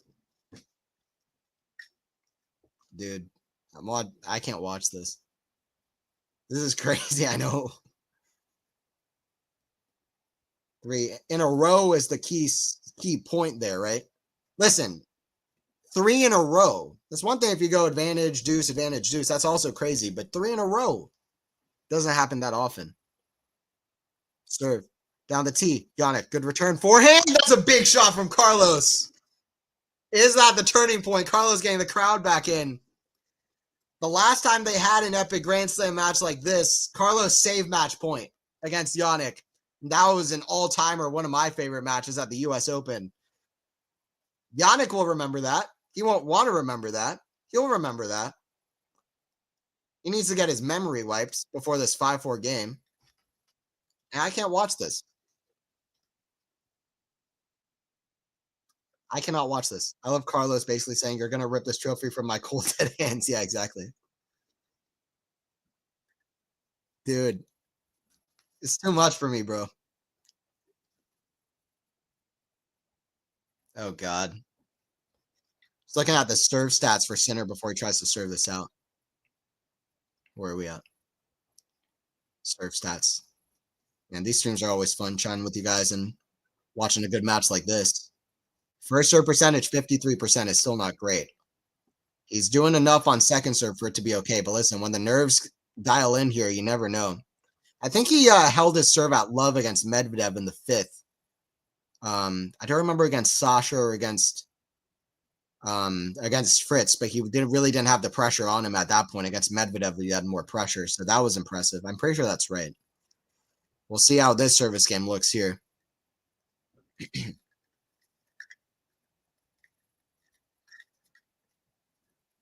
I mean, that was Carlos's best shot of the match, but it's a little bit too late. This first point is crucial.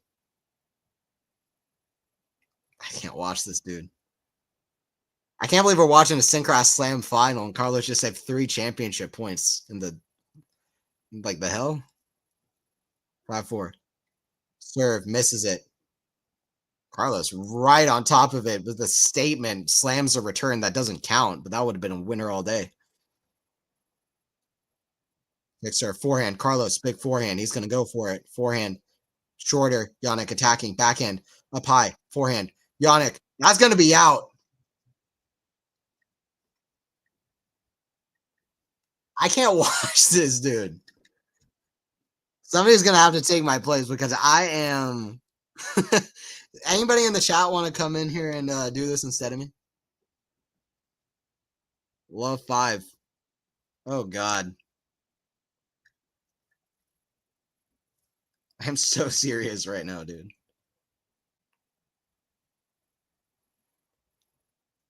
Serve, good serve. Backhand slice, forehand.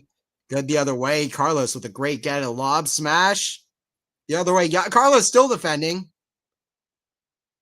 He's finding his way back in this point. Draw shot's too good. Yannick Sinner. That's one of those great Yannick versus Carlos points. I mean, it's not, they've had so many good points, won't even make the top 10 probably, but at that moment, that was exhilarating. Man, that's the last overhead. Carlos actually had a play here. He did well. Yannick, wow. Feel at the net. He deserved that. On the replay, it was even more impressive. That could have gone tough. It was the movement getting up to that, too. The timing. And the feel. 3 points away from the trophy. He was 1 point away 3 times. Great serve down the tee. Sinner with a chance here. Forehand. Right back to the forehand of Carlos. Not sure that was the right play. Backhand. From Yannick. Goes big. Down the middle. Forehand. Forehand of Alcaraz. Forehand Sinner. Down the line. Misses it. Everything's becoming a little bit more nervous for Yannick. I wonder why. Nerves, the tension, the exhilaration of the moment affecting every single shot in Yannick's brain. Forehand slightly missing, long, wide. Oh, God. No, I'm telling you, Orchid, this is my worst nightmare. Oh, God. Man, shout out Carlos. He's fine. This is my worst nightmare, dude.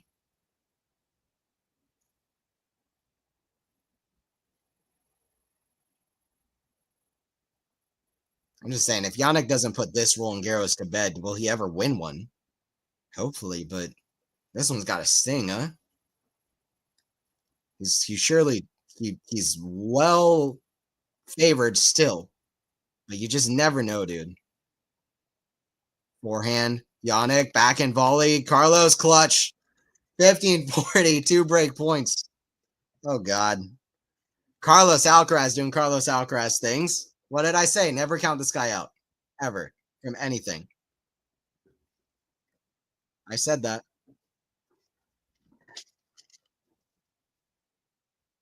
Oh, God.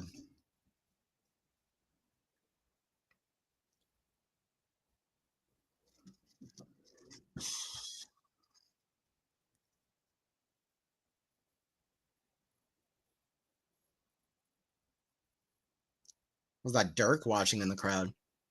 Got different basketball legends watching on. 15-40. 2 break points to save for Yannick.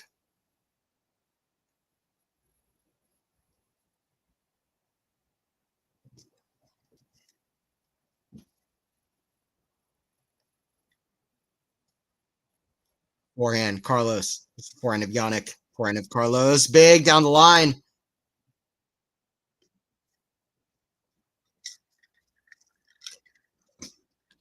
Dude. 5-5. And we play on.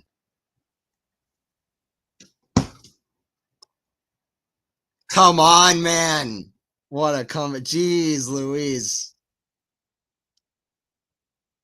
Oh, my God. Oh, my God. What is happening, dude? Dude, I want to smash my computer. Out of excitement, of course. 5-5. Jesus Christ. What a match. Sinner had 3 straight consecutive championship points. When's the last time that's happened? That somebody's come back from 3 championship points down consecutively. I'm not sure that's ever happened. I bet that's never happened, actually. I'm guessing that's never happened. Like at any slam. On at least on like I don't remember that. At least on the men's side, I don't remember that happening. I mean, saving 3 championship points maybe, but in a row, that barely ever happens. You either have to be 40 love down or like 6-3 down in a tiebreaker. Bruh.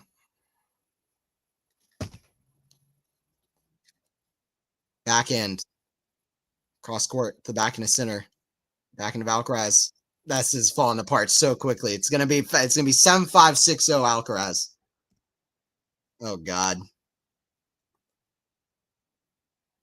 Federer against us 2 championship points. First meeting a Grand Slam final. These two are delivering the thrills. Just had the feeling, huh? All right, let's go, Sinner. Come on, put this away in 4. Let's go. Come on, Yannick's got it. Yannick can't throw this away.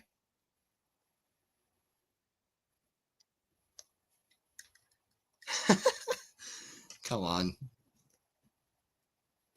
This is ridiculous.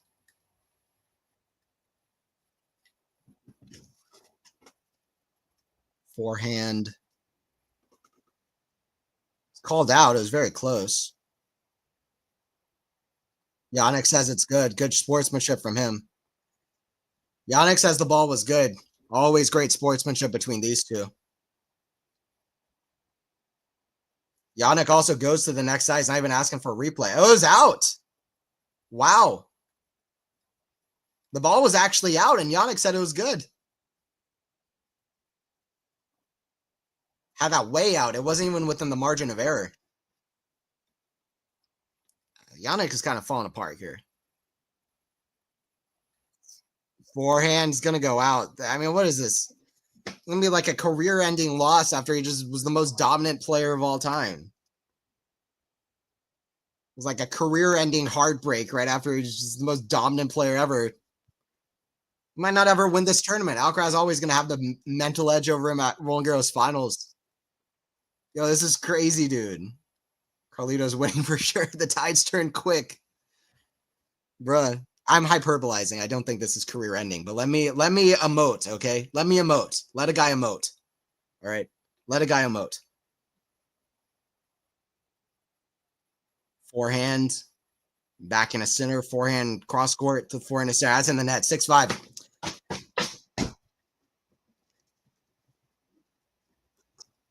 This is silly from Yannick calling out ball in. Yeah, it is. Yeah. But he thought he was making the right call, though. To be fair, he didn't do that for no reason. Yep. Missed the set. Anyone broken? Anyone? Me. I'm broken. I'm broken. Hello? Me. Yeah, well, yeah, I mean everybody's broken. They've broken each other. Center was serving for it, had 3 championship points, and then Alcaraz fought back. Ridiculous. Get him, Center. Who's broken me? Watching this tense freaking match. Jesus Christ, dude. Might need to eat my feelings right now. This is too much. And then think about my predicament. I'm watching this, nerves up in the air. I'm watching from all you guys.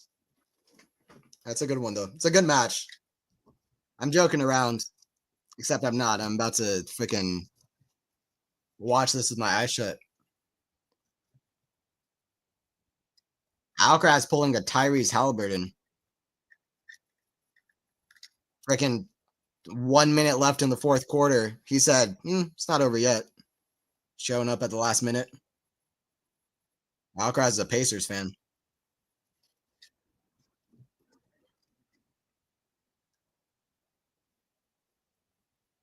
And Center is the dominant OKC. Alcaraz trying to make a comeback. 15 love.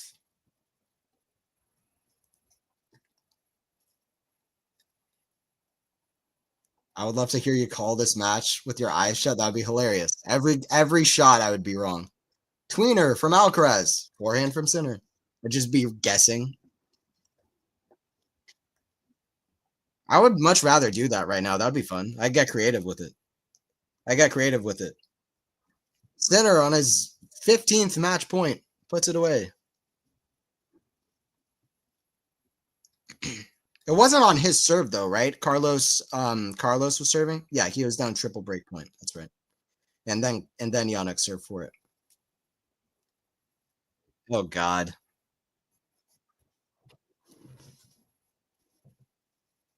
Forehand, Carlos. Forehand of Yannick, that's in the net. 30-15. Carlos is 3 points away from this fourth.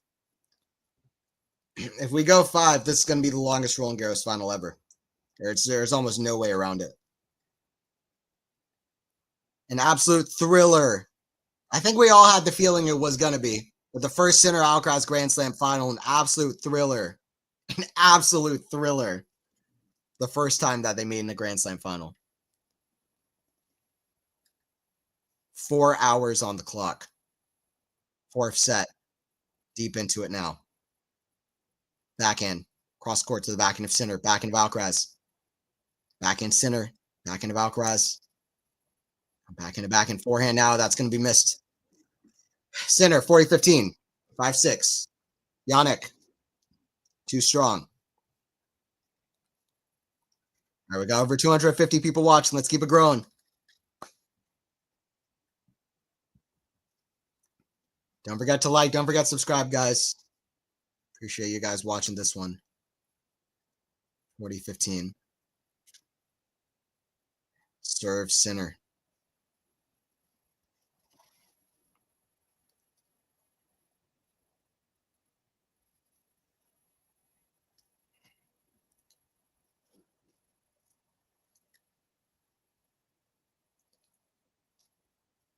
Kick serve down the middle. Forehand of Alcaraz. Goes to the forehand of Center. Forehand of Alcaraz. Big. Carlos. I've always said he doesn't use a video game. He doesn't use a video game controller. He doesn't use a tennis racket. He uses a video game controller. He plays video game tennis out there. His tennis isn't real sometimes. Roger Federer had the magic wand. Carlos Alcaraz has the video game controller. With his youthful exuberance, he always plays on the court. It's like he's playing video games out there. 40-30. At his young age, just turned 22, he's got 4 slams. Yannick looking to match him. He had 3 championship points to tie Center's Grand Slam tally, and this would be, I mean, unbelievably big moment. Just the history of the sport, potentially. If Alcaraz can find a way, it's going to be a one tiebreaker shootout. What did I say? Sometimes in a 5-set match, we need best of 5. Point blank, period. Never, ever say we don't. You don't get moments like this. What did I say? It's not just the 5th set, it's the 4th set that is so exciting in a 5-set match. And this 4th set has been absolutely miserable. I mean, exhilarating. For me, it's been miserable because it's so hard to watch. The tension is so high. But honestly, it's been so good. These are the moments you live for as a tennis fan. 4th set's been so good. They're absolutely exhilarating. So you need a 5-set match. Let me know who you guys have in the tiebreaker, what's going to be the score, and who's winning it. I'm going to say Sinner 7-2 for my own sanity. Let me know what you guys think. 7-2 just for my own, for my sake. Backhand of Carlos. The backhand of Sinner. Cross court. Forehand of Carlos. That's in the net. First mini break to Sinner, but at the start of a tiebreaker, it doesn't usually mean as much, but it's still something. 1-0 to Sinner. Let me know. Alki 7-4. Sinner should have won already. Yep. You're doing a fantastic job holding it together. I appreciate it. This is where guts matter. That's a really weird statement out of context. Sinner is controlled by an AI robot, and Alcaraz has a cheat code. That's cool. I like that, Joe. Sinner 7-5, not 7-5 Sinner. All right, Ark, I want 5. Lexi, please just let me hold it together. Everybody's saying I'm holding it together. Chill, okay? Just chill. Sinner 1-0. He's got a lead.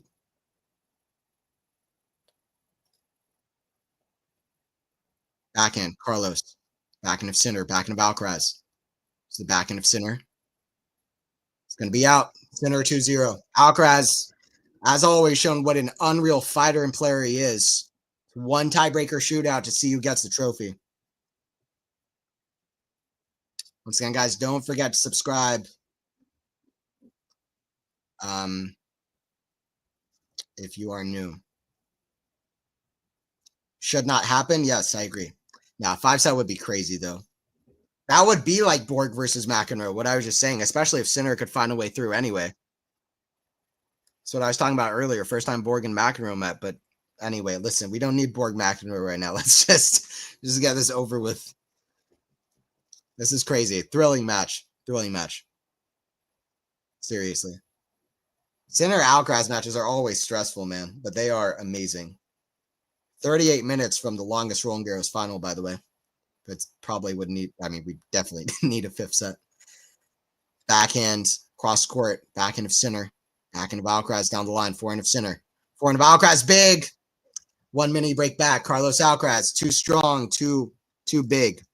Off the forehand wing. For Anthony Sandy, let's go 5. Lexi, stop it. That would be fun, though, to be honest. So I'm just like kind of kidding. But anyway, whatever happens, happens. But Sinner 7-2. Come on.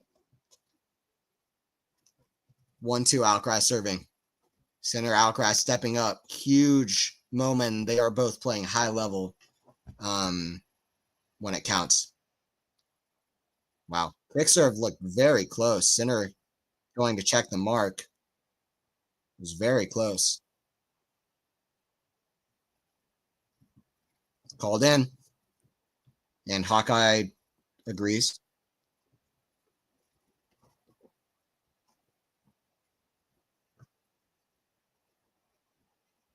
This goes Vive, I might vomit. What happens to Roland Garros happens to Roland Garros. Ooh, close to a second ace, but it looked just wide. It was close. Oh, it's called good. 2 aces out wide in a row for Alcaraz. People say this guy's not a good server, but he's clutch. And he serves it up when he needs it. 3-2. This is unbelievable. I mean, this rivalry is something different, dude. There's something in the water, man, with this rivalry. I mean, we saw it at US Open. I don't know, but it could also be a thing. Like if Alcaraz wins this and goes up 8-4 in the rivalry, wins 5 straight, suddenly this head-to-head looks mighty different. Especially knowing that twice in their 2 biggest matches, not by stage in the major. I know it was a quarterfinal at the U.S. Open, but let's be honest, their two biggest matches, in my opinion, the Alcaraz potentially saves match points. 4-2 for Alcaraz. Are we gonna go 5? Are you guys entertained? 4-2. Alcaraz is unreal, dude. That's what I said. People talk about his shot making, but this guy shows up in the big moments. From down 2 sets, from down 3 championship points. What would we say? It's a miracle if this guy comes back. Tennis. It's tennis, dude. This is the sport, man. You just never know with these great, great players. Listen, at juniors level, you won't really see this very often. Shout out to juniors. I mean, they're doing their thing, but these guys were juniors once. But I'm just saying, like, at a lower level, you probably won't see this. But these great players, they never give up. This is the sport, man. And you might see it in juniors too, but these great players, they never give up, dude. Forehand, inside out, backhand, Alcaraz, lobs, got to be an overhead, put away from Yannick. I got slight flashbacks to Djokovic against Rafa at the 2013 French, but oh god. Yeah, screw it. Let's go 5 sets. This has been crazy enough. Let's have one of the greatest matches ever for first Sinner Alcaraz Grand Slam final. Why not? I will have to take like a 5-minute break after this fourth though, because I need to collect myself after those 3 championship points wasted. It wasn't on center serve though. So that's one thing.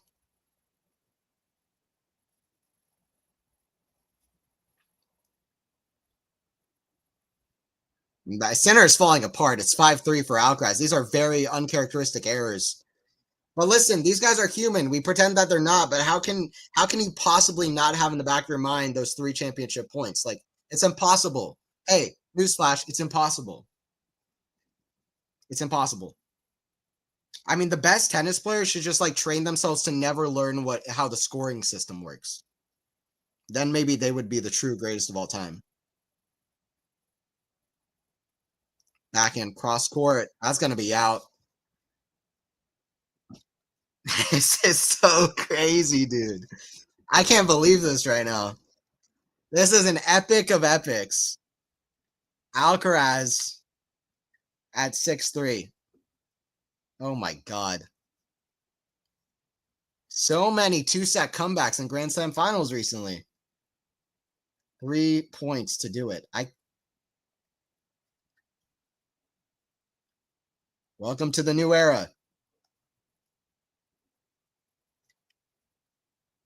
These two delivering exhilarating battles.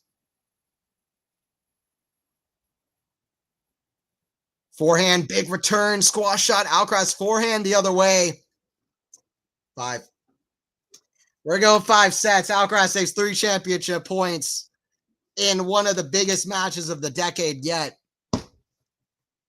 Maybe the biggest match of the decade, period.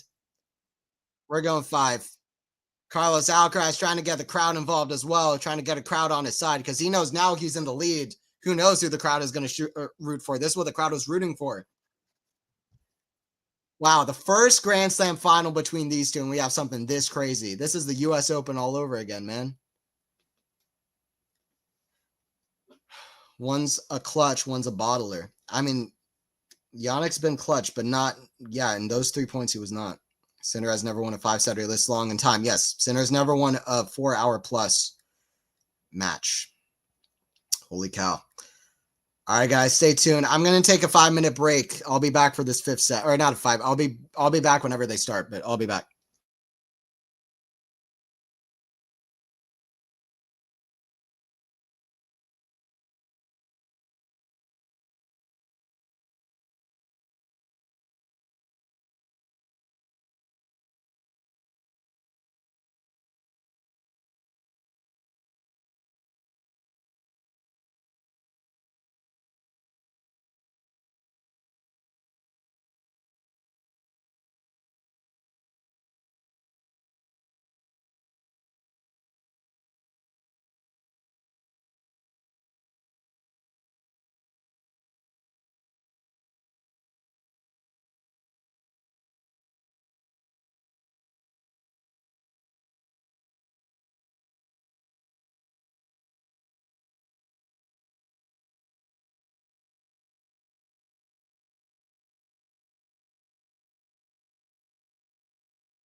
Me, I'm just chilling. Let's go, boys. You're lucky. OMG, I know. Well, listen, Federer Nadal 08. We got fifth set starting back up, by the way, or starting. Federer Nadal 08. Federer came back from 2 sets left down, saved match points in the fourth. Rafa able to win it anyway. That's considered the greatest match of all time. Borg McEnroe, I don't know the exact score. He was not down 2 sets to love, but he saved whatever. He wasted however many match points in the crazy extended tiebreaker in the fourth set. Then Borg won 8-6 in the fifth. I mean, there are different matches like this. 2012 Australian Open final, 2013 Australian Open. Djokovic against Wawrinka, and I think one of the best matches ever. There are different great examples of like players losing a tight fourth set that they probably should have won and then winning the fifth set anyway. But those are just like some of the most memorable matches of all time. And this one will be that. I mean, this is, as we head into this fifth set, this match is such a definer for so many things. Like, I can't explain how important this match is. This is going to define this rivalry, potentially the decade. It's like crazy, the stakes on this match. And it's probably going to be the longest Roland Garros final in history as well. The record is 4 hours, 42 minutes, I'm pretty sure. Epic mental strength, I know. Well, he's officially going to be known for it. He should have been already. People more know him for his, like, trick shot abilities. That's the good thing is, like, even if he loses this, he's going to be more well known for just how unbelievable he is mentally. But by the way, what confidence a win like this would give to Carlos as well. It's going to give a lot of confidence to either player. Either Sinner is halfway through to the calendar slam and wins his first Roland Garros title and wins despite all of this from Carlos, or Carlos has one of the comebacks of the ever. One of the best comebacks ever, period. From down 2 sets to love in a break, from down 3 championship points, this guy's unbelievable. Like, really defining the sport and the fact that it's just not over till it's over. Sinner's never won a match this long.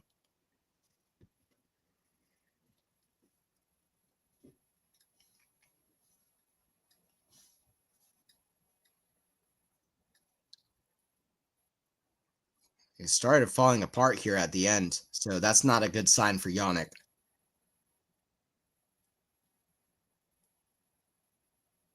Like, he's making uncharacteristic errors, and that's a bad sign. What if there's like 6-0 in the fifth? This would be a true staple of greatness if Sinner could find a way to get this through this anyway. True staple of greatness from Alcaraz already. Might come to rue that missed return. That was a very makeable return there for Carlos to take control of the rally. Misses it wide, 30-40.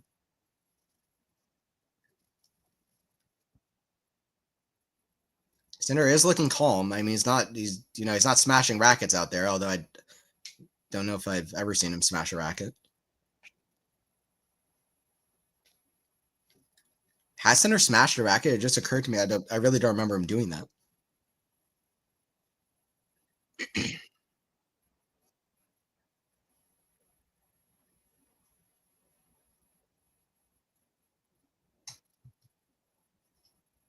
Back in cross court, back into Alcaraz down the line, forehand of Sinner. Back into Alcaraz. Back in Alcaraz again down the line, forehand of Sinner. Back in to forehand. Forehand Alcaraz. Forehand of Sinner, forehand of Alcaraz down the line, back into Sinner.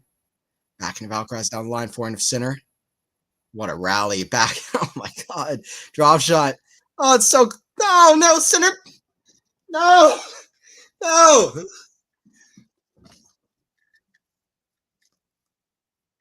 1-0. And I have Johnny Mack in my ear again saying Sinner looks uncomfortable. Well, actually, now he does.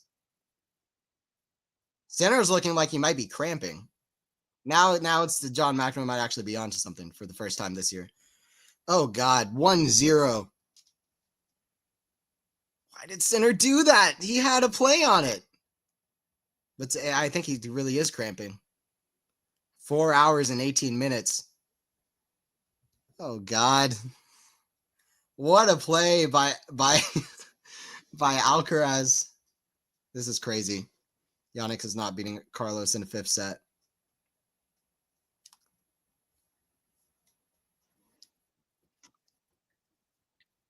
What a heartbreaker, dude, for Yannick. But Carlos Alcaraz, this could come to be a career-defining moment. I'm not just saying I'm not just like all these people like giving like Carlos Alcaraz, youngest player to win this, or Carlos Alcaraz, or this is the biggest match of his career so far. I mean, this might come to be just the most defining match of Carlos Alcaraz's career, period.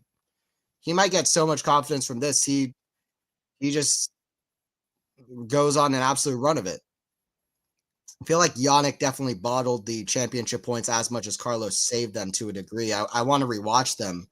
I'm sure they'll be replayed all over, but definitely Yannick had chances there where he just missed the shots. But still, I mean, Carlos Alcaraz, the fight he's had, even down 1-0 in the 3rd break, and it was crucial. Like, he was pumping his fists. He was positive energy. Never really looked like he gave in or gave up.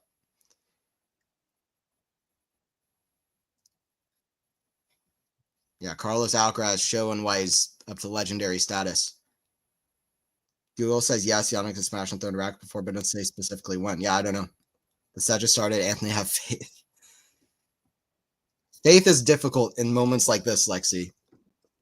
For Sinner.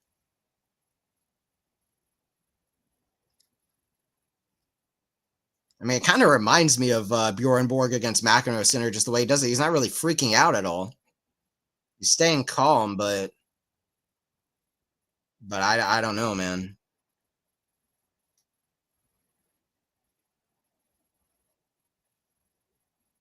Backhand, it's probably going to be Sinner's point here. Smash, put away. 30-15.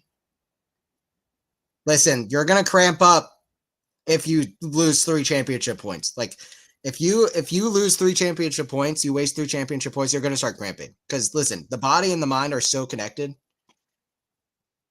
And if you start losing, especially under those kind of heartbreaking circumstances where it's really hard to put behind you, that's going to happen. You're going to start feeling it physically, especially in the 5th set in a major tournament. Sinner doesn't have a great 5-set record. Alcaraz has never lost a 5-set where he wasn't trailing 2 sets to love down. This on paper, this is looking absolutely fantastic for Alcaraz right now.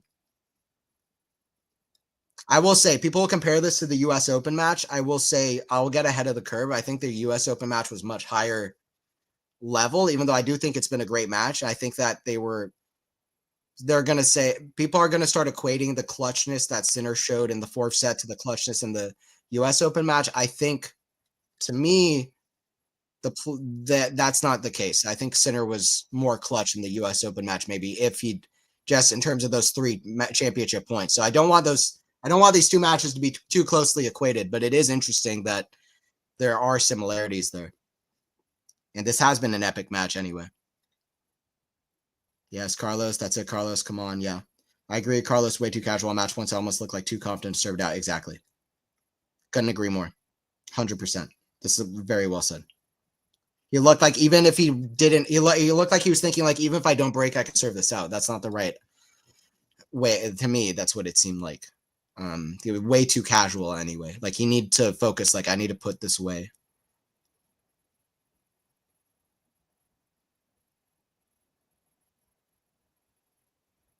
By the way, I think in a way, maybe it helped Carlos that Novak almost did the same thing against him at Wimbledon last year. Like, well, Carlos had 3 championship points, and then Novak saved those, broke, and then pushed the set to a tiebreaker.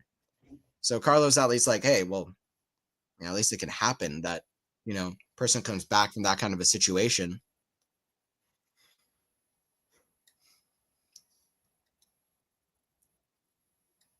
Like, Novak didn't come all the way back. That would have been insane. But He at least got out of that game where Carlos was serving for it with 3 championship points.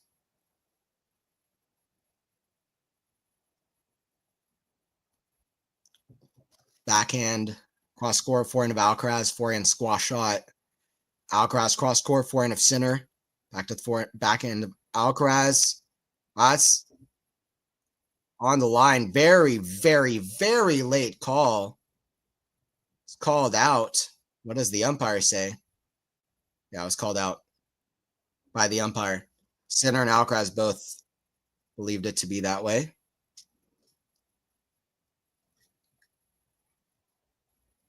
I mean, Sinner looking very calm still. I mean, that's the ideal case in any scenario. You want to be calm. Let's see if he can remain so. And if can get some good points here. Carlos, you know you can do this. Just keep on going. Won't count out Sinner so quickly. I mean, I said it earlier, I don't count either of these guys out. It's just on paper, certainly not looking great. Great sportsmanship from both guys. Alcaraz giving him the call there. I want to see what Hawkeye says about this one. It was called out. Carlos says it was good. I want to see the Hawkeye here. Hawkeye call. Because the other one Yannick said was in and it was out. That Carlos hit it in. Forehand, Sinner, down the middle. Forehand of Carlos. Going to be out. 40-15. Sinner, at least to get on the board, is absolutely essential at the beginning of the set. And Sinner can still win it, but it would be a mammoth effort now, honestly. Not quite as big as the effort Alcaraz has put up, though, and that's what he's got to tell himself. And maybe it is, but I don't know. I think maybe Sinner would rather be in his own shoes right now than where Alcaraz was about 45 minutes ago, facing down 3 championship points. You know? So then maybe that's what he's got to tell himself. Come on. Coco better on clay than Saba. I agree with you. She's not that strong on clay. I mean, Sabalenka's strong on clay, but not like Coco. I agree with you, actually. Always sick of the pain that Alcaraz service clay and Sinner not so much. I think Alcaraz better on clay, but I think they're both good on clay. The Sinner can't be honest. Sinner can't, to be honest. Sinner has lost it. We'll see. The biggest thing for me, if I was to pinpoint one thing right now, the biggest thing for me is that Sinner doesn't have a good 5-set record. I say that as somebody who's been very high on Sinner, even when he was losing a lot of 5-set matches. He doesn't have a good 5-set record. Alcaraz is flawless. He's like, I don't know the exact record, but like 10-0 in 5 sets. And the only time he lost, he was literally a teenager playing Matteo Berrettini when Alcaraz was outside the world's top 30. And Matteo Berrettini got to the semis that year, took a set off of Rafa when he won the title. When Rafa won the title. And Alcaraz was down 2 sets to love. And then he brought the match all the way to a 5th-set tiebreaker and then lost it as a teenager. That's the only time Alcaraz lost a 5-set match, when people walked away from that match probably more impressed with Alcaraz than they were with Berrettini. So that's the only 5-set match Alcaraz has lost. Good news for Sinner is that, I don't want to jinx it, but he's not looking like Alcaraz did here against Novak 2 years ago. I'd say that he's not. So far, it's not looking too dire. Hopefully that keeps up. He's going to have to put in a mammoth effort mentally and physically here, Sinner. Drop shot's going to be too good. 15 love. It's just so hard to deal with these kind of moments. We're 14 minutes away, 15 minutes away from the longest Roland Garros final since they've started keeping track of the time. I want to confirm that, but I'm pretty sure that's the case.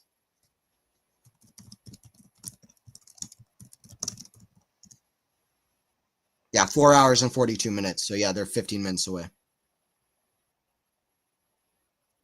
Backhand, drop shot, 2 in a row. Carlos Alcaraz, creative, in control, captivating. Sinner actually showing some frustration out there. You don't see that often at all. Anything from Yannick. Oh, God. Spike Lee enjoying this one.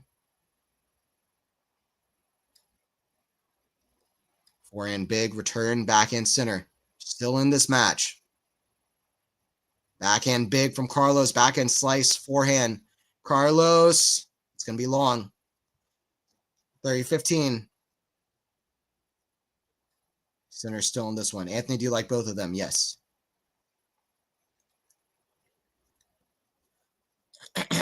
These are Carlos, Alcaraz, and Sinner are genuinely like two of my favorite players. I'd also put like Casper Ruud in there and a bunch of like lower tier players, but they're two of my favorites.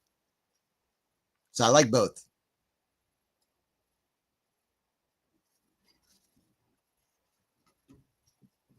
Alcaraz 30-15. Forehand completely missed from Alcaraz. It's the first. I mean, he's been so good nonstop since saving those championship points. Like he's been absolutely suffocatingly good.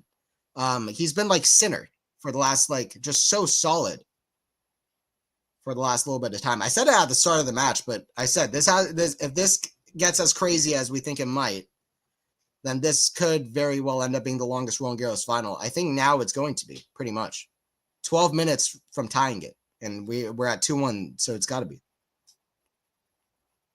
Wow. Forehand down the line, backhand Alcaraz, backhand Sinner. It's the backhand of Carlos, backhand Sinner. Forehand of Carlos, forehand Sinner, cross court goes out, 40-30. Sinner's moving okay, though.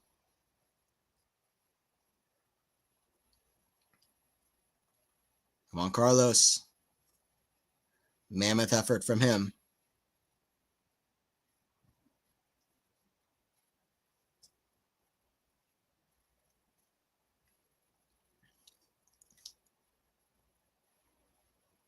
Alcaraz doing what was working so well for him, even at the end of the second set when he didn't win it, but just playing aggressive, playing his shots, taking control. Great backhand return from Sinner. He's moving better now. Deuce. Sinner, this is an absolute mammoth effort. I mean, I said this wouldn't be as big as Alcaraz's, but I mean, it's barely possible for it to be as big as Alcaraz's, honestly. Down 2 to 0 a break, down 3 championship points. But listen, it's about as hard as anything else after having the lead that you had and then just mentally getting to the place where you can compete against this alien. Forehand. It's a good shot from Sinner, defending, lob. Oh, Alcaraz has a tough shot here at the backhand. Sinner backhand, he's got a chance. Hits it right back to the Alcaraz forehand, but he's back in this rally. That's going to be out. What defense from Sinner? Now moving better. And that's going to loosen him up. Advantage to Yannick. Finally, a smile on his face. I feel like I haven't seen that in the last probably 2 hours. No, in the last 40 minutes, I haven't seen Sinner smile since wasting those championship points. Break point for Sinner. See if Sinner can put this away, and let's see how Alcaraz deals with it to try to hold on to his lead, to try to defend his Roland Garros title, but Sinner to try to fight back here. They've both won exactly half of their break points, 6 for 12 and 7 for 14. This is the 27th break point in the match. Jesus Christ. That's why it's 4.5 hours. Backhand. Forehand of Alcaraz the other way, yeah. Too good. Serving is very solid. Alcaraz, Sinner need to do that to return aggressively and stepping in on the ad wide kick serve, because in Rome he wasn't doing that and he bit the bullet for it. So he needed to do that, but yeah, I got away from him. High bounce. Alcaraz, very good serve. Clutch.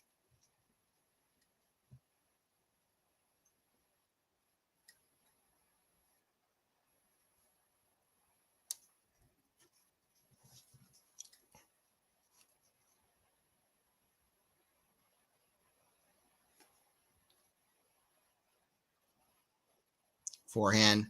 Good return. Very close to the baseline. Sinner returning that one. Alcaraz goes right back to the forehand of Sinner. Backhand Sinner now. Drop shot. Sinner runs. Better movement, but you can't get that. Carlos Alcaraz, insane. Clutch. This guy showing some things that we've never seen before on a tennis court.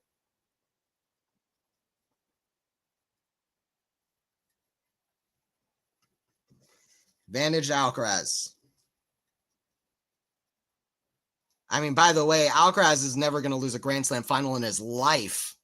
He's going to go 5-0, saving for going down 2 sets to love and a break to a guy who had won 31 consecutive sets, down 3 championship points, down 3 consecutive championship points.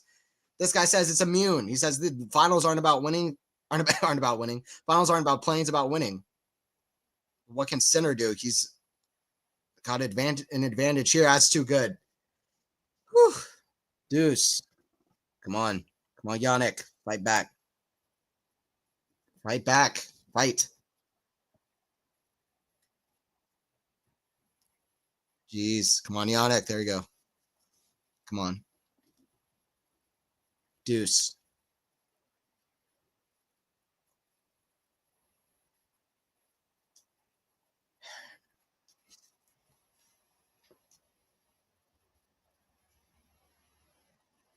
By the way, first match between players born in the 90s. Team came back from two sets love down. First match between 2 players born in the 2000s. Alcaraz trying to come back from 2 sets love down. Double fault from Alcaraz for the 6th time. Too many double faults. Some at crucial stages, including that one. It's a break point for Sinner. The crowd would absolutely go nuts if Sinner breaks here. Like, it would be one of the loudest roars, I would reckon. Kick, serve, backhand. Sinner, forehand, Alcaraz. Forehand, Sinner. Up high, backhand, Alcaraz. Backhand, Sinner. Goes for a pass. Doesn't make it. You need to go a little bit bigger earlier in the rally, in my opinion. I don't have the match on. Does Sinner look tired? Not too tired, but he looks a little bit tired. Like, he doesn't look like he's about to retire. But he certainly looks a little bit wary. But, I mean, it looks like he's still got a shot. Let's put it that way. Forehand return missed. Don't see that often. Alcaraz throws his Sinner throws his racket on the ground. At the ground.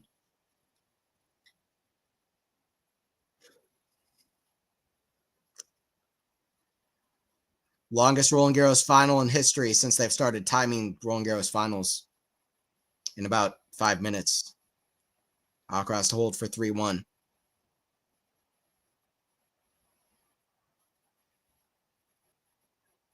There's never been a 5-hour Roland Garros final as long as they've kept count. This could be the first. Backhand, still a big game. That's so good from Alcaraz. So good from Carlos Alcaraz, 3-1.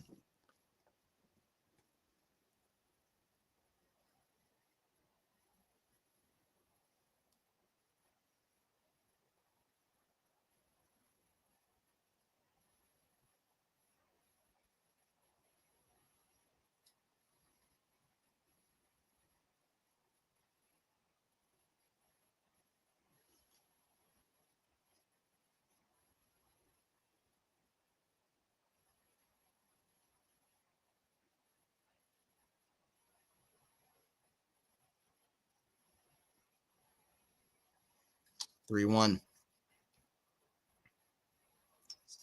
a must hold for Sinner. The match is over. I mean, I guess we already said that before. That the match was over in terms of Sinner is going to win it. I never quite felt the match was definitely over, but it's a must hold for Sinner, no doubt.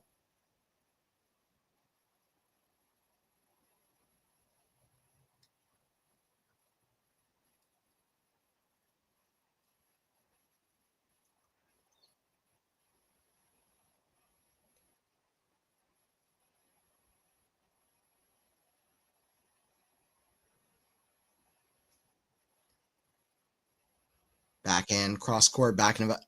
Alcaraz, another drop shot. Sinner's there, though. Oh, no way! What a shot from Carlos Alcaraz. This guy's unbelievable. This guy might be the GOAT, okay? This guy might be the GOAT. You know, we're looking back at this 20 years from now. This guy's 20-0 in Grand Slam finals, or 25-0 in Grand Slam finals, getting his 25th. What was that? How did he even get a racket on it? Then he got it over the net. Sinner thought the point was over, as he should. The point should be over. Carlos Alcaraz, get out of town. Leave. It's time for Wimbledon. At least for Queens. Come on, dude. Bro. Oh, God. It's like a bad week for the Italians. Well, they just had Arani and Paolini winning. Arani winning her first women's doubles major in, I think, 11 years. So, at least they got that.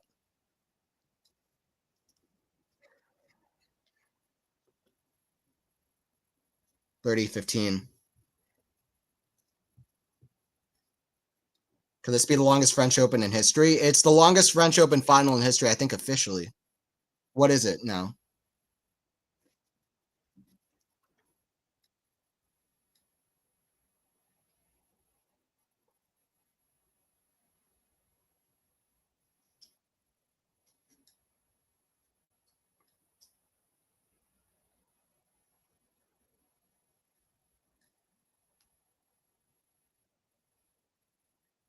Alcaraz sitting way near the tram line, instead of forehand, backhand down the line. Alcaraz is traveling the world, but of course he can. Yeah, it's just Alcaraz is everywhere on the court, everything everywhere all at once. He is on every single part of the court at once. It's unbelievable. He teleports. If Rafa was the Flash, Alcaraz is the teleporter. This guy is everywhere. Unbelievable. How can you say Carlos the GOAT? Novak can easily get 26. he's not the GOAT yet. I'm just saying, dude, this kid is unreal. If we look 20 years from now, you're telling me it's impossible this guy can't be the GOAT? That's crazy if you're telling me it's impossible. I'm saying 20 years from now, not right now. Honestly, I'll go as far as that. I'm big history buff for tennis. Watch the big three as long as I did. If you're saying it's impossible for Carlos to be the GOAT in 20 years, you're crazy. 40-30. I'm not saying he will be, but I'm saying you're crazy if it's impossible. This kid is unbelievable. If he keeps going at this pace, he very well might be.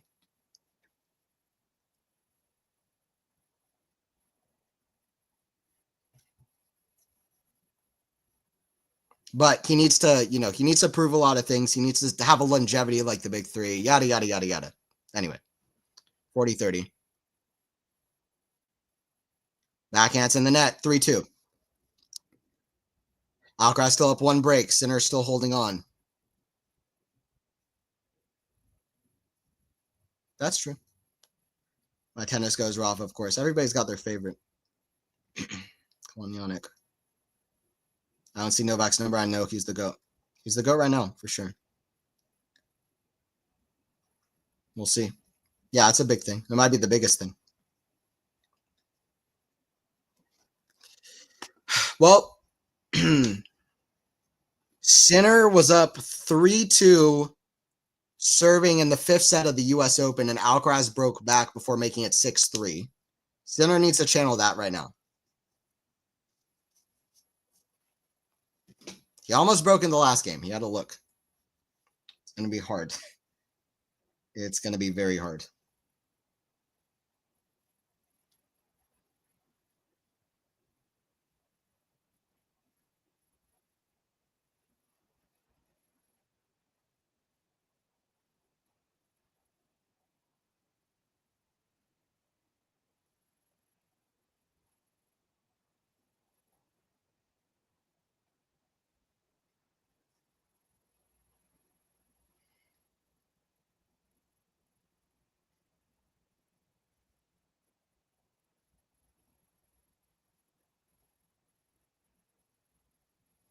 Yeah, longest Roland Garros final in the Open era officially, since they've been keeping track of time.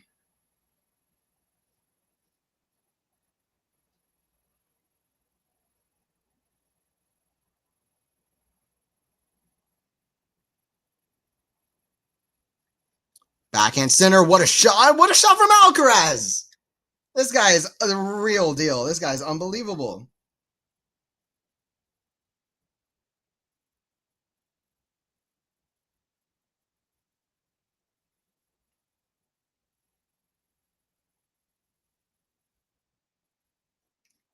That is unbelievable. What he was diving on the clay there. You see people diving on grass. The only time I've ever seen anybody dive on clay with Tsitsipas against Schwartzman in the craziest 3-set match of all time in Monte Carlo. If you watch that, you know what I'm talking about. Alcaraz got his clay all over him. What an effort from him. Unbelievable. Sinner's getting tired. Yeah, that's now the longest RG final. Yeah, this French Open's final is completely crazy. Yeah, it's getting better and better. This is one of the great finals. Such an important final. I can't stress that enough. Even if I don't want to stress it or not. I can't stress it enough, and I won't stress it enough. I will not. It's an important final in Alcaraz's career. To go 5-0. The only other man to go 5-0 in finals is Federer, and he didn't have a win like this in his first 7 Grand Slam finals, which he won. The great Roger Federer. One of the best athletes ever. It's a double fall from Alcaraz. Too many double faults, 15-all. Things can turn quick, though. Sinner's moving better, and he was in the last return game. If he can win this game, suddenly things start looking a little bit different. If Sinner wins this game, this is probably one of the greatest matches of all time. Certainly one of the most important if things pan out over the next 15, 20 years like we think they are.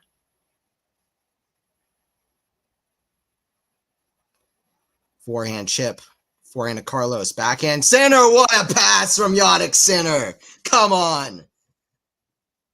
Jannik Sinner is back in business. 15-30. Moving so well to get to that backhand corner down the line. Trying to channel Bjorn Borg, wasting match points to the 4th, coming back in the 5th. Come on. 15-30. Let's go, Jannik. Alcaraz is really the heir to Federer's magician hand / sorcerer. I agree.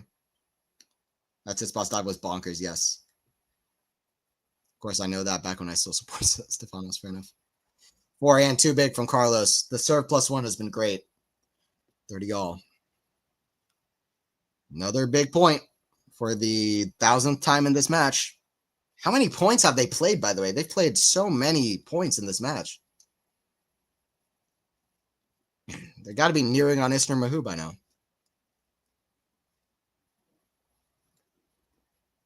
What a scoreline, by the way. 6-4, 7-6, 4-6, 6-7. We could get all tied up at 3-3. Sinner puts in a good performance here. That first serve was really close. Backhand, cross court, backhand, drop shot. Sinner runs, can't get under it. That serve was really close, and Sinner is looking at it too. I thought the serve was out too from here. Sinner complaining. I need to see the Hawkeye. That's huge. That's a bad call of Hawkeye. What does Hawkeye say? Because that is a bad call. We need the Hawkeye. Show the Hawkeye.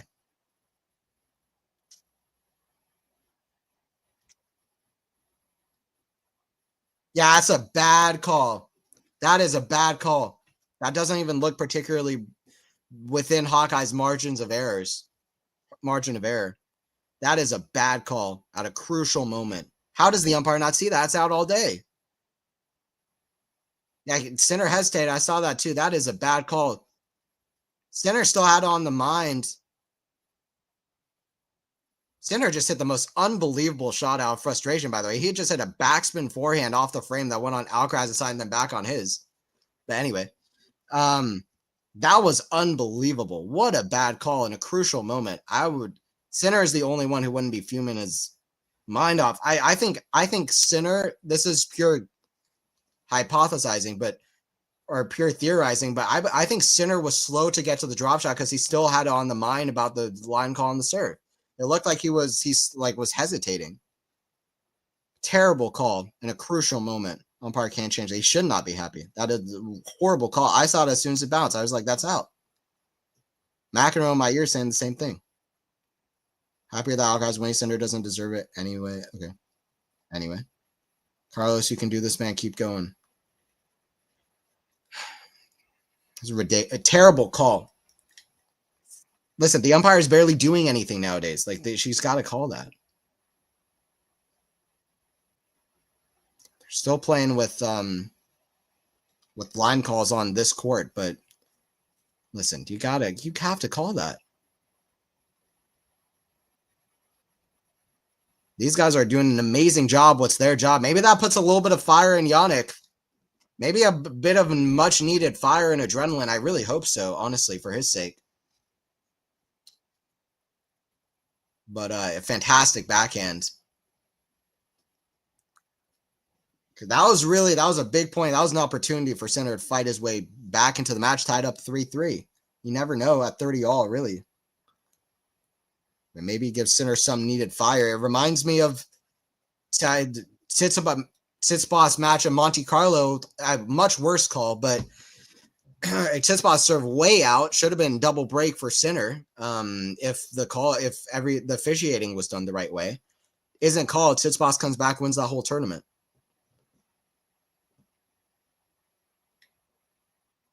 Not quite as bad of a call, but still, it's in that territory. Sinner going about his business here.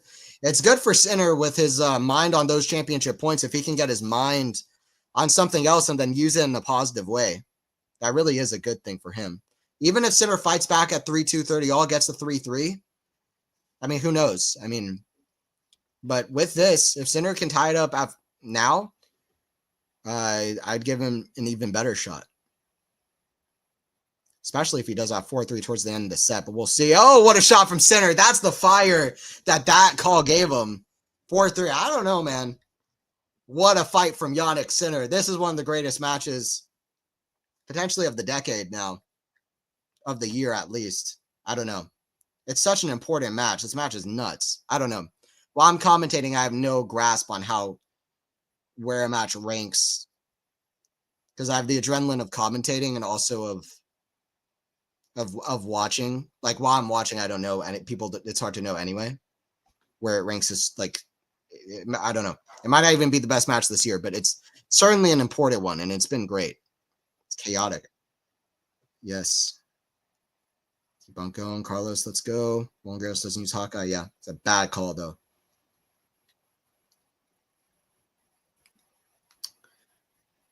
No one recalls Zverev gone like he didn't. That was not as big of a moment. It's nothing to do with Zverev. Nobody cares about Zverev. That was not as big of a moment. It was not as bad of a call either. Zverev mentioned it, but Zverev finds anything to complain about. It's nothing about not liking Zverev. It just wasn't. Okay, you can compare these two moments if you want. I will not. That moment just now in this match and the moment in the Zverev match last year. Because I think Alcaraz was already up on Zverev anyway, like way up on Zverev or something. I need to look at the moment. But definitely the match in Monte Carlo against Tsitsipas, that was uncomparable to the Zverev moment. Completely. That's definitely a historic Grand Slam final, 100%. It was going to be historic no matter what, but then, I mean, 2 sets to love, a breakdown, championship points. Sinner's always done well with losses, and he's not been losing a lot, so I don't know, but it's hard to say. Sinner playing with some anger in him. He goes for a big backhand down the line. He's close. 15 love. Gets in the net. Alcaraz is 7 points away now. 15 love.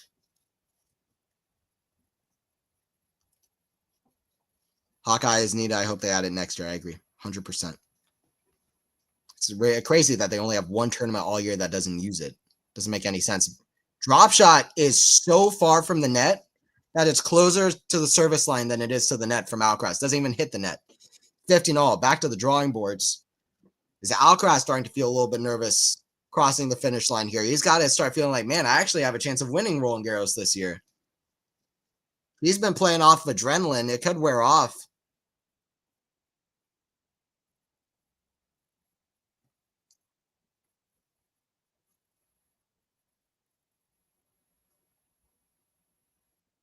Serve Carlos down T is very good. 30-15. Longest Roland Garros final. Come on, Carlos. Match of the year, bar none. I think so. This is crazy.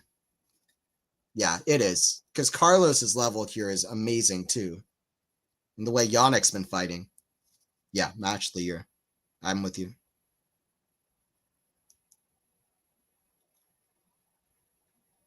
Serve.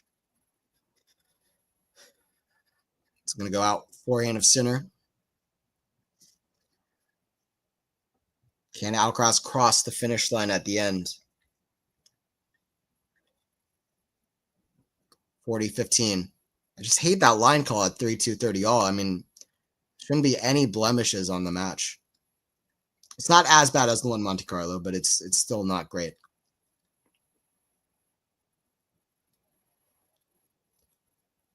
Forehand. Inside out. Other shot got right on the baseline. It's 40-30. See what Sinner can pull in this game.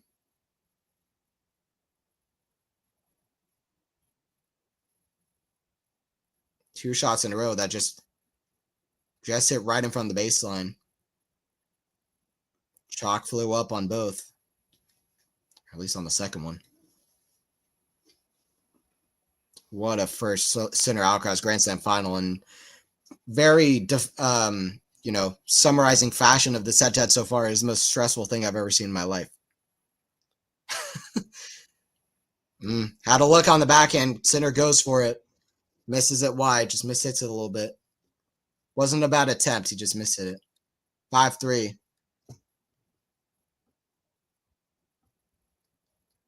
Could be the first Roland Garros final to go at least 5 hours. It looks like it's going to be.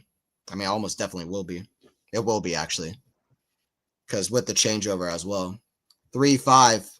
I mean, absolute deja vu to Sinner Alcaraz US Open.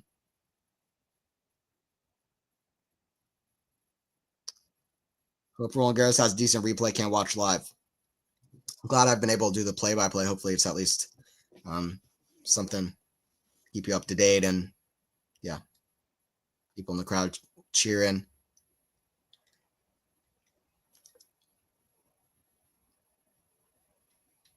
This is crazy.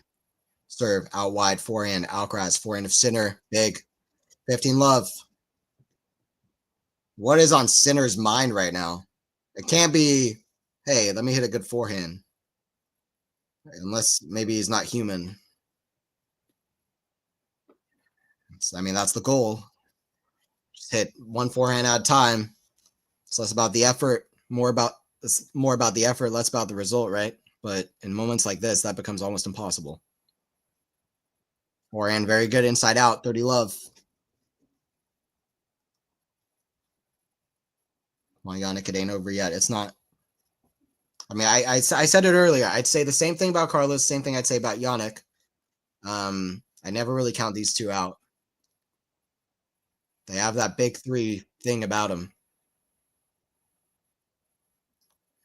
Rafa's footprint on the court.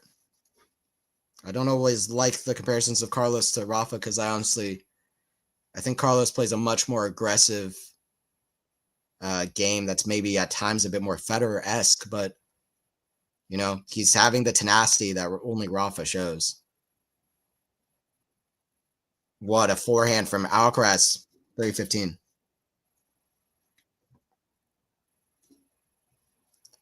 Loving Carlos' mental strength, yep. I mean, it's always been underrated. It's definitely not going to be anymore.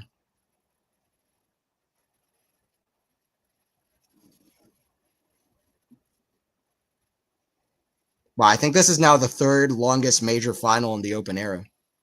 Is that what they just said? I'm trying to think, because it would have passed Federer and Djokovic, because I think that was just under 5 hours. I think it was. Because the only 5-hour plus match Federer ever played, Nadal Federer Wimbledon 08 was 4 hours 48. That's off the top of my head. Federer Joker is, I think, 4 hours 58. And the only 5-hour plus match Federer ever played was against Rafa in Rome. And one of the most underrated matches in 2006 Rome.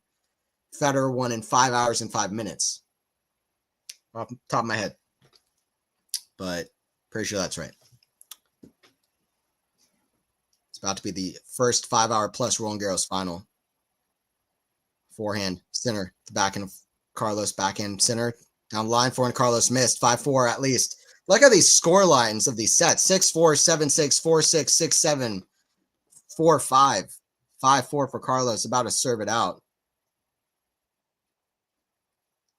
Speaking of mental strength, credit to Jannik that he didn't just roll over in the fifth set, 100%. 100%. All right, we got over 280 people watching. Let's keep it growing. Appreciate you guys joining in. Don't forget to subscribe. I'll have an analysis of this match for my Monday weekly New Tennis Era podcast. Speaking of the New Tennis Era, my podcast, the New Tennis Era podcast. Shout out to me. Anyway, check it out. That'll be out tomorrow. And after I regroup and recover. After I'll need at least 24 hours. I'm just joking. Can Alki close the match? We'll see. We'll see, right? It's hard to know.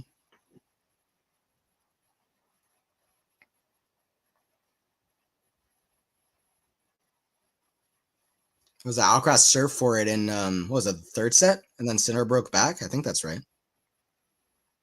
Yeah, he did when he was looking to win the third set against Jannik after Jannik won the first two about 5 hours ago. Sinner Alcaraz is a generational rivalry, dude. I feel privileged to have really pretty much witnessed this rivalry from the beginning. And you know, it's fantastic. First Grand Slam final between the two has turned out to be unbelievable. Truly. Forehand, it's like nothing in drama. Forehand, down the line, missed.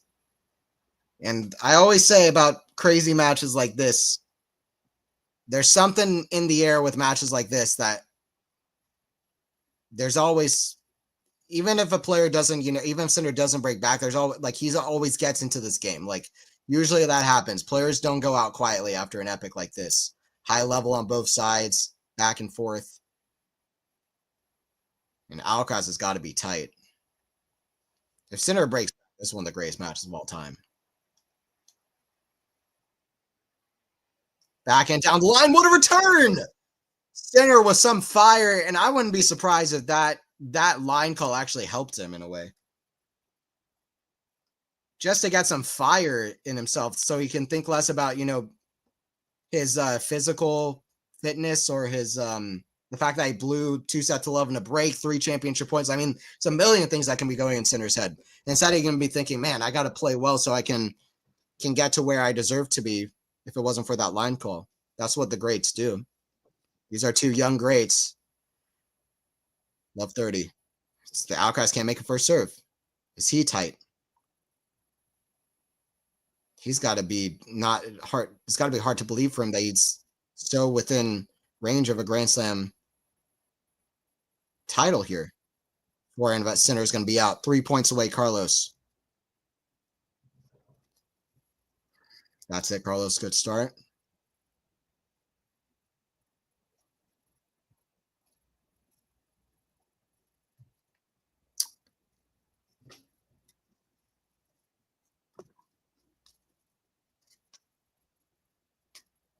$15.30. Unbelievable. And the Grand Slam final only gets bigger. And Carlos shows up in these big moments. He's definitely done that. Unbelievable. Forehand. Carlos, the backhand of Sinner. Forehand drop shot. Sinner wrong. Oh, redrop. He made it. No way. Jannik Sinner, get out of town. Oh, my God. How did he get under it? He had a late start. And he made it. People are saying he could barely walk at the start of the set. 15-40 down.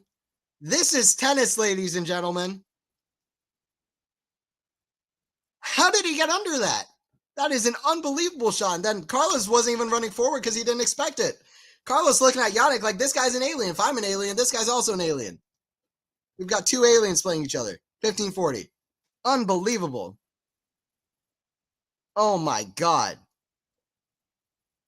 I'm telling you, that ball on the replay, if you're not watching live, that ball was like literally half an inch off the ground before Yannick touched it. It was unbelievable, especially on the replay. That was the craziest thing. That was one of the craziest things I've ever seen in any sport. I can't believe this.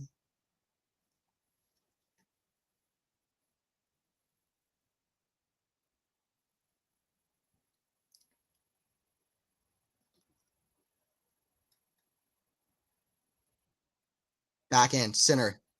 That's in the net. This is one of the greatest matches of all time, ladies and gentlemen. This is history. This is the match of the year unequivocally. Yannick Sinner has just broke back for 5-5.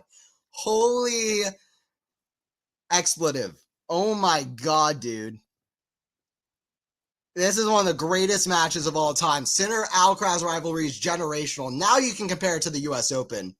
Until Sinner broke just then, I was hoping this match wouldn't be compared to that too much. Because I still felt like the U.S. Open, even though it didn't have quite the stakes on it, I felt like overall that match to me I still have above. But this is something else. And for a Grand Slam final, unbelievable. Sinner is cold. Now it really gets interesting. Oh my God. I think the line call at 3-2 helped Sinner. I'm just going to go ahead and say it. I think it helped Sinner. He got his mental focus away from everything else he could be thinking about. I only wish it was still 9-7, 8-6 in the fifth. Is the worst mistake tennis ever made to take that away. I'm telling you, in my opinion. At least make it a 12-12 tiebreak, something. Those epics, Borg, McEnroe, Federer, Nadal, at least for a Grand Slam final, when no other matches are scheduled, you got to keep it. At least for the Grand Slam final. What a big shot from Carlos Alcaraz.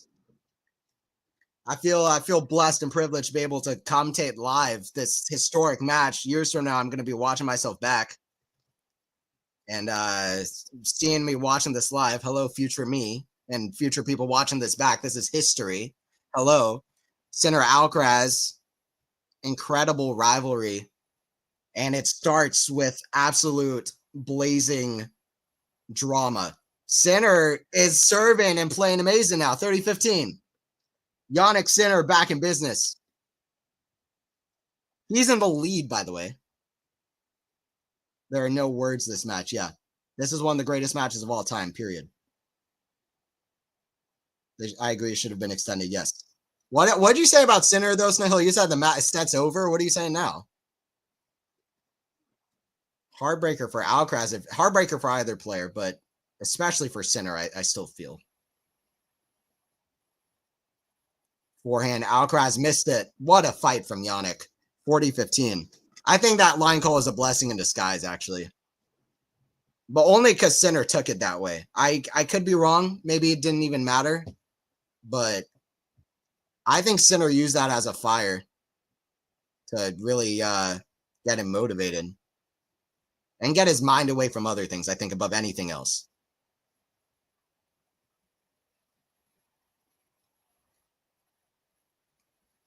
I said this earlier. If it goes 3-3 at that moment, I'm not even sure Sinner's the favorite at that point. Right now, I mean, I don't know who's the favorite, but Sinner's certainly in the conversation right now. Very much so. He's got the momentum back. Backhand, cross-court, backhand of Sinner down the line. Forehand, Alcaraz. Forehand of Sinner misses it 40-30.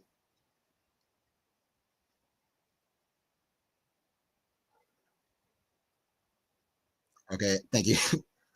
This must be tough for you, but I guess you like both, right? Okay, see, Sinner I hadn't done before. I was going on stats. But if he proves me wrong, then next time I won't say this. There's always a first. That's what these greats know. It was Rosewall and, well, way back before it was, Bill Tilden and all of these guys and Anthony Wilding, all these guys that nobody gives credit, but they were amazing players. And then it was Laver and Rosewall and Pancho Gonzalez. And then it was Sampras, Borg, McEnroe, Agassi. Then it was the big three. And then now you have Sinner and Alcaraz, but they know that there's always a first for everything. And currently we're seeing very much a first for something because we've never seen a match like this. Not quite. Forehand, that's going to be out. Deuce.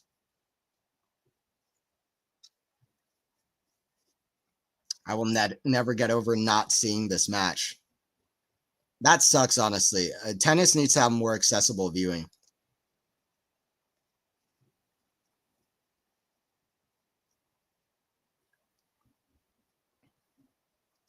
There's a lot of things that tennis can do better, but nobody's focused on a lot of people are not focused on the right things for improving tennis and putting it in the right direction. Making it 2-week masters and whatever else and longer, shorter changeovers and stuff. And that's not, there's so many other things to improve. And tennis viewing being accessible is one of those. Also, it'd be nice if we go from here to Grass Masters 1000. There's a lot of things. Forehand Alcaraz, forehand of Sinner, cross court, forehand of Carlos, forehand Sinner down the line. Let's go. This is unbelievable. Unreal. Unreal.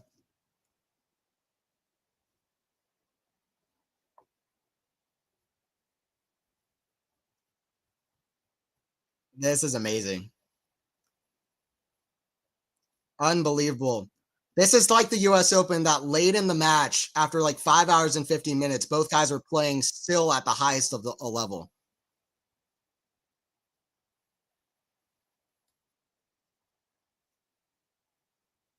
Advantage to Sinner to at least confirm this goes to a tiebreaker, if nothing else. By far the longest Roland Garros final, by the way. What a return from Alcaraz. Sinner's there. That's in. That's going to be too good from Alcaraz, though. This 5-5 game is one of the craziest games ever in this sport. This is nuts right now.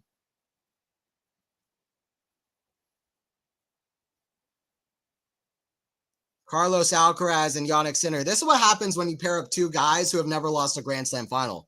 Both guys are like, listen, I have an 100% win rate in these things. I can't lose. This is going to be longer than Isner Mahou just because both guys feel like they can't lose. Even without an extended fifth set, it's going to be 70-68 in the tiebreak. 71-69. This is going to go on forever. Advantage to Jannik Sinner.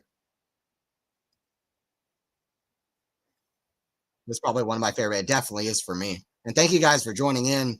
Don't forget to subscribe. Don't forget to like the stream, please. Keep the stream growing. We're at over 300 people watching. If we could keep it growing. Love all you guys joining in. Anthony Hirsch commentating. Keep your eyes out for me across the tennis world. I'll be around. And just across other things, too. I have a lot of things that are coming up. Advantage Center. And don't forget to subscribe, Quality Shot Tennis for more. I'll have a podcast out analyzing this one. This one's crazy. Forehand down line is so clutch from Jannik Sinner. What happened on the 5-4 changeover? This guy won a break back against Carlos, playing by far his best tennis of the set. And then at 5-5, he just clutched out a 15-minute back and forth 20 deuce high-level game against this alien that we call Carlos Alcaraz, who came back from 2 sets and a breakdown against Sinner, who won 31 consecutive sets at slams, 11 straight in slam finals. Bruh, this is the craziest thing I've ever seen. Yes, Sinner has pulled ahead. Alcaraz, though, he'll be looking for a tiebreaker. But Sinner has pulled ahead. This is crazy, dude.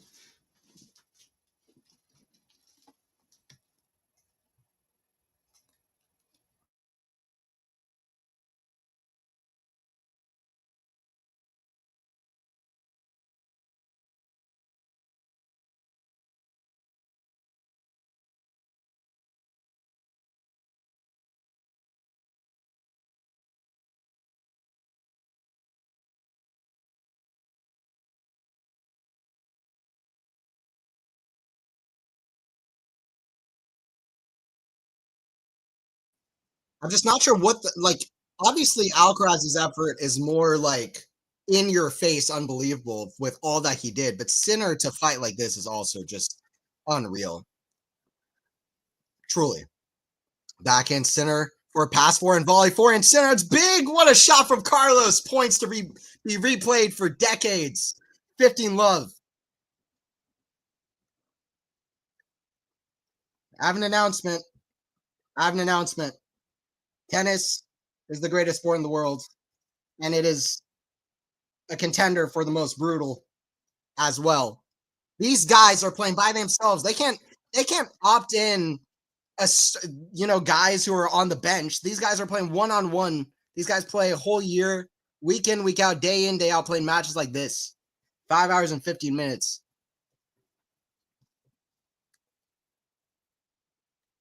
Take serve, backhand center, backhand of Alcaraz in the net. Center's 3 points away again. Holy crap. Super tiebreaker. Holy cow, how Alcaraz has hold serve to give us a tiebreaker. Yep. Has there been a super tiebreaker Grand Slam final? U.S. Open team versus Zverev was just a 7-pointer, right? It was. Because team won 8-6. I'm pretty sure this would be the first. It should be extended.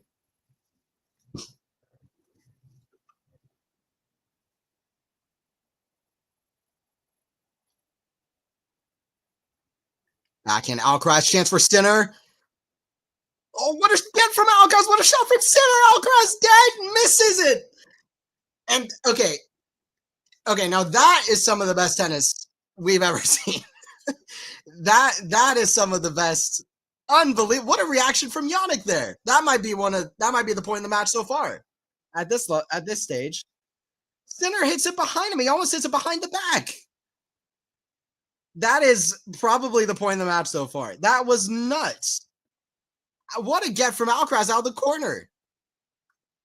That was up there with Sinner's somehow getting under the shot. I don't remember what the score was. It was a 15-30 at 5-4. It was up there, that one. 2 points away for Bjorn Borg-like effort against John McEnroe in 1980. I mean, Carlos Alcaraz in 2025. Wait, not converting on match points in the fourth and then trying to put this away in the fifth. One of the great matches you'll ever see. Take it in. This is the moment. This is the present. And it is spectacular, extraordinary. And we already knew.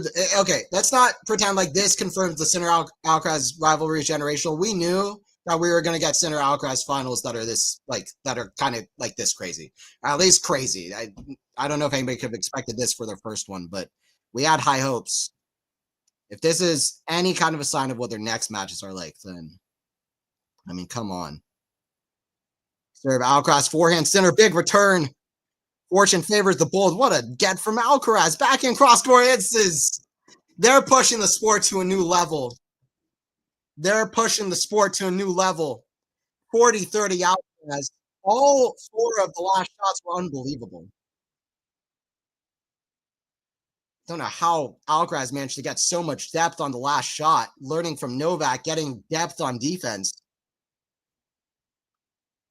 What the hell are we even watching? Oh my God, dude. Game point for Alcaraz. You might be watching the greatest match of all time. At least it's up there, dude. I already thought their U.S. Open match was right up there, and it is. So it's Alcaraz. It is. I'm not going to put a but there. Their U.S. Open match is up there. I'm going to stand by that. But this one's up there too. Backhand down the line. That got the line. Yannick Sinner with a backhand return that catches the line. This doesn't feel real. This feels AI generated right now.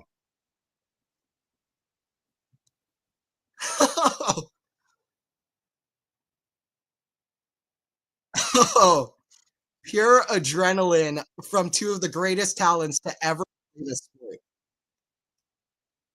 2 of the biggest talents, 2 of the greatest athletes. Alcaraz at deuce. Serve. Forehand of Sinner, big. Backhand. Alcaraz, the backhand of Sinner. He gets it somehow. Gets that one too. No, just out. But these gets are ridiculous. Sinner looked like always, he looked like he could barely move at the start of the set. And then I still think the biggest thing Sinner improved is his movement, not his serve. Because He was a good mover. In a blink of an eye, he became like a contender for a top 5 or 10 best mover ever. Like, at least, like, he's in the conversation of all-time great movers. He's not even necessarily the fastest for foot speed, but the way he moves on the court is mind-blowing. His serve has definitely improved a lot, too. Forehand center. Backhand Alcaraz, backhand center, cross-court, backhand slice of Carlos. These guys are playing at the highest level they have in the match so far. Definitely. Backhand. Oh! Come on! Oh, yo, what? This is unreal. This is the greatest tennis has to offer right now. What are we even watching? Those were two of the best games I've ever seen, and that was after everything else that we saw. This, can't believe this is a Hollywood movie. This is insane. I know. This might be the greatest match of all time. Okay? I know I'm going to look back on that and be like, dude, Federer Nadal 08. Give me a break. This is exciting. 6-set, tiebreaker, 6-set. It might as well be the 6th set. 5th set, tiebreaker, 6-6. It's a 10-pointer. So first to 10, win by 2. 8th set, tiebreaker, whatever. It feels like we've been here for 10 sets. Let me know what the score is. Who's going to win? I don't know, dude. I don't even know what to say. I don't know who's going to win. Again, I'm going to pick Sinner just because for him to waste those 3 championship points, it's like 50-50. So I'm going to say Yannick. I'm going to say Yannick 10-7. It's been so crazy. I'll say Sinner 10-7. Sometimes the sequel is better than the original. That's true. This is maybe like 2013 RG semis, which was extended. Yeah. Oh, yeah. If you're comparing that one, I kind of think that match is like slightly overrated. I always thought the Wimbledon 2018 match was better. This one is better than that one for me. The 5th set was way better than any other set in that match. But anyway, that's my opinion. Alcaraz 7-5. This 10-8. Alcaraz 56-54. Forehand. Sinner. Forehand. Cross court. Forehand of Sinner. Forehand of Alcaraz. Cross court. I think it will help Sinner the fact that he made it at least put such good effort in the 5th, but I don't know. It's like so heartbreaking anyway. The good news for Sinner is he's got so much time to come back. If this was a 7-pointer, this would already look bad.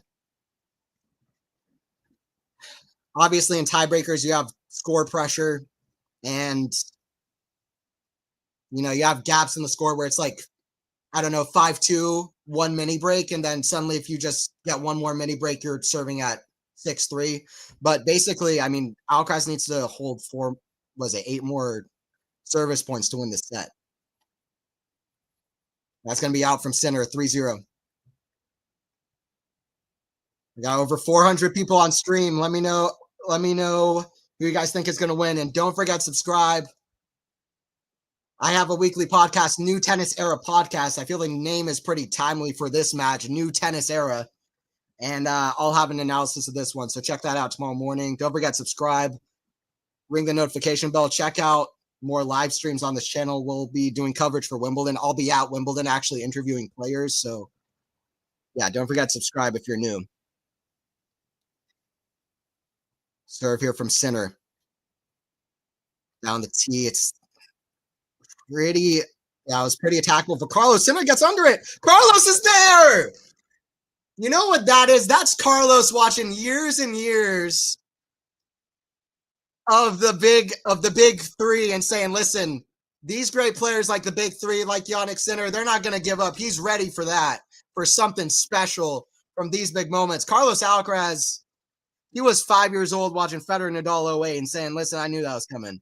I got something new for you. You give me that, I give you this. He's taking the game to the next level, 4-0. This might be 10-0. It's about to be 5-0 in slam finals if he keeps this up, and one of the most heartbreaking losses, but also one of the most epic matches you'll ever see. One of the most exhilarating victories you'll see.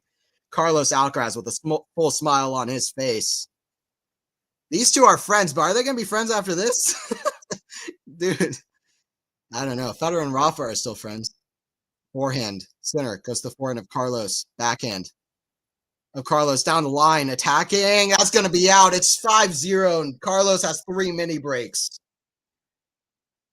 I mean, 3 mini breaks is basically like a 1 break. You're down 2 breaks. Oh my God, there's no way Sinner can come back from this. You said that at 5, not you, but everybody said that at 5-4. Sorry, not you, sir. You didn't say anything. I don't remember you saying that. But by the way, if Sinner loses this, I expect him to do what he did at the U.S. Open because he's always so sportsmanlike. But I think he'll climb the net with Alcaraz. He always does that. Yeah, guys, don't forget to like, don't forget to subscribe.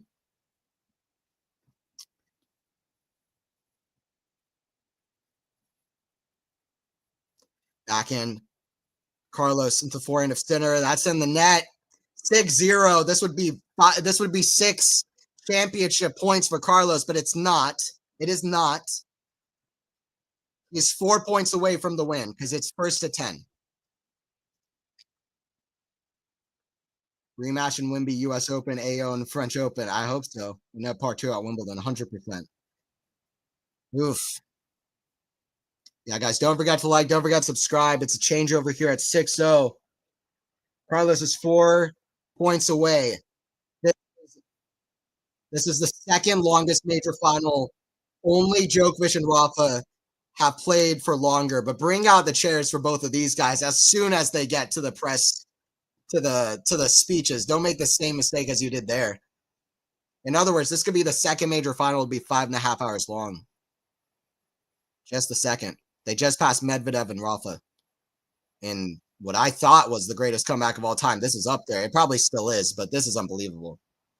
This is up there. This has to be up there. This is ridiculous. 3 championship points as well. And 2 sets in a break against a guy who won 31 consecutive sets. 7-0. This is crazy. This is nuts from Alcaraz. I've said for so many times that the thing that truly makes Alcaraz stand out more than anything else, he shows up when the spotlight's on his face. Seriously. That's in the net. 7-1 now. If Sinner comes back from this is objectively the greatest match of all time. By the way, Sinner can do something. He can create the objectively greatest match of all time if he comes back from this.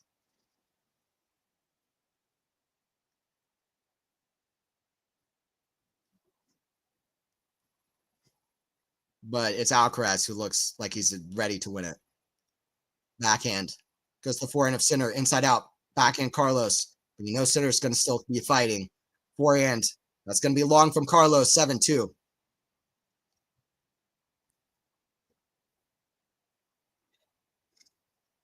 Alki loses tiebreaker. I'm going to say go away, Alki. Yeah. Whether Alki wins or loses it, I'm going to say way more at Alcaraz than that. They didn't hurry up to watch 40-year-old Ronaldo in the Nations League final over 17-year-old. Them all generational clash. That's cool. But listen, nothing that could be happening in other sports like this. Alcaraz watched Tyrese Halliburton in the playoffs on NBA. He's watching all these great athletes. He's like, listen, I'll do you one better. There's something I've just never seen before. What Alcaraz is pulling off. The first 7 points of this tiebreaker. I mean, I can't comprehend all the greatness that we've seen from these 2 young greats. Backhand. Sinner down the line. It's going to be out. Alcaraz looks like he's in position to absolutely steal the match. Listen, it's a one-sided scoreline at the end, but it couldn't have been a closer match. And Sinner had those 3 championship points. Oh, God. Against these guys, even against Sinner himself. I mean, we saw that in the 5th set, but against Alcaraz, against Djokovic, Rafa, Roger, you have to put away your first match championship point. When you have 3 of them, you gotta close it out, unfortunately. But it's what a heartbreaker. Sinner, what a performance from him as well. 9-2 for Alcaraz. Both sides have time since the Sinner last match point, 1 hour and 43 minutes. Carlos Alcaraz proving to truly be, if he keeps going at this pace for 20 more years, I mean, he might push sport to a new level. Like, it's crazy. At 20, having just turned 22 years old, I don't want to be hyperbolic, but what he's done at 22 years old is unbelievable. Let's just leave it at that. And if he keeps this going, I mean, what a great athlete. Even if he does keep this going, 5 slams, what a career he's had already, and he's not done. 7 match points, championship points. Forehand, cross court, forehand of Alcaraz. We're down the line. Carlos Alcaraz does the impossible on Roland Garros in the match of the decade, one of the greatest matches of all time, one of the most important matches in the history of the game. In the first meeting of these two, it's not going to be the last, and this will come to define their rivalry's 5th straight win against Sinner. Sinner does climb the net, just as he did in their all-timer at the U.S. Open. Carlos Alcaraz is unreal. What a monster. And he wins in a one-sided tiebreaker, but the match could have been anything but. What a performance. 2 sets and a breakdown against a man that won 31 consecutive sets. And after I said all of that, let's not forget that an hour and 45 minutes ago, Sinner at 3 championship points. What a heartbreaker, but heart out to both of these men. What an effort, and a contender for the greatest match of all time, or at least it's in the top 5. It's in the top 10. It's somewhere. That was maybe the most unreal match I've ever watched. Unbelievable, because not only it was a great match, high level, especially in the 5th set, the circumstances, 2 hours, not 2 hours, 2 sets and a break, 3 championship points to save against a guy who's been that dominant. What a privilege to call this match and to watch it in real time. Thank you guys for watching. I appreciate you guys for checking it out. Don't forget to subscribe and like and all of that stuff. Been Anthony Hirsch. I'll be around. Great call of epic match. I appreciate it. Oh God. Thank you for the lively, enthusiastic commentary. I mean, all I can do to try to enhance and get to what the match is. Anthony, you were clutch. Thanks.